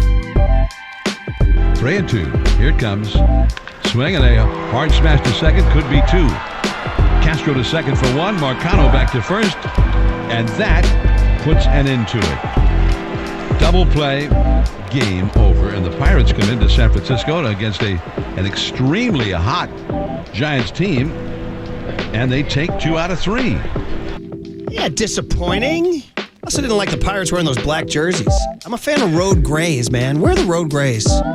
It's just aesthetically better. Everything looks like a spring training game when you wear these colored jerseys on the road. So I feel thumbs down to that, and I vote thumbs down to the Giants losing 2 out of 3. Would you rather see him bring back the Willie Stargell, Dave Parker era yellow tops, black pants, skin tight black pants on Dave Parker's, frankly, very large butt, and with the flat top, the cap with the stripes? Sure. I like that look. Yeah, I'll take it for sure. Yeah. I'll also tell you you're listening to KNBR and KNBR FM San Francisco, the sports leader, a Cumulus media station. Was that Pitbull, Waterbury? Yeah. See, I can't get enough now. Who knew? Murph, you touched a nerve today with me. I didn't know I was going to explore those kinds of sounds, but I really responded. By the way, Paul from Pleasant, who's in our sales department, says yesterday's big story was the foul ball collared by Waterboy with Triple E grinning in the background. He's got a way about him, and he Marcus. says, have you guys done the what do you give me for? Cameron and Ferris at Wrigley getting the foul ball and getting on TV. Only difference was they weren't cutting school. Well, you guys had already done your day's work. Gets us back to cutting school again. Which I would have encouraged Murph to do. So if Murph and I hung in high school, I would have just thrown him in the car. Rags and I would have been like, come on, man, you're coming with us. And then he would have just become a bad kid, just by proxy. You know what I mean? Said, I'm only coming if, what's his face is coming? Marvin? Oh, Bowerbank? I'm only coming if definitely there. Bowerbank was definitely in the car. I'm only coming if Bowerbank's coming. Bauer was there, trust me. Because I would know, I would have a homing instinct that would tell me Rags is going to do something that we're going to regret. Oh, there's definitely trouble. There's definitely trouble's part of the day. All right. Yeah. All right, Giants baseball until we get to Matt Mayoko at 9:15 where we talk about Brock Purdy throwing the football. The month of May is finished, and, you know, there's these little markers in baseball, and months are a really good marker, and they just went 17-12 in May, and they just kind of, I don't want to say saved their season, but they kind of saved their season. I mean, this fan base was down on this squad. Yeah. And, I mean, remember, we were talking about, dude, the apathy was real. It was. And the park. And you're hearing it from a lot of longtime fans, too, which is always concerning. The park was... We were going to say this place was going to empty it out. It could have in a big way. It could have gone that way. We literally, I don't want to say Casey Schmidt saved the season. Well, he was like a shot of the season, didn't he? It's like a shot of adrenaline that this team really needed. Like, I love his at bat. I enjoy watching him play. He's flat out. He's still like he's a puppy. It was hard to describe how he created a buzz so fast. Like people were starving. For something to love. Yes, right. A shot of life, some electricity, some youth. And now you got all this youth happening. Like suddenly there's a lot. You can feel excited about this club. Well, then you double down with Pat Bailey. Totally. And he's got his headband. Yeah, the do-rag. And by the way, when you were gone, somebody wrote in and said, Pat Bailey makes them feel, gives them vibes of a young Thurman Munson. I was like, well, that's a hell of a call. That's almost that's a big, big compliment right there. Yeah, you're going to win an MVP. That's a little, should I bring in the wolf on that one? I don't know. Yeah. Give me an MVP. But the point is that he's got that mustache and a little bit of a pudge to him, you know? And so, but Buster told us a week ago, he said an easy, calm control is what Bailey has behind the plate. So we're not going to freak out about losing 2 in a row to the Pittsburgh Pirates. I mean, you know, you'd like to get that series, but they had won 4 series in a row. As Marty would say, that's baseball. They're 28-28. If you look around, really the only 2, I mean, in the West, they're 5.5 out if you care. I mean, it's June 1st. You're starting to look You're starting to look, you always want to stay within 5-6 games, shouting distance. That's always like a week or two of ball, to make up 5 or 6 games. By the way, the Diamondbacks, guys, they're 10 games over. They won 4 in a row. They're 33-23. They're only half game behind they're tied with the Dodgers in the loss column. Now, not directly in relation to the Giants, but sort of kind of because he's in the family and everything, not in our division. But you taking a look at Bruce Bochy's squad down there, they're 15 games over 500, bro. They're 15 games over 500. Yeah. They're 3 up on Houston. You know what I'm 6 up on the saying? Shout out old Boach getting it done down in Texas. Whatever button he's pressing is the right one. Check out my belt buckle. Some kind of good. No, I love Bochy in Texas. That makes sense to me. I heard Tolbert saying this the other day, but he's like, really, how many teams in the National League do you truly believe are that much better than the Giants? It's kind of hard to say right now. I mean, you know what I mean? You say the Dodgers? Yeah. You say Arizona? Yeah. Murph, to be honest. Say the Braves? I'd say any team with a winning record. So, I mean, you would put, for example, Pittsburgh has a winning record. Are they better than the Giants? They just won 2 out of 3 games. There you go. He's putting it right there like that, huh? As the great John If that's Favreau how you want. If you want to measure it in wins and losses, sure. They literally just played. Yeah. Something as trivial as that. As Favreau would say in Swingers, Paulie, there's the rub. Well, there's the rub now. There's the See? rub. Yes. Who else is winning record? The Mets are now 2 over. They're Mets will probably put something together. I kind of expect them to. Yeah. The Brewers are 3 over, but the Giants just took a series from them. They did. Yeah. So I mean, that's the other thing I would put the Giants sort of in a puncher's. I mean, first of all, do we believe the Pirates are going to stick around? I mean, they're 4-6 in their last 10. Yeah, They probably won not. 2 in a row. But I mean, the team you saw yesterday, were they jumping off the page at you?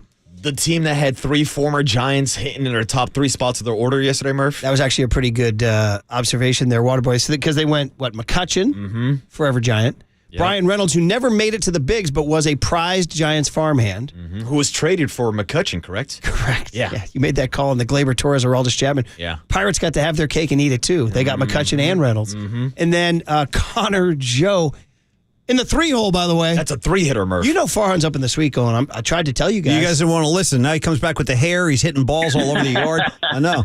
He goes, I had to deal with Murph and Mac, in their ridiculous, absurd, old school 20th century ways mocking the Connor Joe acquisition. We managed to squeeze in a Connor Joe take, a negative one, in between like Pop Culture Showdown and other assorted riffs. And now Connor Joe's here in the 3 spot for the Rays and the Jolly Roger in San Francisco. But anyway, the point of the matter is that everybody feels different about this team. And guys, it ain't over. Luis Matos, in Susan Slusher's story this morning, Luis Matos could get called up if there's one more, like, for example, it's Mike Conforto. Conforto bruised his heel Tuesday night in the City Connects. And he didn't play like yesterday. how you mentioned he was wearing a City Connects when he did they it. lost in the City Connects. Which is kind of rare, actually. Yeah. So Conforto's heel. This is something to watch. They're already talking about him not playing tomorrow night and taking today off. Obviously, today's an off day. So Conforto, what does he say about the heel? Yeah, I think just everything came down on my heel. I've done it before, just never to the point of having to come out of a game and to where the next morning, this morning was really, really sore, but I'm able to put weight on my heel now. As far as the scan goes, it was probably best case scenario. Just a bruise it's like a fat pad under your heel bone. So it's a good bruise in there, and no bone bruise, nothing, kind of structurally throughout the rest of the foot and the ankle. So it's just a matter of when I can tolerate putting force through my heel. Okay, well, it's good news and bad news, right? The good news is there's nothing dramatic, but it sounds like this thing's going to hang around for a little bit. And so I don't know. Those are tough injuries to heal. You ever hurt your heel before?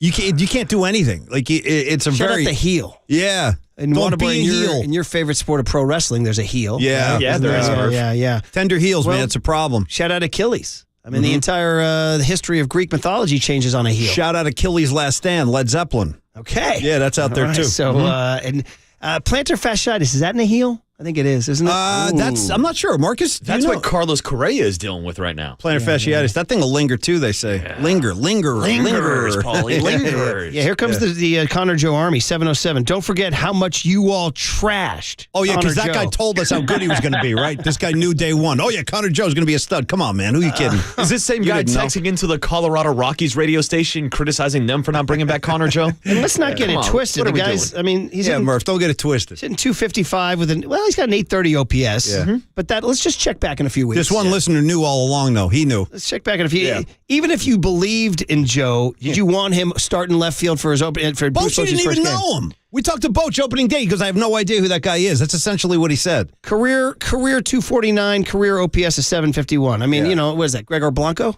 You know what I mean? Kind of is. Although I like Blanco. I do too. Great hair and listen, Joe's Great hair. Joe's got 6 bombs in 157 at bats. Yeah, he's having a nice little year. That's one every almost 25 at bats. I mean, that's not it's not Barry Bonds. You know what I mean? So anyway, here I am. Now I am launching another fusillade of criticism. on Only Connor since Joe. you mentioned the name. You guys hear about this because we got this story over here today about the Bonds documentary coming up by HBO. I'm very curious to see that. Who was somebody came at Bonds recently? Who was it? Another more slander. What do you mean came out? From a Giants fan. I think it was last week when I was talking Bonds. I got text people saying, don't talk about that disgrace. He's an embarrassment to Giants fans. I'm like, really? I thought this was like the only safe haven for Bonds fans. I thought so. When he shows up at the park, he generally gets a rousing ovation and a Barry chant. My only question is, where does he park his bicycle when he comes? Because that's all he does now is ride his bike all over the place. Don't hurt your heel riding the bike either. No, and you got to remember the ovation he got up in Sacramento at Golden One when he was sitting courtside for the Warriors-Kings game. Good call. Yeah. Yep. Is that where Bobby Myers is going next, Sacramento? Uh-oh. I'm riffing. Following Mike Brown. Watch out for the Kings next year, man. Here's Kapler's take on Conforto. Yeah, no structural issues with his heel. He's got a heel bruise. He's day to day. Okay, day to day. Luis Matos, guys. I mean, I don't know if it's too soon to bring him up, but here's some numbers for you. In 12 games in Sacramento, 18 for 53. He's hitting 340, 3 doubles and 2 triples. It's like Estes was telling us, he's like, he had a bad year last year. Now he's like hitting better in AAA. Oh, by the way, he won a defensive gold glove. Okay, so guys, Matos and Harrison, if we get to the point where it's Matos, Harrison, Bailey, and Schmidt, I mean, there might be a movement afoot. You ain't kidding. No, it's exciting. It really is. I didn't even mention Sable. Where are you guys with Sable at this point? Well, I mean, I don't know if I need the glove. That's the thing. Wasn't there an area? It's been happening all year too. Well, yeah, he laid out. To me, it seems like he makes the routine plays harder than they are. Like everybody's like, oh, he dove and made a catch. It's like, yeah, but if you have a real left fielder out there, he probably just gets to the ball in time. Yeah, this is true. He also I think he had a throwing area yesterday, didn't he? Ooh, or no, he threw somebody out. No, I think he threw it, and J.D. Davis wasn't covering third base. Oh, that was it. He was just out hanging out in the outfield. I don't know what the hell was going on. Who do these guys think they are? Paulie Mack. I mean, who do these guys think they are? My little league team in the playoffs. By the way, you made me laugh. Murph sent me a funny text. I can't repeat it on the air. I was telling him that did make me laugh. He said, like, your tooth is kind of like my team, blank. I said, okay. Yeah, that's pretty good. Yeah. The kids. That was funny. I needed that laugh. That one's on coach, man. That's why? What'd you do? Well, it's a reflection of the coach, man. I mean, anyway. Well, that's it. See, I was out here apologizing to the kids. Paulie, I was apologizing for my set. I'm sorry. I don't know what happened. Well, you know what? I'm afraid to ask. I can see the pain. I really can. Look at him. He takes it seriously, Murph. You got to appreciate that. And everybody tries to tell you, oh, winning doesn't matter. It's about the memories. I'm like, really? Go tell it to Pat Riley. The memories are better when you win. Yeah. They are. People say years from now. I always feel like they say years from now, they won't remember who won the championship. I'm like, I do. I remember who won the championship. I do too, as a matter of fact, man. I remember them all. Yeah, the winner remembers it and the loser remembers it. James's first year, he had a tough loss in that championship game. I'm still not over that. And I'm not kidding, because I didn't like that other team and I didn't like that other coach. I can Very mouthy bunch over there. I can definitively answer for you, because going back like 15 years. I lost 3 straight city championships, and then this year went 1-2 barbecue out. And people say, was it better to make it and lose or just get it? It's better to make it and lose. It is. It's better to make it and lose. Shout out Marv Levy and his Bills. And just go out like a chump. Yeah. Like out the back door. Like when nobody's looking. Like the Boston Celtics. They're like, hey, what happened to that team? They're like, I don't know. Last seen in the losers bracket playing at a satellite field, too. We didn't get to play at the main diamond. We're out on a satellite field with goose crap and no fence. We had cones setting up the outfield goose crap. fence. That's a tough one. Goose crap and cones. You don't even want to make the sliding play or diving catch. That's all because J.D. Davis wasn't covering third base. All right, so there you go. Goose crap. Anyway, guys, we go into the month of June. Let me lay out for you guys what is ahead of this squad, okay? Because you got to go. You listen to a Marty Lurie. He's always laying out the schedule. Here it is. Sometimes I'm like, Marty, we got to worry about today's game because he's always looking ahead. Great job, brother. That's it. So, okay, Giants scores. Let's see here. Home. The schedule. Baltimore for 3. Listen. Orange and black on orange and black. Have you seen them play the Yankees? Yeah, so Murph, they have the second best record in all of baseball, and they're in second place in their own division.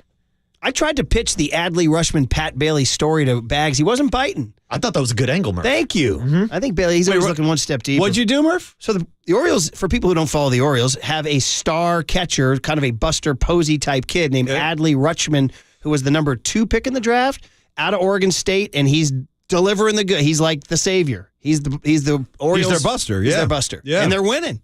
Mm-hmm. So well, that's good. I like Baltimore. And I thought with Pat Bailey in town being a first-round draft pick, I thought I want to deep dive into these two guys. You know, coming through the ranks, were they both on USA team together? Was one guy ranked ahead of the other? Do they know each other? I want the whole deep dive. Like these are the catchers that Bags was like, yeah, I'll think about it. No, he wasn't taking it. No, boy, mate. Well, by the way, great text in the 707. Murph's Little League team. Come on. Yeah, come on. We're going to Taiwan. Get over to Taiwan with Dwight. Actually, no joke. Burns' kid is going to Taiwan with the 12. Come on. There it is. Come on. Little League team. Come on. Come on. Yeah. All right. So Baltimore for 3, and you say second best record in baseball.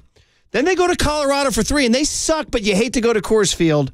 Then you come home for the Cubs for 3. So I'm going to go ahead and say tough weekend ahead, and then maybe it eases up next week. 3 in Colorado, 3 with the Cubs. Although I saw that Cubs team in April. They were playing well with Nico Horner and that whole crew. But and then 3 at St. Louis, and then, guys, at the Dodgers. So I'll get to the next 2 weeks. 3 with the Orioles, 3 at Colorado, then home for 3 with the Cubs, and then a road trip to St. Louis and the Dodgers. And the Cardinals are playing a little better now. What are the dates? If you have it in front of you, what are the dates of the Dodger games? 16, 17, 18. That'll be Father's Day weekend, U.S. Open golf weekend. Happy Father's Day. Happy Father's Day. I'll be watching. Happy Father's Day. Thank you, I'll be RJ. watching Colin Morikawa hoist the national championship trophy. Gentleman Jim on the mic for that one? No, because that one's on NBC. Okay, not just CBS. asking. All right, we got to get out. We want to talk football because Matt Mayoko's here and the Niners are on the field and Brock Purdy threw. Mayoko next. Niners, the sports leader.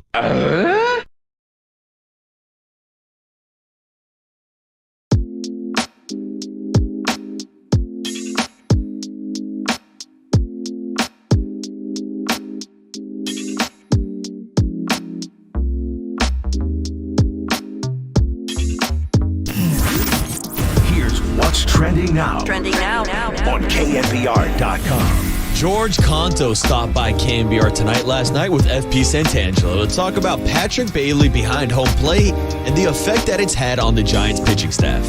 To hear that podcast and more, check out what's trending now on the all-new KNBR app.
Time for the Protect Your Assets with David Hollander Business and Technology Report.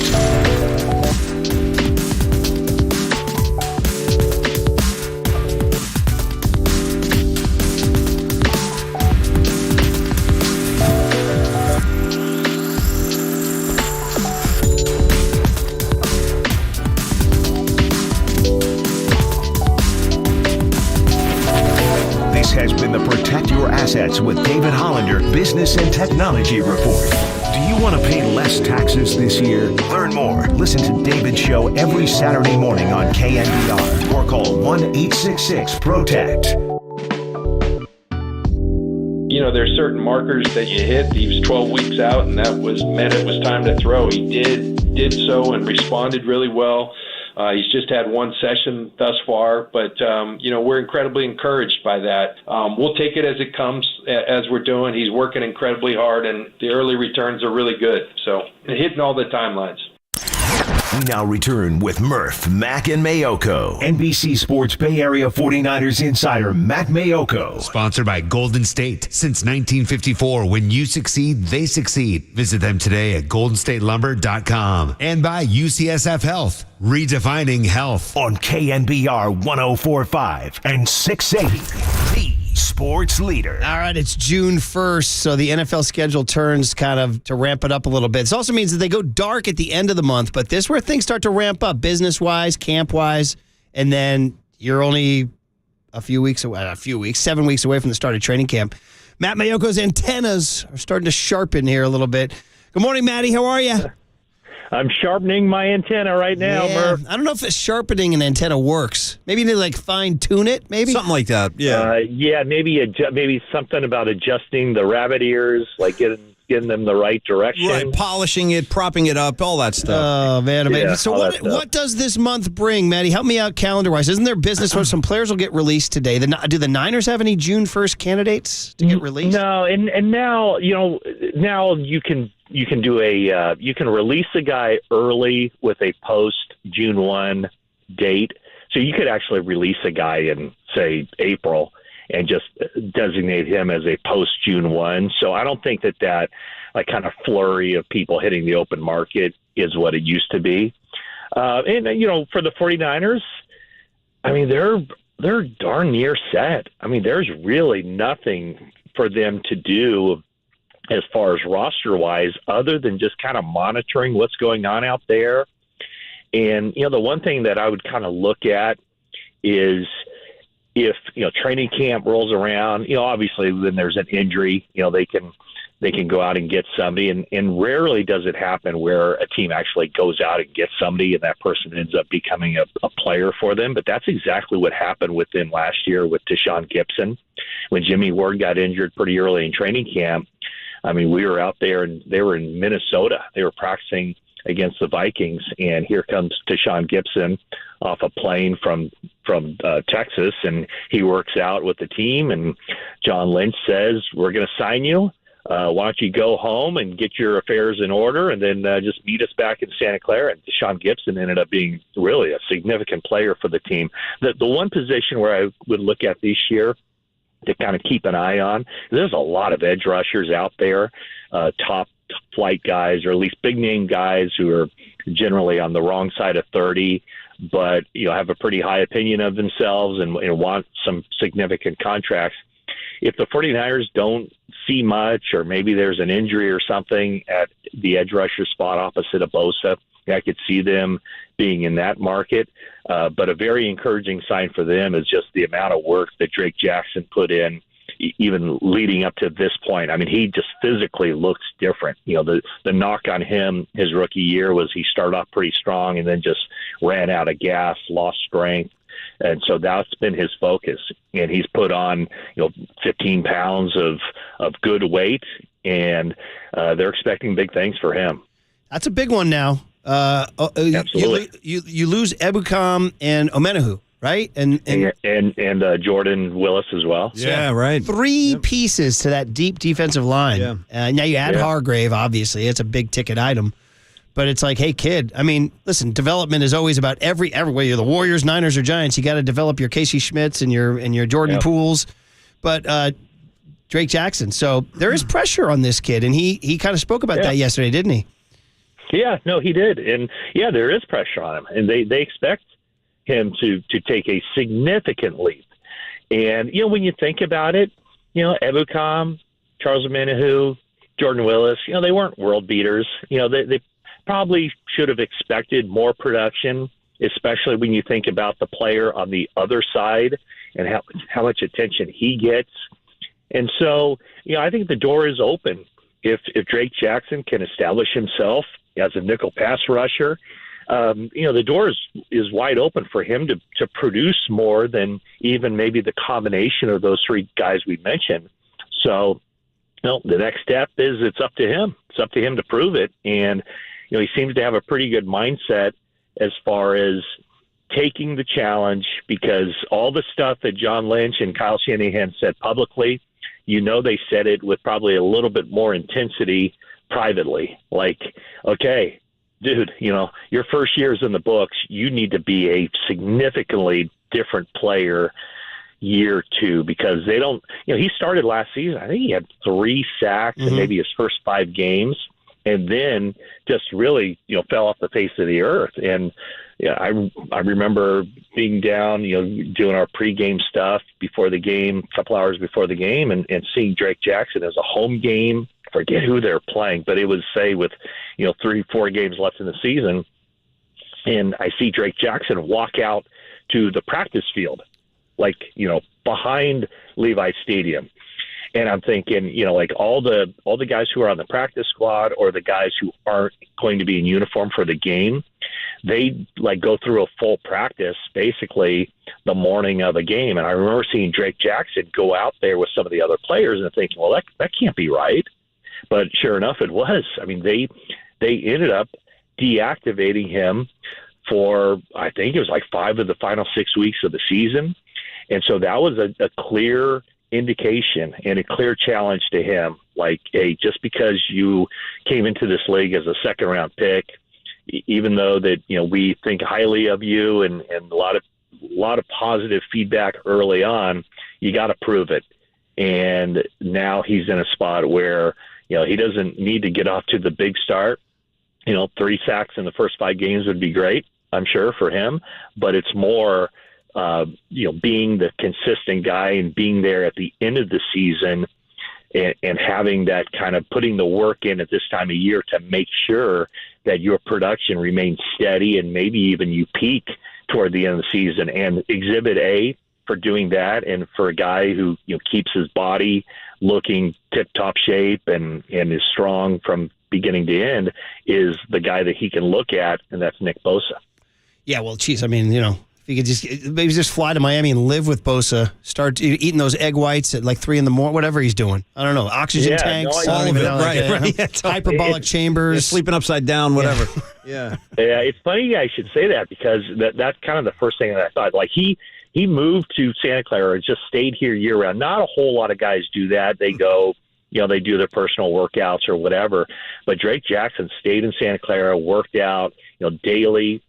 from what I understand, I mean, he was just like a constant. He was always in the weight room. But there was a part of me that also thought, like, boy, I wonder how much he could gain from just like living with Bosa for 3-4 months. No doubt. I mean, how much I could gain by living with Bosa for a few months too. So If he'll have you, I come at people like, look at Murphy's ripped. I'll be like, yeah, I know. I want to see that. Bosa, man. I want to see Murph with those Bosa legs. Oh man! All right, so much more to get to. Okay, listen, I'm trying not to. First off, guys, Murph, I know you. There's no way you would put in the work required to look anything similar to Nick Bosa.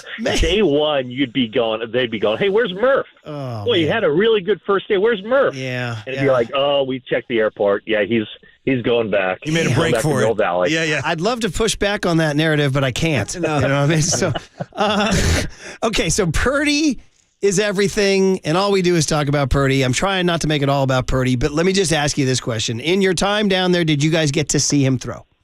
I did not. No, and I think he had one. I think you guys just played the sound from John Lynch. Yeah. One throwing session, but man, I tell you what, the vibe and just what is coming out of that building is so much more positive in the past 2 weeks than it had been. It was always kind of a wait and see, pump the brakes. Hope he can be ready, and starting with Kyle Shanahan, who certainly is not among the more optimistic people you ever talk to. Last week he was like, oh, we're feeling good that he can be ready week one. And then Kyle Shanahan or John Lynch yesterday, I believe that's on Sirius XM radio. Is that right? Yes, correct. I think that's where that was. He drew a pretty rosy picture of where Brock Purdy is. So, I think when you don't see it, you don't know exactly what's going on, because you always kind of have this impression of, he can't start throwing until 3 months in, but clearly he's putting in a lot of work and going through stuff. So he's working that elbow, and now I think that throwing program is starting to ramp up. So it's not like he's going from like 0 to 100 miles an hour, or even 0 after two months, 3 weeks, and 6 days. It's not like he's going from just 0 to now 1 mile an hour. Like he's been working all the way through. So all signs certainly are pointing to him. If I were a betting man right now, and the odds were who's going to be the starting quarterback for the 49ers on September 10th against the Pittsburgh Steelers, I mean, my money would go on Brock Purdy. Yeah, well, that's awesome, and that's what the Niners are hoping for, and obviously it sounds like it's amazing. I mean, everything's going well. Knock on for Micah here. I'll just throw this one out there just because it's sports talk radio, man. DeAndre Hopkins gets released. I mean, are the Niners linked to him in any way? I can't imagine, that would make sense for him and for the team. I mean, I don't think that, the 49ers have a pretty big decision to make coming up here. I mean, they did give the 5th-year option to Brandon Ayuk. Brandon Ayuk's a guy that yesterday he just really stood out on the practice field. You don't often see veterans like with the kind of day that he had on the practice field. They're kind of saving themselves and just don't want to do anything stupid. But, he was a 1,000-yard receiver last year. Yeah. And he was talking about, this year I expect him to take off. Nice. And, my question to him was like, well, hold on, isn't having a 1,000-yard receiving season, isn't that kind of the definition of taking off? Well, not in his mind. So I think they do have a significant decision to make, how far they could go to keep Brandon Ayuk long-term along with Deebo Samuel. So I really just don't see with, the number of playmakers they already have that they have the cash or, the long-term planning to give that kind of money that it would take for DeAndre Hopkins, because you might have to cut some corners elsewhere. You might have to, it would be a difficult thing. So I don't see a need for him. And I would think that he would probably go somewhere where he could be clearly, the number one guy. And what would he be with the 49ers? Would he be ahead of Ayuk? Would he be ahead of Samuel? Would he be ahead of Kittle? Would he be ahead of McCaffrey? I don't think I just would be really shocked if the 49ers even went down that road. It's one of those things you always got to, this is the NFL and everybody throws stuff around. We'll see. Like, for example, we have Tom Brady succeeding Jimmy Garoppolo at quarterback in Vegas. That's, you know what I mean? That's where. Well, until he put the kibosh on that. He did. He said, "I'm certain I'm not playing again." Which, by the way, his mind up. Yeah. By the way, that's all that does is heighten my interest. Yeah, you know what I mean? That means I double down. He protested too much. There you go, baby. There you go. Yeah. Hey, Matty, I know we're sort of running out of time, but and O-line is not the sexiest thing in the world, but hey, you ain't winning without an O-line. And I guess Chris Forster spoke yesterday, the O-line coach, and I mean, tackle is so important. And I guess they said nothing's changed. Colton McKivitz has the keys, huh? Yeah, it's his job to lose was the term, and basically Forster's told him, like, don't be looking over your shoulder. You can have a bad day, just it's how you bounce back. It's your job. And so, you don't have to be where you need to be now. Just make sure that you're building every day. And so it's, with McKivitz, and it's funny because Chris Forster, he said this, and this is kind of the thought process that I've had looking at that situation.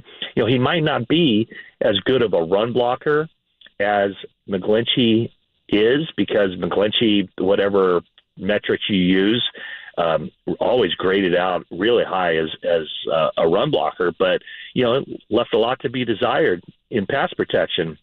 And I think the idea with McKivitz and what the 49ers are expecting is improvement in pass protection and a drop-off, but maybe not too significant of a drop-off as a run blocker. So I think there's a part of them that just feels fine, like, okay, McGlinchey not here, let's move on to McKivitz and just keep that train rolling. Because, that's the one area I think that the 49ers offensive line, I think every fan base probably hates their offensive line. Maybe there's like 2 or 3 teams where, even the fans are going, oh, our offensive line is really good. But most people just hate their offensive lines.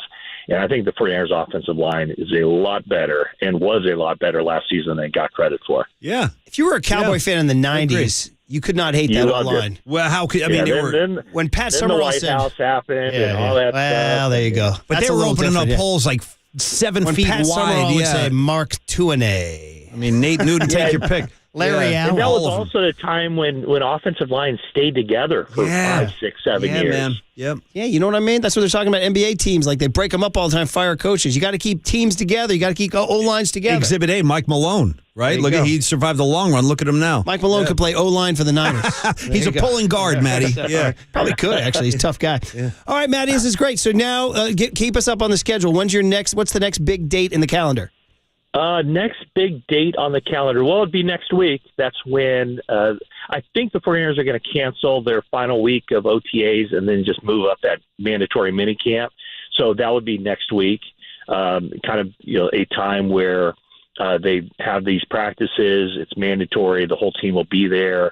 They're not necessarily the whole team practicing, but it's basically that, and then the veterans go away, the rookies stay around. And then there'll be whatever it is, a 40-day break, and training camp opens. But I guess the next big thing would be next week, and then after that, it's then keeping tabs on Nick Bosa and his contract extension. Aha! And then you and me going to live with him and eating those protein shakes, drinking those protein shakes. Hey, that's right, and lasting about 3 hours before we. Let's be honest. Yeah. No, let's be honest. Hey, real quick, when is that? I just need to know we're planning our show next week. When are the OTAs? Monday, Tuesday? What are they like? Oh gosh, I think never mind. It's if you don't know. Yeah, I think it's Tuesday, Wednesday, Thursday. I can find it out. But he's always Shanahan's always kind of canceled like the last day, and they have a family day or something. So his thing is, don't do anything stupid this time of year that impacts training camp or the regular season. So the practices are generally a little lighter than training camp. It's mostly information and work done from the shoulders up. Yeah. Okay. Well, listen, 49er fans getting excited. It's June, which means July's next, which means training camp, which means 49er football. All right, Matty, you're the man. Be good. Thanks, All right, Matt. Gentlemen. Okay. Talk to you soon. Matt Mayoko, NBC Sports Bay Area. You ain't surviving no workout with Bosa. Neither am I. Neither is Marcus. None of us. Not a single guy. Marcus could. No, I don't think so. Not with Nick You ain't ready to Bosa. roll with Nick Bosa, dude. There's a guy with an accordion outside our window right now. Does he know any Hornsby tunes? Can he play Cold Rain and Snow? That's my first question. So I grew up in the era where they said every accordion player had to play a song called Lady of Spain. Yeah. Well, also shout out to... I don't know the song, but I just know everybody says if you learn accordion, you got to know Lady of Spain. Shout out the late Phantom Dan Federici of the E Street Band. He used to take out the accordion for a couple of tracks. I mean, with Mount the boss. Accordion more, you're going Phantom Dan, and obviously Weird Al Yankovic, right? Yeah, Hornsby number too. two. Hornsby would play a lot with he'd put the... And my late great Uncle Steve at the debate. I've told you 2 Italian stories now. Uncle Tony singing Annie's song the at a sound wedding. of Italy, man, the And then accordion. my Yeah. Uncle Steve played accordion at the Benedetti family gatherings when my mom was a kid. Nice, man. And they would play Roll Out the Barrel, Paulie. Hey, Paisan all day. Hey, Paisan. Yep. Do you support the accordion, Paulie? Big time. I really do. My dad played it too. My dad played it. Yeah, Nice. We'll he was put really Bob good. McCaffrey on the accordion thing, I still too. have his accordion. It's in my house. Basically like a piano on your chest. I don't understand it. It's real to me. It's a very complicated instrument, but my Look at dad my man out here. played Look at it him. pretty well. Yeah, Look at him man. rocking that Squeeze me thing. some tunes. Yeah.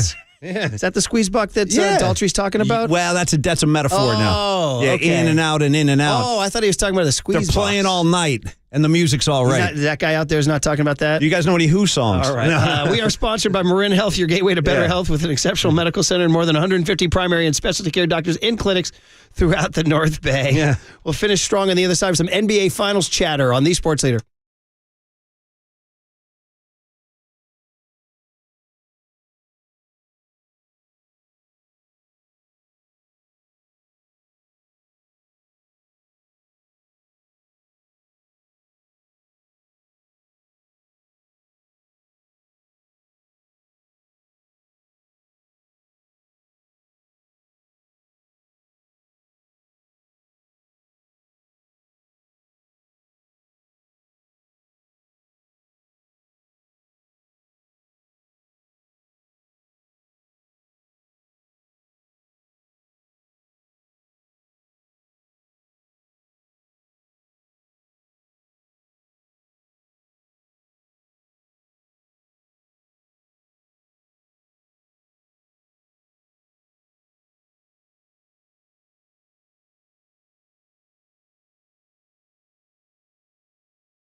Listen to the sports leader anywhere, anytime. Download the all-new KNBR app. Now, Murph and Matt continue live from the KNBR Casino Matrix Studio. Casino Matrix Progressive Jackpots are here. Where are you? Just drop in. Please play responsibly. 1-800-GAMBLER. Okay, so that's the accordion we were talking about. That's recorded accordion, and now we're going live accordion. Fire away, Tommy. Here, fire away. Come on, Paulie. Come on, Paulie.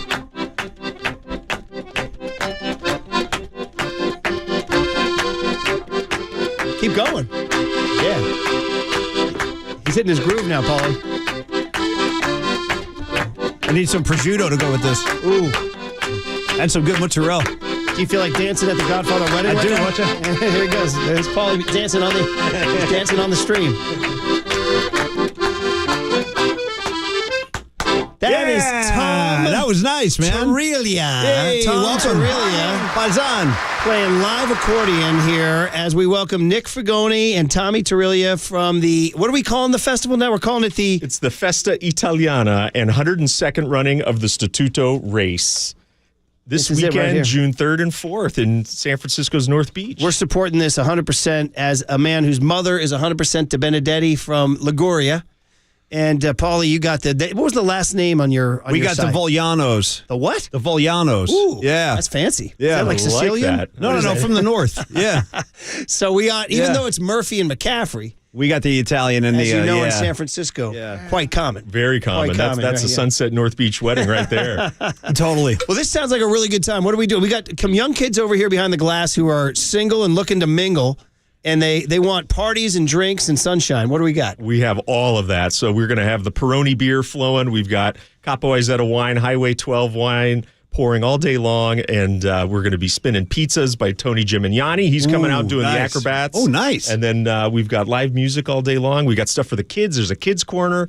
So it's for all the ages, and it's free and open to the public. I got to ask about the food, too. That's one of the main attractions for me is just come and eat my way through the festival. So what kind of food would be available? We've got the Sicilian arancini. We're going to do the sausage and pepper sandwiches. Now you're talking, We're going to do the polenta for the northern Italians Yes, as well, that's with us, a little yeah. bit of fontina cheese on top. Do I request any focaccia from Liguria Bakery? Yeah, or you got to no? get in line like everybody else. I know, right? That line's 6 a.m. Actually, so I coach, obviously, I talk about this all the time. I coach these little league teams, and I talk about them because people can relate. But, Paulie, listen to this. So, even though we got ousted, one of the dads, shout out Dad Kevin, drove up to our house. He goes, I have something for you, Coach. I said, what is it? He said, I'm coming up to the house. It was wrapped in that classic butcher paper, fresh focaccia from Ligurian Bakery. Yeah. How about that? No, that'll work. It really I'll tell you is what, the Nick, I best. dove in. Oh, my God. Doesn't last Hard to long. stop. Really is. Hard So to stop. anyway, Yeah. that's one of the features of many. This is the Festa Italiana. And what is this Statuto race? What's that? So that's something that we've been doing for 102 years, celebrating the unification of Italy. This is the Festa della Repubblica weekend. It's a big deal for Italy and all Italians, both here and abroad. And so they run an 8K race, and they start in front of the club, and they go down to the Embarcadero, turn around at Red's Java House and back. And there's prizes for all the top finishers, but the best part is that everybody gets a Columbus craft meat salami for finishing this nice. fun run. That's so my this kind is of a race hashtag right there. running for salami.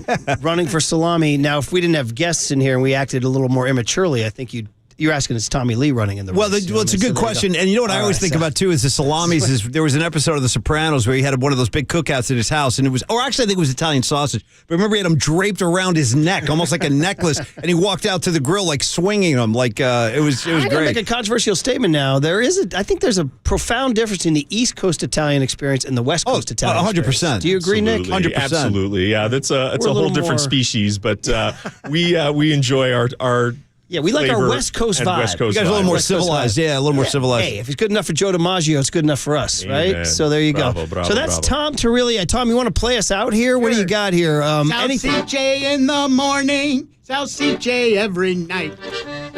That's what I'm saying. Yep. Salsicha in the morning, Yep. salsicha every You night. know Johnny Vigo Yep. at the sausage store. Ooh. Where he makes salsiche, 20 types or more. Makes them sweet and mild. Yeah, that's what I like. Makes them good and hot. Okay. Makes them for his Lisa. She likes them all a lot. Oh! Salsiche in the morning, salsiche every night. Ladies and gentlemen, the Festa.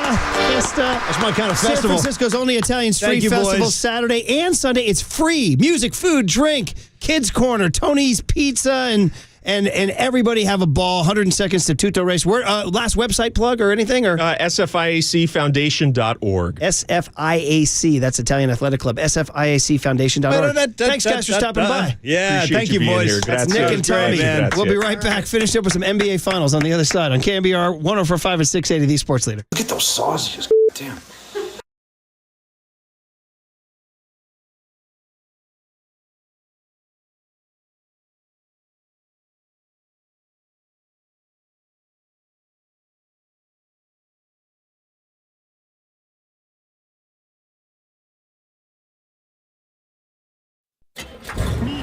From the Chilton Auto Body Traffic Desk.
Listen to the sports leader anywhere, anytime. Download the all-new KNBR app. Now, Murph and Matt continue live from the KNBR Casino Matrix Studio. Casino Matrix Progressive Jackpots are here. Where are you? Just drop in. Please play responsibly. 1-800-GAMBLER.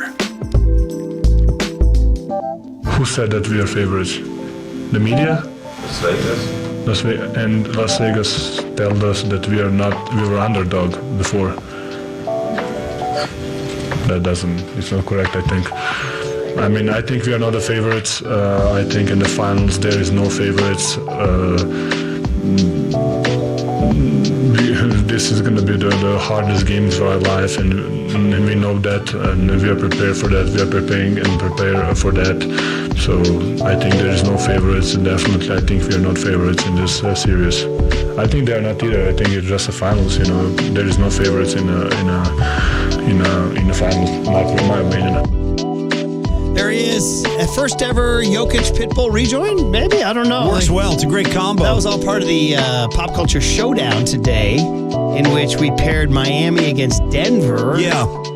Your Dolphin, and we did go Elway Marino. Well, not only, the superior, big-armed quarterback. To me, that was a lot easier to digest than the appetizers representing each town, where you had the stone crab down in Miami, and you introduced me to this whole idea of the both of you were so recoiled by Rocky Mountain oysters. You do know that isn't. People eat them. Well, it's not. It's something I've done, and probably something I'm not going to do based on the explosion in the mouth that was described. I'm not. Somebody said they're slaty, S-L-A-T-Y, slaty, and they explode in your mouth. I kind of got the willies when you said pounded, skinned, and salted. Yeah. That's three things you don't, Pounded. You know what I'm saying? That's a very extreme set of that is for sure. Actions. Anyway, Jokic, do you buy what he's saying there? There is no favorite in the finals. I kind of do. I was going to say to you guys. Well, he's smart not to underestimate Miami. He's smart to show them respect. I've been rather surprised by the odds makers. That it's all Denver, 100%, yeah. Where'd that come from? Well, you saw how good they looked. I mean, they made the Lakers look like like chumps. I mean, they rolled over. I didn't expect that. I thought the Lakers would at least get a game or two, and they were close games, and the Lakers. Yeah, but I mean, boy, Joker, I just don't know how to stop that guy, which makes me wonder, how did the Warriors do it last year the way they did it? Because what's it going to take for Miami to get some respect after beating the Boston Celtics, Milwaukee Bucks, and then Waterboys to a lesser degree, New York Knicks? Great question. Well, you go to Denver. What do you need? Why are you suddenly huge underdogs? Well, the Denver Nuggets are not taking them lightly. It's the rest of the country. It's the rest of the kind of basketball fans watching along that are, I think, not showing the Miami Heat their respect. And listen, Miami's going to do what they do. They don't adapt or change their style. They just come out and play that methodical style. It's not very up-tempo. They provoke a lot of turnovers. And they'll see if they can, let's see if they can provoke some mistakes out of Denver and maybe give them a chance to hang around these games. I mean, like, what are you expecting? You think they can get one of the first two? Miami? Yeah. I certainly wouldn't rule it out. I wouldn't either. Did you hear Spoelstra talking about the elevation? He was like, I don't care if this game's played on Everest. No, this is...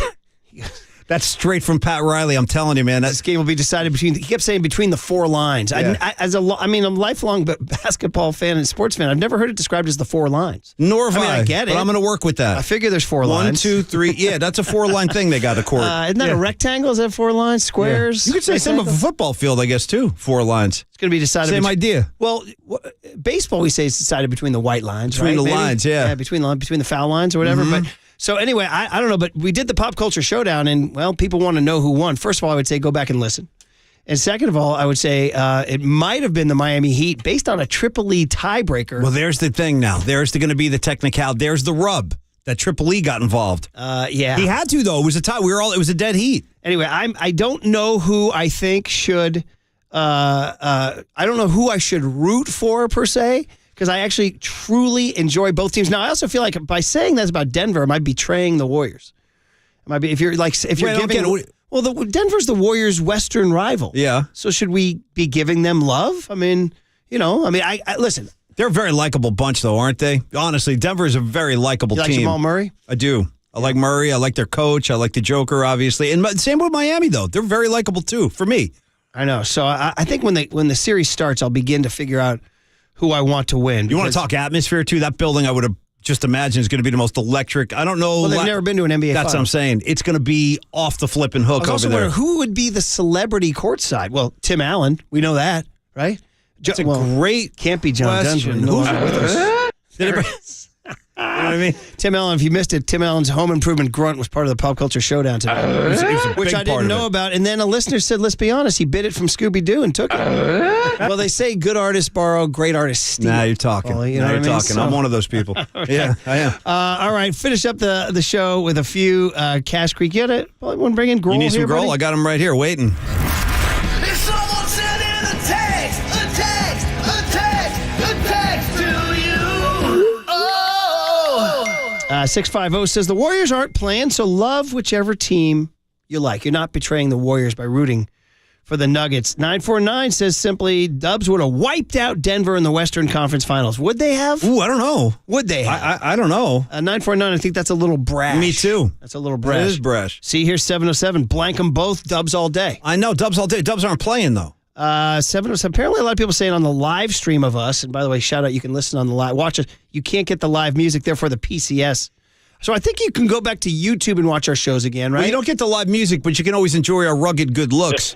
Anytime you choose, we're here for you. That actually made me laugh. Good, that's what I'm trying to do. Aaron from the 831 checking in is always positive. He says, fun show. Thank as always. God for Aaron. I know, right? He says, as always, the Pop Culture Showdown was the high point. Where else can you hear about isotoner gloves and Rocky Mountain oysters in the same place? Bravo, Murph, dude. He brings it all to the table. That was great. He says, speaking of the latter, as a kid, my parents fooled me into eating those. Told me they were homemade chicken nuggets. Oh! Till I asked Dad, why do these chicken nuggets have veins? Oh! That's all I need to hear to ensure that I will not be exploring that dish. I don't understand. Veins. I don't need the... Oh, dude, veins.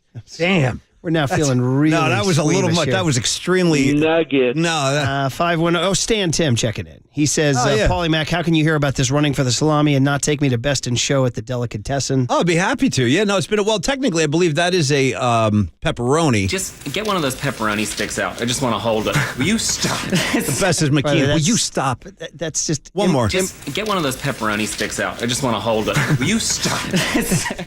God bless those guys. That's improv comedy at its finest. Top notch. They don't have scripts. They riff, and the guy just. By the way, keep an eye on the guy working behind a counter in a deli during that scene. That guy he's baffled.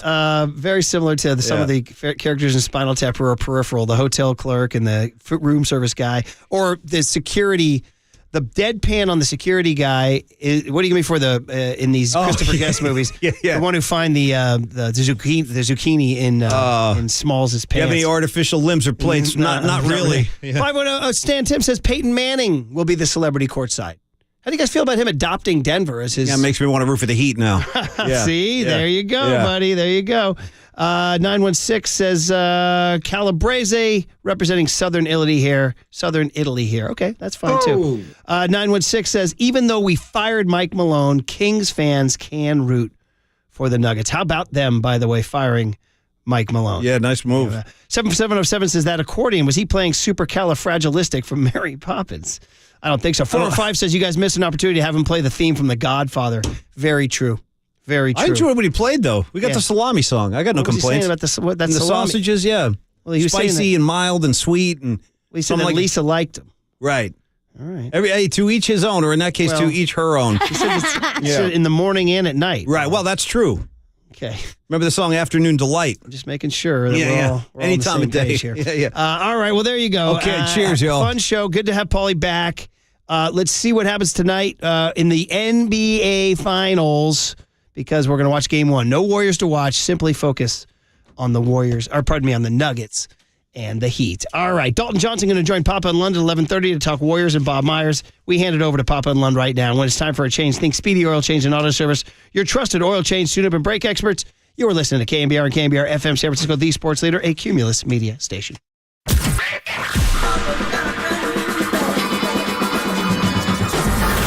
Ladies and gentlemen, Prepare yourself. prepare yourselves I love it when you call me Big Pop. for Greg Papa Sleeping Flight is Superman. San Francisco. and John Lund. It's 10 o'clock. Let's hit it. This is Papa and Lund That's right. We're getting it going. on KNBR 104.5 and 680. The sports leader. Going to roll Purdy the opposite way, going left. Purdy time, going to throw back right, and it is juggled, and George Kittle makes the catch to midfield. Wow! What a catch by George Kittle. On the throwback there from Brock Purdy. Bobbled it a couple of times, but was able to reel it in.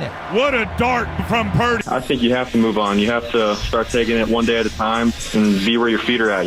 Stay in the present.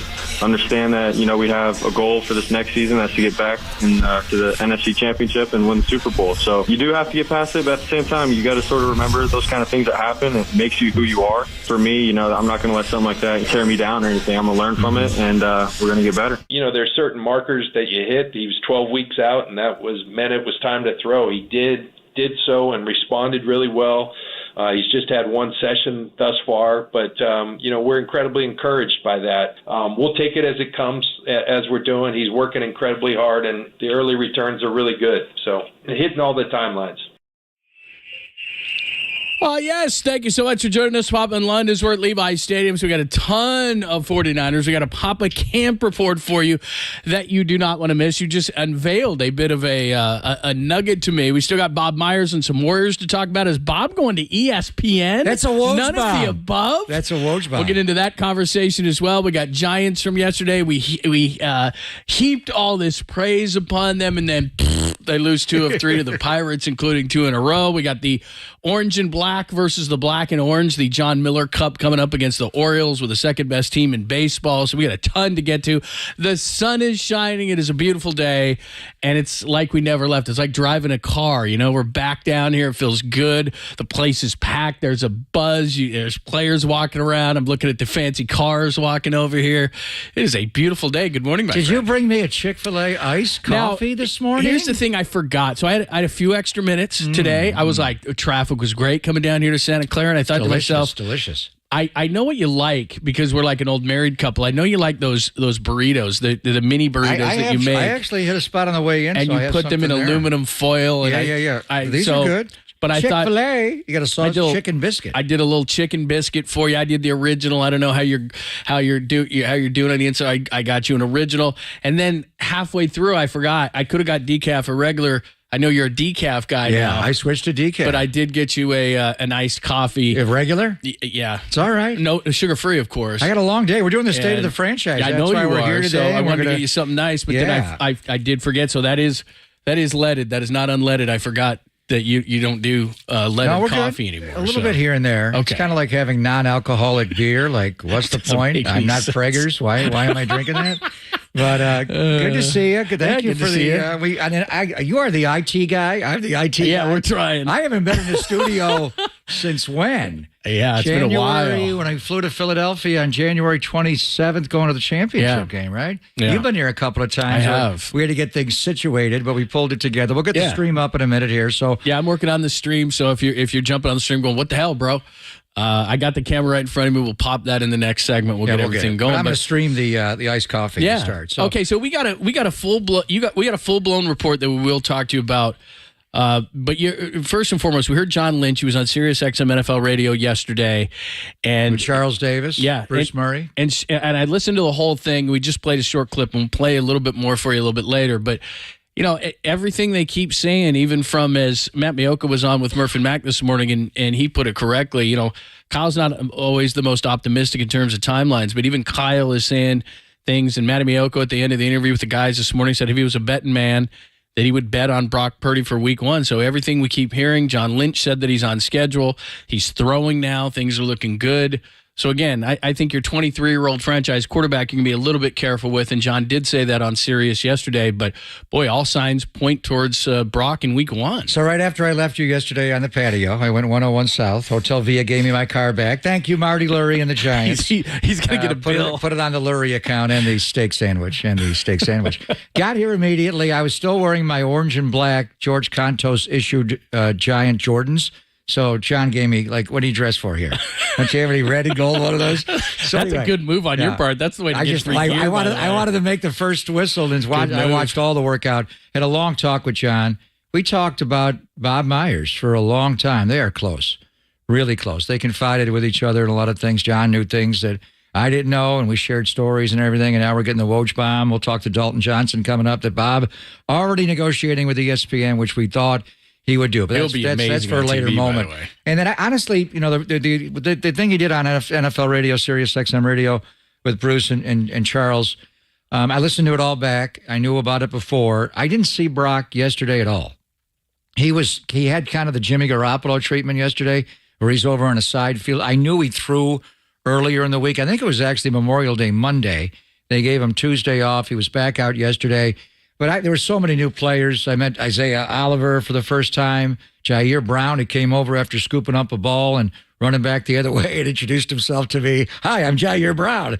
He's an engaging guy. He's got a lot of Talanoa INT Jair Brown. Yeah, hearing, right? and scoop and score. I think Diamador Lenore hit the rookie bell so quickly. It was not a catch fumble. It was an incomplete, but he was ready to scoop and score.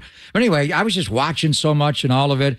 I talked to John about Bob Myers and about Trey Lance. And we'll get to Brock. Obviously, he's the leader here. And everything is pointed towards, Brock being able to make maybe training camp. So he's a little ahead of schedule. 12 weeks will be tomorrow. By the way, happy June 1.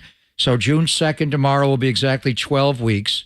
When you look at the next 12 weeks on the calendar, you get into training camp at about 10 weeks. Late August is 12 weeks, 14 weeks to start the year. He's trending in the right direction. Everything is looking good. But I am here to tell you, after watching Trey Lance, and we have been brutally honest about Trey Lance going back to when he was drafted, John, and comparing him to Mac Jones and the North Dakota State 318 passes. We watched them all, and there were so many that, wow, that was really good. Wow, that was really good. Wow, what the F was that? He missed by 5 yards. I mean, Christian Watson, remember they'd run that go route down the left sideline? He'd overthrow him by 5 yards. They come back and call the exact same play, touchdown Bisons. Like, wow. So a lot of inaccuracy that he had. And then, we told you about the finger injury, the third preseason game of his rookie year against the Raiders. He was not able to really extend that finger at all, couldn't properly grip the ball, then the ankle injury last year. He is a whole different guy.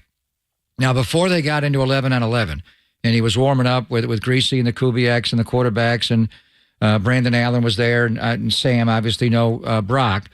They were doing a lot of this signature Kyle Shanahan, Mike Shanahan play. Outside zone to the right. It's a keep boot game coming left, but it's not, drag the tight end and 3 levels coming left. It's a throwback going outside the numbers to the right. Like an Elway throw. Exactly. Elway was the best at it. Jamarcus, the one throw Jamarcus could make, because when you're rolling so far outside the numbers one way, then throw back across the numbers the other way, the safety just doesn't get there. Right, Scissor, if you're going there. Cody. Anyway, they ran that over and over and over again. And the first thing you saw, first of all, Sam Darnold's, like Tim said last Friday, is a human drugs machine.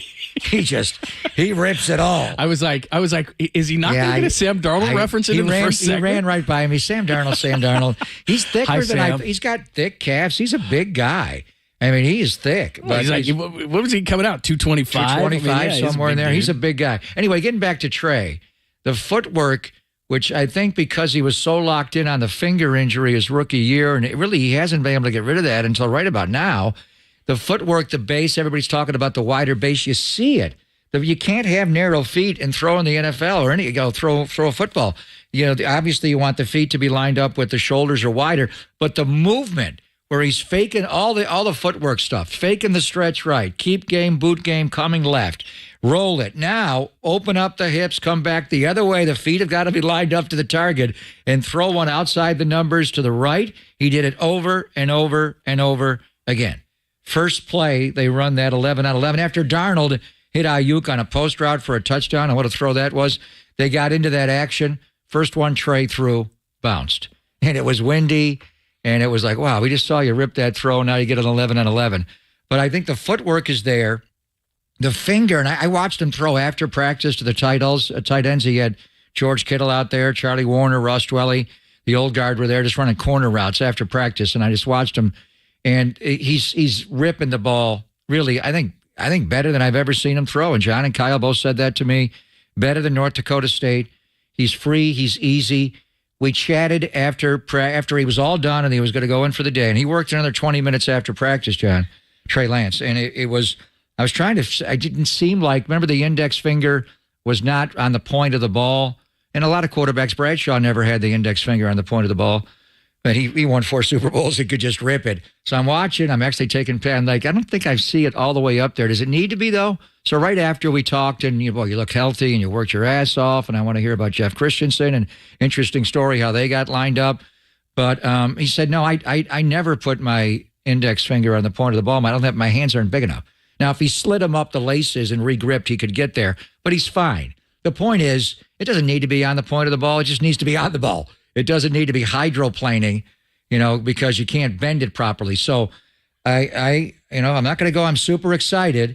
When the thing is, when he got into the actual 11 on 11, he missed a throw that he was ripping earlier. But I think he's figured out the finger. His footwork is much better.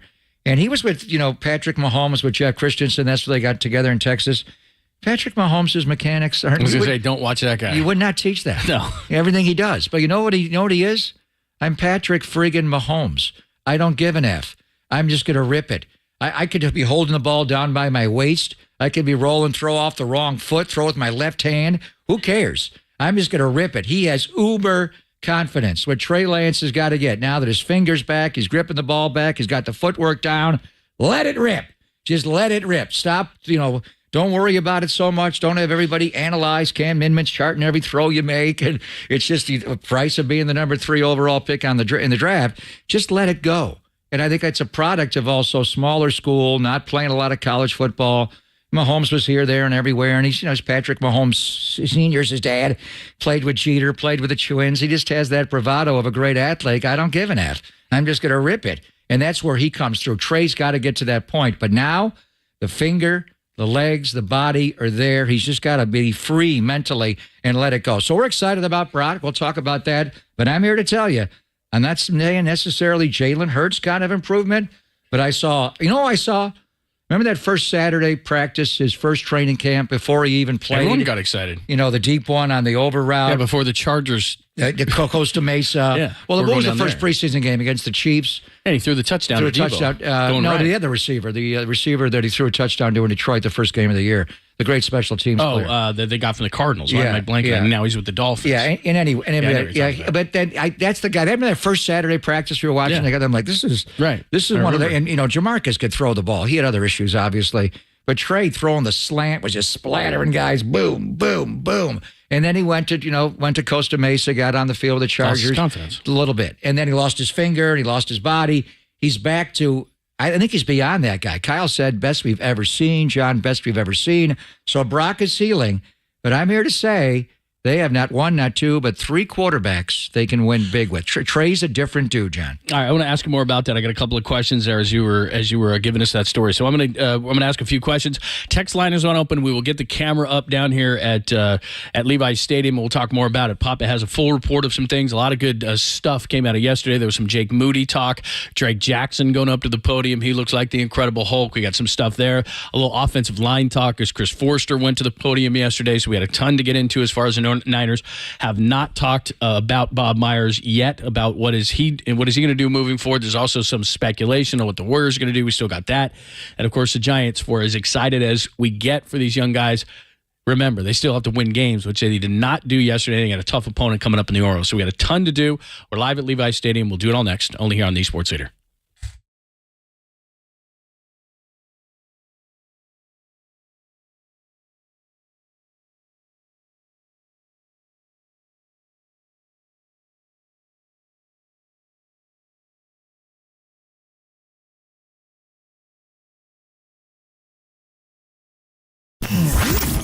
Here's what's trending now. Trending now. On KNBR.com. George Conto stopped by KNBR tonight last night with FP Santangelo to talk about Patrick Bailey behind home plate and the effect that it's had on the Giants pitching staff. To hear that podcast and more, check out what's trending now on the all-new KNBR app.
Listen to the sports leader anywhere, anytime. Download the all-new KNBR app. Now back to Papa and Lund live from the KNBR Casino Matrix Studio. Casino Matrix progressive jackpots are here. Where are you? Just drop in. Please play responsibly. 1-800-GAMBLER.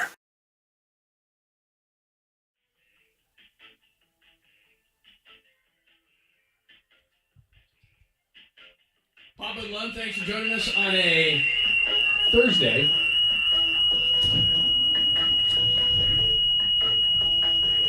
What's this one? We're getting some kinks worked out. Getting some kinks worked out in the studio. We're down at Tasman, so we're getting ready for the 49ers OTAs. Everything okay? Organized team activities for us, John, but it's completely disorganized team activities in the studio. We haven't been here in so long. Remember the day you came here to do the show and found out like 5 minutes before the show it wasn't working? Yes. It is working. We just neither one of us are engineers to figure it out. We'll figure it out. All right, we're getting things worked.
Faithful, there's a party happening on our podcast page. Hear every interview from every show on demand at knbr.com/podcast. Now on with the show on the sports leader. I'd have to look at it and see if his feet were lined up. It just didn't execute the throw. I think what the point now is with the OTAs is to just rep it over and over and over again. He did good work with Jeff Christensen.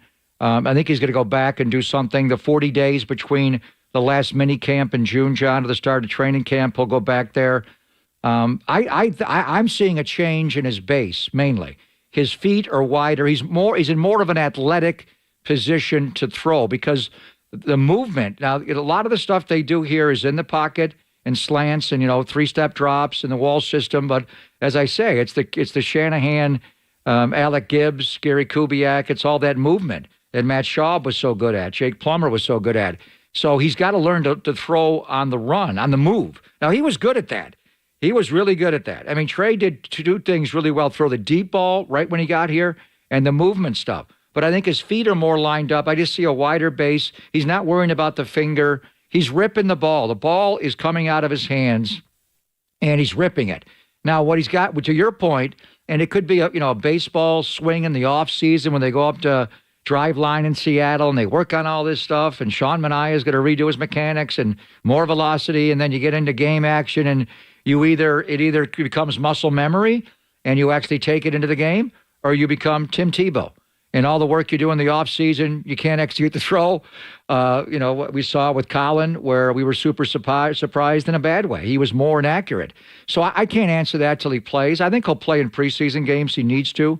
and Darnold as well. Maybe not Brock at all. But I'm just here. We talk so much about him, and I know, there were serious questions about him. His inaccuracy is profound. It's obvious. It's not just a rainy day in Chicago. It's on the practice field. He just is missing layups in the NFL. You can't miss those throws. Well, there was a reason for it. He had inaccuracy when they drafted him. They thought they could coach that out of him. Rich Gannon was highly inaccurate when he first got in the NFL, where they wanted to move him to defensive back when they drafted him initially. And they can play quarterback. It took him a long time to figure it out, and he did, obviously, and became a MVP and a 4-time Pro Bowler and a AFC champion. So, and then Jalen Hurts made meteoric rise, and he went down to Rod Dado's grandson, Adam Dado, and that was John Beck, who Kyle knows. The 49ers, I was talking to John about this yesterday, John Lynch. They don't care where he goes. Whether it's Quincy Avery or John Beck or whoever he goes to, or Jeff Christensen, just get the right mechanics down. And you know what? Whatever the hell your mechanics are, just let it go. Just feel good about it. Incorporate in the water, because everybody throws a ball or shoots a basketball differently. There's certain things they want to clean up, obviously. I think he looked fine. Just most of the throws, I'd say, with the exception of the one he bounced, John, and there were a lot of drops. There was an exchange problem. Nick Zakel, snap was low. One he just dropped out of a center exchange. One thing to be said, though, remember the week before, the first day of the media being open to phase 3 of the OTAs, it was Trey that jumped in with the first team. It was mostly yesterday Sam Darnold who jumped in with the first team. So, Brock is back and healthy. The real battle here is going to be QB2 or QB3 between Sam and Trey, and that's big because QB2 was up on game day. He can come in at any time. QB3 is the emergency break last quarterback that only comes in when the other two quarterbacks can't play because of health, not because of how they're playing in the game. I'll get more into that situation. Also, there was an interesting thing. We have the full clip from John Lynch that we'll play for you coming up next. And in about the last 10 seconds, as optimistic as they are about Brock Purdy, there was one thing, and it makes exactly what you just said about QB2 or QB3 very relevant. We'll explain that to you coming up next. We're live at Levi's Stadium, getting you the inside story on what's going on in OTAs. It's Pop in London on the Sports Leader.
wherever you roam throughout your home. Listen to the sports leader on your smart speaker. We are KNBR 104.5 FM and 680 AM.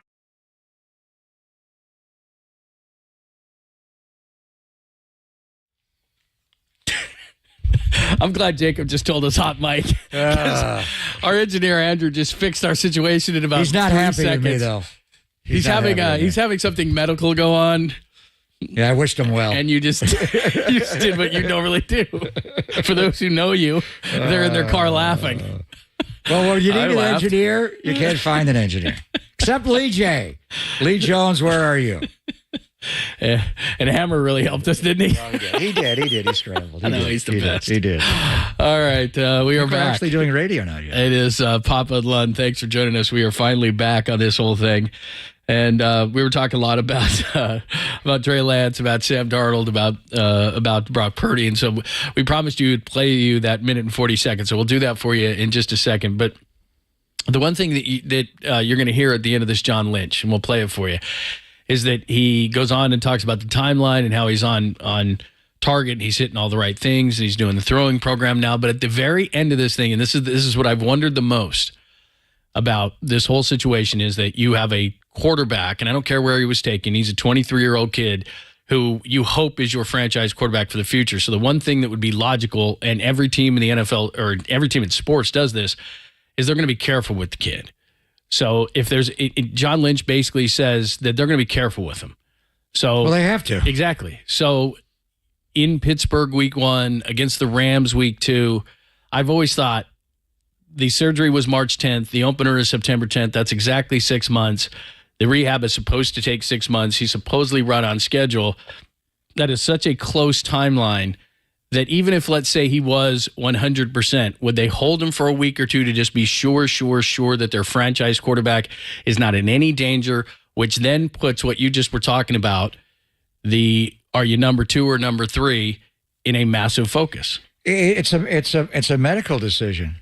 Like anybody that's going through a medical situation, and we do wish the best of our lead engineer, our head engineer, Andrew He's Stern. outstanding. Now that he fixed us, I'm wishing him well and much Now you prosperity are. and good health. So, I mean, it's just 12 weeks is tomorrow, June 2nd.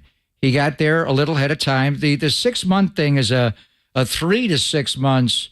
It's a wide range. So, I mean, the bottom line is he's throwing. I did not see him throw at all yesterday. I actually did not ask about him because he's not there. And I was there to learn about a lot of the people that were there and knew. And I wanted to see Sam Darnold and Trey and Jair Brown, and Jake Moody, by the way, is the real deal, John. Had a long talk with Brian Schneider about him. But anyway, so training camp starts. There's a mandatory mini camp. And Brock's here for everything. He's working his ass off. He's here in all the meeting room. He was rehabbing yesterday, or maybe not. I don't know what he was doing, but I didn't see him. 2 weeks from today, they're going to wrap up the mandatory mini camp. And as I was watching yesterday, 3 of your best players were not there. Trent Williams was not there. Nick Bosa was not there. Javon Hargrave was not there. There are a lot of guys that were there, and Fred's more of a coach right now. It's just different. But Brock's getting all the mental reps in. But in a couple of weeks, you're going to be on the field for a mini camp. He likely won't take part physically in that. What you're looking at, and I think he said he was going to Jacksonville after the mini camp, but he's going to resume throwing down there. Just take it smart. Don't overdo it. And with Jimmy Garoppolo's situation and the foot injury, I'm a little perplexed on what's going on there, because I remember talking to Jimmy when he first, broke the foot, and we talked about Dr. Elliot Schwartz and the Forteo and the bone healing, and he said, "Is that the one they inject in your body?" I was saying, "Yeah." Dr. Schwartz injected Durant, I think, multiple times a day to get him over his Jones fracture when he was at Thunder.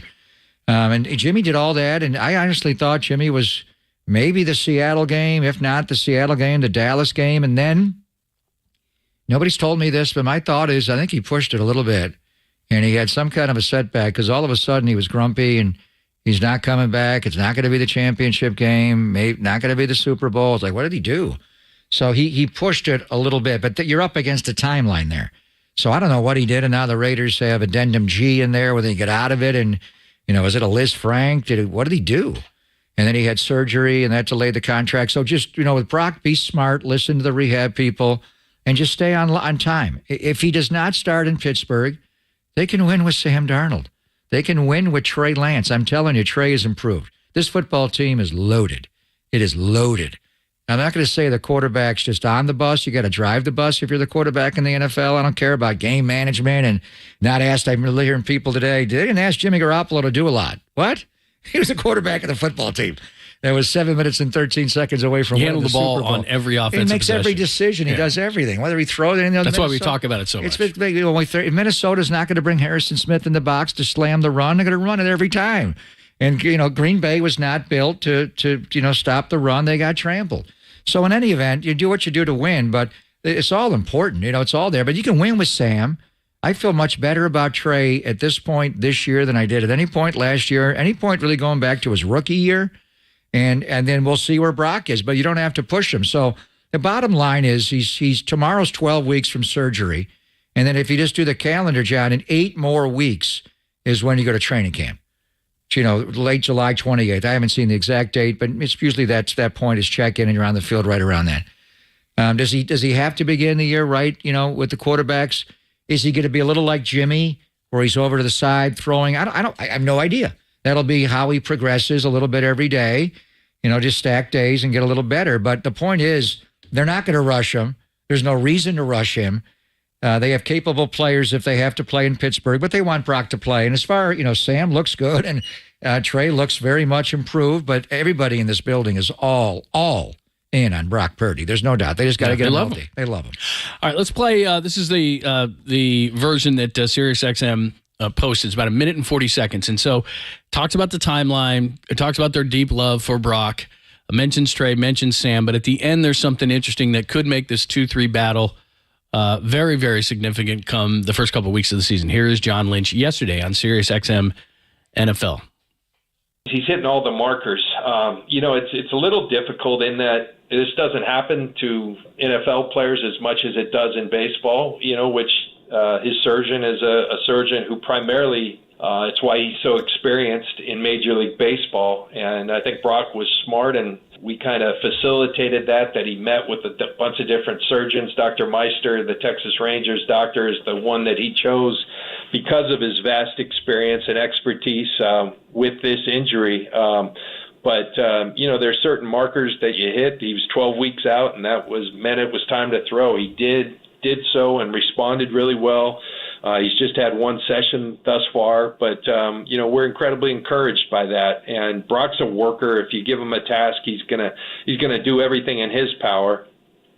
So these are just timelines, and timelines are just that. They're guidelines, but he when I say tracking well, it's just he's hitting all his markers, and it doesn't surprise us because he's putting in the work. And as for best case scenario, we're just going to kind of take it as it comes. But I mean, the hope is he's ready for training camp. The hope is he's ready for the regular season. But what I can tell you is, I mentioned Trey, I mentioned Sam.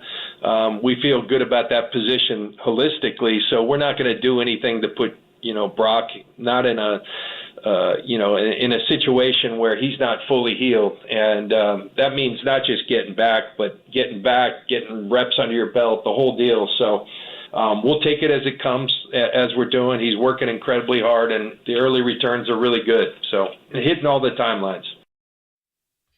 All right, so there you go. And I'm not sure that we had the piece, but I listened to the whole interview, and it kind of at the end, he did talk a little bit about, okay, all these things are positive, but we're not going to rush him back. I'm just paraphrasing. He didn't use that exact verbiage, but he basically said at the end, but we're not going to rush this kid back. As we talked about, he's a 23-year-old kid. You hope he's your franchise quarterback. If it's kind of on the line for week 1, which it's going to be close, then all of a sudden it comes to Sam Darnold, Trey Lance, and the thing that'll be interesting about that is, A, who they choose, and then B, what if that guy's really, really good and you have 2 blowout wins? Now, I'm not saying that Brock Purdy's not the starter because, as you know, and you're down here a lot more than I am, I mean, there is no – I hate that the term that is used with the 3 is competition, because if Brock's healthy, this is not a competition. No, this is not a Steve Joe. I don't know about that. You think if Brock's healthy, and let's say that whomever they choose at 2-3, that guy plays great football in the first 2 weeks, and then they say, okay, Brock's ready to go. Is Brock no, the I'm not automatic saying that. starter? I'm not saying that. Sam Darnold was the 3rd overall pick in the draft for a reason.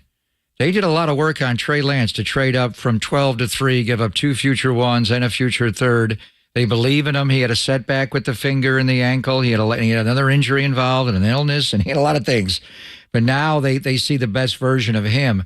This is football. This is open competition. If somebody comes in and beats Trent Williams out at left tackle, that guy starts. Now, that ain't happening because there's no one on earth, let alone in this building, that can do that. That's not happening. But this is competition. So Brock did everything he needed to do last year. He played. They won every game he started. They ran the table at the end of the year, won 10 in a row to get to 13-4, won the 2 playoff games. He played extremely well outside of a handful of snaps. He damn near played perfectly. He didn't step up. Hassan Reddick got him from the outside against Tyler Croft. But that happens. People get hurt, hit, and it changed things. But no one's not believing in Brock. To say you're not gonna rush any. The only time you rush someone back from anything is when you're in the NBA Finals or the Stanley Cup Final, or like Jimmy Garoppolo trying to get back to make himself Jason available. Tatum, Game 7, they're like, okay, this right, is it. just play through it when you got a terrible ankle. I mean, those are extenuating circumstances, and you want to win in Pittsburgh, but you don't have to win. And Sean Purdy is a professional athlete, Brock's dad. He had this operation. He's the one that set up Meester. He knows. The family's involved. No one's rushing anyone. And Brock's a smart guy. He's not going to allow that. Brock's going to tell them with his rehab people and Dr. Meester how he feels. But I'm just here to tell you, Sam Darnold is good. Sam Darnold is really good. And it's an OTA in the last day of May. Mini camps coming up in June. It is what it is, John. Let's not overreact. Yeah, you can't tell with these guys really until, with Darnold and Lance, I'm saying. Well, you can't really tell until you get to the 11-11s, and they have to start reading things. That's been the issue for those guys. You just can't say anything in absolute. Did we ever think? I may have hoped it all of last offseason, but it wasn't going that way. Do we ever think that Jimmy Garoppolo was going to be in the mix last year in the quarterback room? No chance. And he wound up. I remember being at camp, and he was just off to the side. He was like, when are they trading or when are they releasing or whatever? He wondered. And he wound up saving the season. After that 3-4 start, and, some of it was his play in Denver, the loss in Atlanta, Trey playing in Chicago. You lost some games. Kansas City smoked you. But after that, Jimmy was playing the best football of his career before he got hurt. And then Brock just jumped in and the offense. Then McCaffrey's here. By the way, he looks amazing. So I do believe this is Kyle Shanahan we're talking about. There's always competition at every position. They grade everything. But I think when he's healthy, Brock will get the first chance. But now you've got Sam Darnold right behind him. And I don't care about his numbers and his QBR with the Jets and the first year in Carolina. The guy that I saw the last 6 games of last year, really 4 of the last 5 before the last game, played winning football. You can win with that guy. The way they run the ball here, this offensive line, obviously the defense, they can win. I mean, they're one of the most solid teams in football. I think they can win with any of the 3. But as far as rushing Brock back, they're never going to do that. John Lynch is not going to do that. He's like Bob Myers. It's like his kid. He's not going to do that to Brock, and he has to answer to the guy that actually is Brock's father, Sean Purdy, who knows this. He's a baseball pitcher. He's had this injury, and they have they have designs on Brock. What you're looking at now is, who's going to be the guy? If they're all healthy, who could that guy be? And then who do you give a contract to? Trey's going to, you have to make a call on Trey a year from now as far as picking up the 5th-year option on his rookie deal. Sam Darnold, high pick, went on to another stop, now a 3rd stop. What kind of money does he make ultimately? And then Brock, he was the last pick in the draft, not a first round, so you don't have that 5th-year option on him all of a sudden. So you're evaluating here and now who can quarterback us in Pittsburgh, who can quarterback us at the Rams, the home opener on the 21st night of September against the Giants, who's going to be that guy, and go through it all. And then as Parag and everybody looks down the road, we want to sign one of these guys. You can't have 2 guys under, huge NFL quarterback contracts. Which guy would that be? That's a long way away from determining that. But I am here to tell you that Brock is, as John has said, the leader in the clubhouse. But he said it yesterday with Charles and Bruce Murray on NFL Sirius XM Radio, John. It's football. It's competition. Let the best man win. If Sam Darnold comes in here and wows people and takes over, what are you going to do? And if Trey Lance is that much improved, like Jalen Hurts made those jumps incrementally and got to where he was last year, and Trey gives you the running ability the other guys don't give you, but they're sneaky athletic. So I mean, it is what it is right now. Today's June 1st. Really, you don't have to figure all this out till what, September the 1st? And then go play on September the 10th in Western PA. All right, we're down at Levi Stadium, live in the studio. Papa and Lund here on the Sports Leader. Text line is went open. Give us your thoughts. Pop was out there yesterday. So beyond the quarterbacks, I know that that's a crazy concept, but beyond the quarterbacks, there's a lot of news around the 49ers. Oh, man. Oh, boy. I'm trying. I am trying to come around. But I'll meet him. He'll come on the show, and then we'll be fast friends. But I need a minute. I still need a minute. Me and Dante need a minute. But there's a lot of other things that we got to get to. We'll do that coming up next. Dennis Brown's going to join us in about 15 minutes, and I'll get the cam up. I'll start doing some work on that, too. We got the audio portion of the show under control. Time to stream, John. Let's stream. All right, we'll do it I'm next. streaming your Chick-fil-A. By the way, you said this was leaded with caffeine? Yeah, it is. Does it have any Hugh Jackson in it at all? No. Does it have any Patrick Bailey? No. No, I didn't do that to you. All right. Mine has some stuff in it, but I thought you'd make your own decisions. Just want to make sure. All right. It's Pop and Lund live from Levi Stadium on the Sports Leader.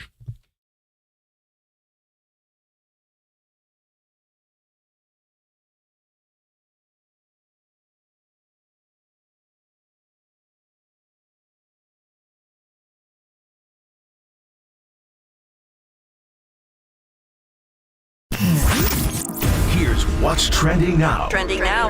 On KNBR.com.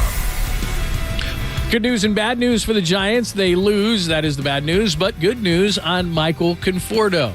That story and more trending on the all-new KNBR app.